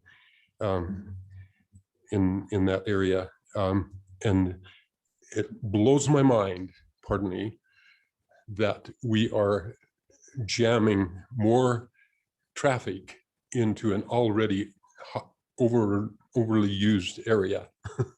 And I understand that we're going to have 5 lanes at some point in time.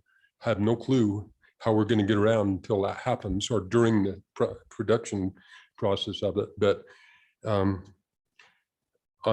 just really, really concerned, and I personally, I think that that property ought to be sold to Now I Can.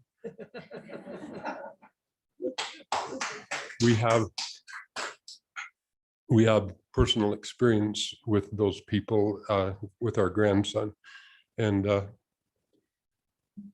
that would be a wonderful use for that purpose. But please take this under very serious consideration before you dump a gas station, a grocery store, more residential buildings right on top of what's already there.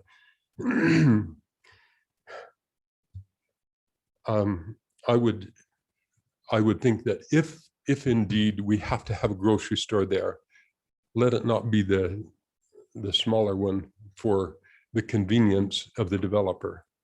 Let it be one that at least would be useful for us. My last comments are the parking on Geneva Road will kill someone someday. And I hope that that is not my wife, my grandson, or anyone else. Please don't bury us, either literally or figuratively.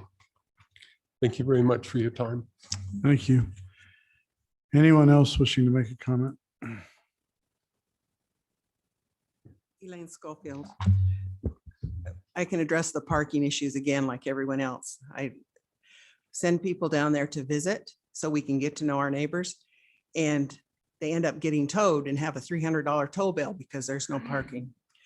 The women that I talked to down in the 55 up community, they have rented out the parking spaces around the whole general community area till there's only 3 spaces to park for just normal people. So the people can't even get in to use the facilities that are there.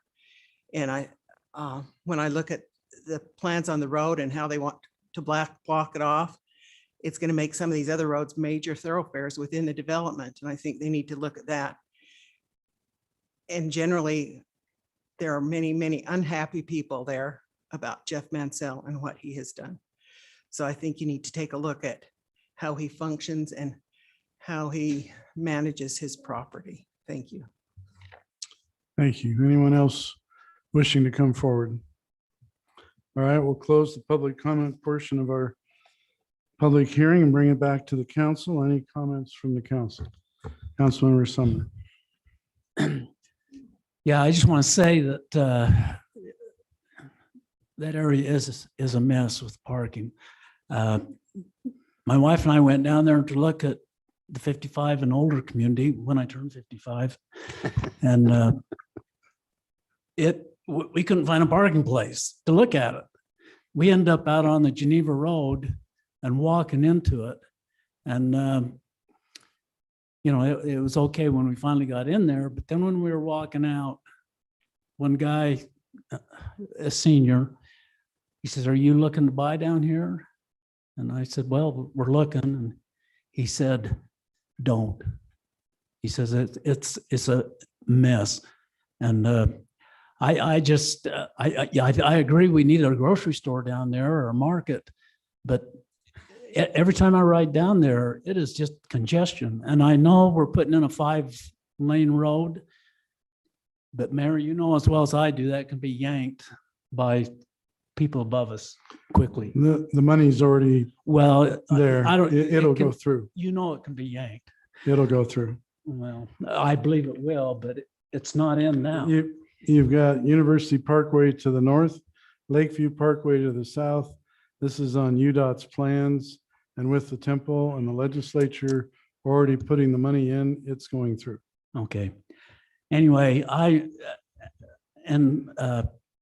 Now, I was told when I was down there that Jeff Mansell's not the total owner of this now, or he's selling part of it out. Is that true? Or I'm not sure how he's done that, but they have sold units to contractors that then sell the units as condos. So yeah, but he's still part of the HOA down there.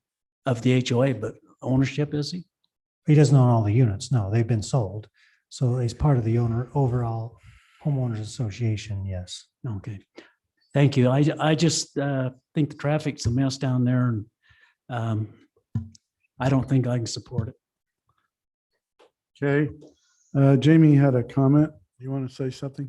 Mayor, just a point of clarification for Jason and Sam. So the request that is in front of you today relates to a rezone request, correct? It's concept plan. Or, okay, so it's a Amending concept plan, area but B. is what we're- Initially, the concept included additional residential units. Yes. So it's not necessarily a, we have this or we have nothing. It is, we have this or we have something else that is potentially less, potentially the same, or potentially more impactful from a traffic perspective, from a density perspective than what is there today, or than what is currently being proposed, So, correct? yeah, right. They would have the potential of building their 19 units and the additional 40 active adult units that would be on the corner. I mean, that is a potential. So it's So not- really the conversation is not greenfield versus a supermarket. It's a supermarket versus potentially another 59 units. And the difference between this expansion of commercial is that they will meet the 4 per 1,000, which is a typical commercial, which we see anywhere on State Street or wherever. So they will address the parking for the grocery store area. We're still working, obviously, on the parking that we have in the other area, and it's not unique. This is not the only area in the city we're working at. It's a dynamic issue that we're dealing with, countywide. So, I mean, this is not something that we're, turning a blind eye to it. It's something we have to resolve, and it's going to take some time to do that. That's not affecting this particular one. Now, access, the light, that is an issue, but this actually would be parked to what the standard is at 4 per 1,000. So it's actually a benefit, I think, for this project to actually develop to the right parking standard. And we work on the other standard of getting those to the occupancy that they should be and not over occupied, which is contributing to the parking issue. Councilmember Spencer? So my feeling is, I think we need to pause and step back and maybe continue this and maybe have another neighborhood meeting. And let's send out to 750 feet or whatever. We could do more than that. We And could let's have them do see, more. let's get the neighborhoods and let's see exactly what. So they're on the same page with Mansell and we're on the same page. We understand exactly what they're proposing. And so we can get their input, because I mean, this is the same thing we're going over on the State Street Master Plan. It's the same thing. It's like, let's stop and let's look at it. And I propose we just continue it and then send out another mailer. And That's my what 2 we cents. do is have Jeff Mansell hold another neighborhood meeting is what we'd require. No, that'd be great. And I think we can continue it. It's no harm, no foul. Let's move forward and let's have the citizens be able to talk and speak to us, and we'll be there. So. Any other comments from the council? Go ahead, Terry. I agree with what Dave's saying. I would like to hear from those people who live there. In the ideal world, what would happen there and what should happen there? You live there, I think the parking's a mess. I mean, we're trying to figure that out with a moratorium on State Street on fixing parking issues with high density apartments and all the things that come from that. So we feel your pain. We're trying to figure this out, but I'd like to hear I also support a pause and then going forward, suggestions, what would be best for the neighborhood? As you mentioned, what is anyone looking at for our neighborhood? So I think that'd be great. Any other comments from the council? So I'm not comfortable with all the parking issues that are going on down there. I'm pretty familiar with it. I'm not comfortable with moving ahead with this until we get some of this solved and figured out. So I'm either in the motion of rejecting it. If we were to continue it, I don't know that 2 weeks is enough time to figure out what's happening with the parking. I would suggest we just do a date on, certain that we'll In just bring December? it back when we're ready to bring it back. within 2 or 3 months, probably, or 2 months or whatever. So Mayor, if you continue it, what do you want from the So, continuation? Well, what I want to see is, I want to see the parking issues resolved Well, and figured we out. can't, down we there. can't go by 5-lane road in 5 years. I mean, to me, No, but I'm just, forget about the 5-lane road. That's going to happen. What I'm talking about is the parking on the road that exists right now. We've got way too much parking on there that's causing a problem. I would like to get in there and say, and take a look, does Mansell have the required parking in the project that he's got there to meet what the people are? Because it sounds like they don't. And it sounds like they don't for the 55 plus have the parking that's there. And before we grant more additional parking, I'd like to find out what's going on and get that resolved. So Mayor, if I can address that, they do have the required parking based on the ordinance. What's happening is people are bringing more cars and they're over occupying the units. That's the issue. So then So that needs to be enforced that they don't do that. exactly. And that's what we're trying to But- accomplish. And so but who's going to enforce it? that's Well, us. the city, the HOA and others are trying The to. city, well, Well, if it's an over occupied thing, that can be a city issue. We're trying to get the HOA to solve it themselves. And that's taking obviously some time. And If we that's can Jeff find out Mans- which units are over occupied, the city themselves can go in and issue a citation or take them to court to get them back into the compliance. But we're not going to go door to door and try to find that out. It's basically a complaint issue, complaint basis. We're hoping the HOA can solve the issue because he's aware of there's some units that are over occupied. So we're trying to get them to come into well, the compliance. bottom line, however we do it, there's no parking inside the unit. For Well, there's 2.5 per unit. What's Well, happening is they're should having have. more cars than And they I, have ability. and I just want to restate that we have an approved concept.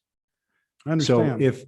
if this option does not move forward, Mr. Mansell could pull his building permits tomorrow and build an additional 59 units.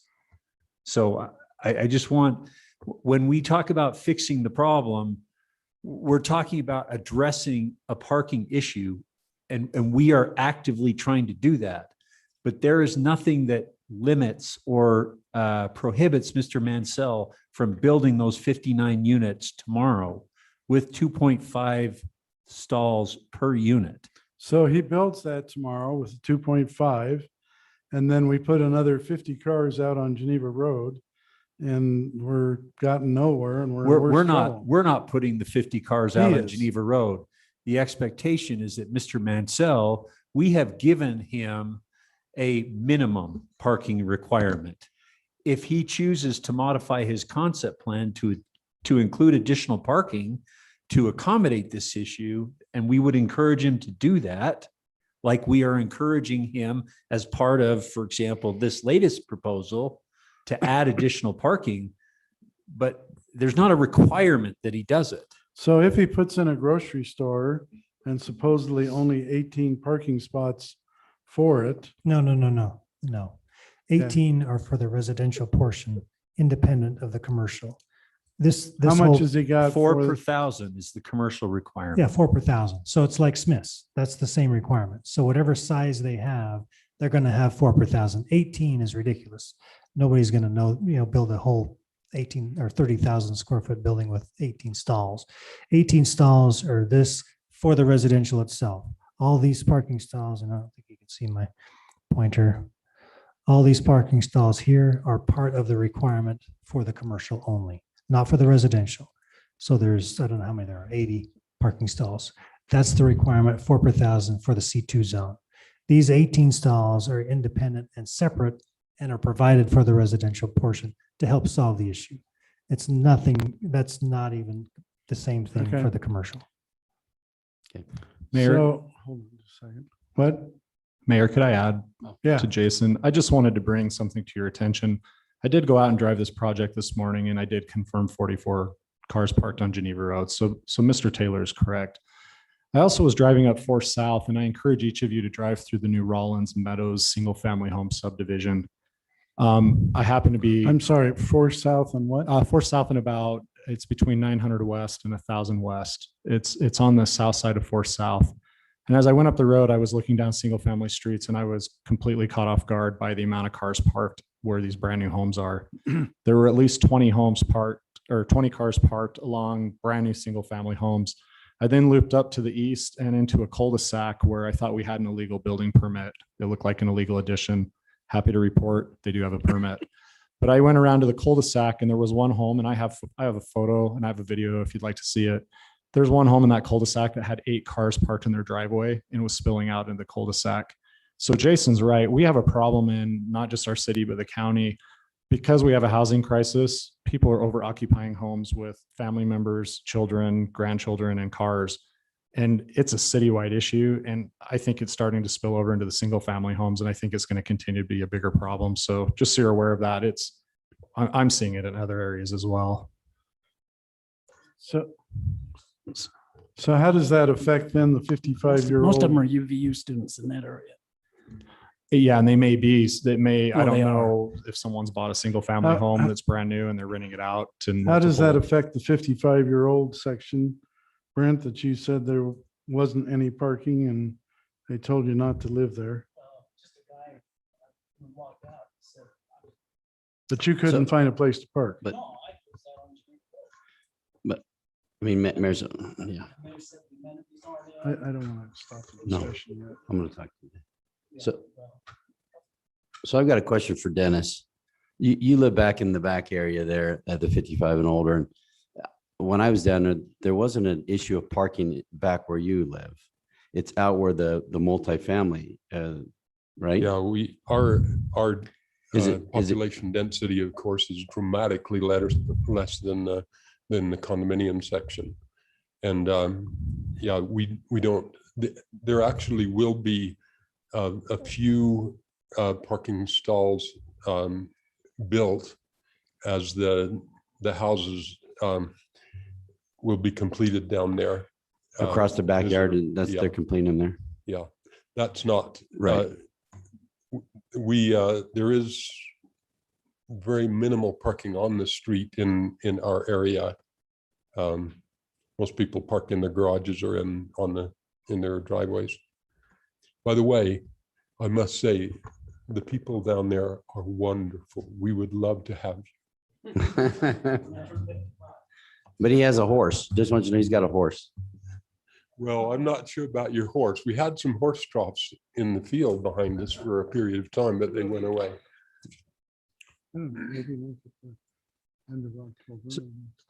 So the question is for Ryan and Jason. So if we continue this, and Jamie, you know, I was thinking we could do it till December 14th and give some time so Mansell could have a nice neighborhood meeting. We could have a barbecue or something and have talk. So would that be feasible, you think, or is that too long? That's fine with me. Okay, Mayor. I'd like to make a motion that the city council, we continue this ordinance. Mr. Spencer, did you say December 17th? 14th. December 14th. That's our next city council. Generally, public hearings aren't continued for more than 45 days. I assume that's Was well that beyond generally, or 45 can we do that? days. Well, you can continue it to that date, but the most prudent thing would be to renotice it and rehold the public hearing at that point. November 9th fall within the spirit of 45 days. The first council meeting in November. Jamie, are we meeting then or going to push it back a week to certify elections? No, we're meeting at that time to Yeah, 'cause certify it's elections. 14 days after. No, I think you're right. I think you're right, Tom. There's only one meeting in November, right? And one in December. Well, the November 2nd is the election, so it's 14 days. So it actually is the says 9th. 16th of Oh, November. I'm gotcha. sorry. So we could renotice it. We can open a public hearing. I mean, that's, I guess, not the issue. So I'm November assuming 16th? if you want another neighborhood meeting, you'd want to hear from the public. So we could do it November 16th, right? We were just going to canvass. I mean, it is outside the 45-day window, but It's close. Yeah, it's closer. Let's go for November 16th. Okay, so I want to continue to November 16th At 6 p.m. at 6 p.m. here in the council chambers. And we'll make sure that we have a neighborhood meeting and all will be able to attend. So just to clarify, we do not have to do another notice, or should we notice the neighbors again?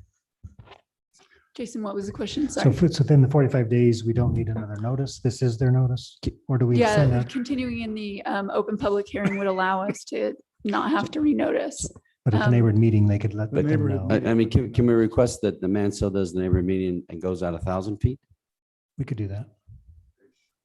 So we can include everybody? We'll actually look at the map and Okay. maybe Make sure nobody's left out and even cherry pick some. Sandy Morgan there. Yeah. We'll get her address and send. We will, typically we do. I'm surprised you didn't get noticed, but typically we go Footage 500 is feet. footage. It doesn't matter to the And city. we'll make sure that people are noticed. Thank you. All right, is there a second? I just want to say one thing, Mayor.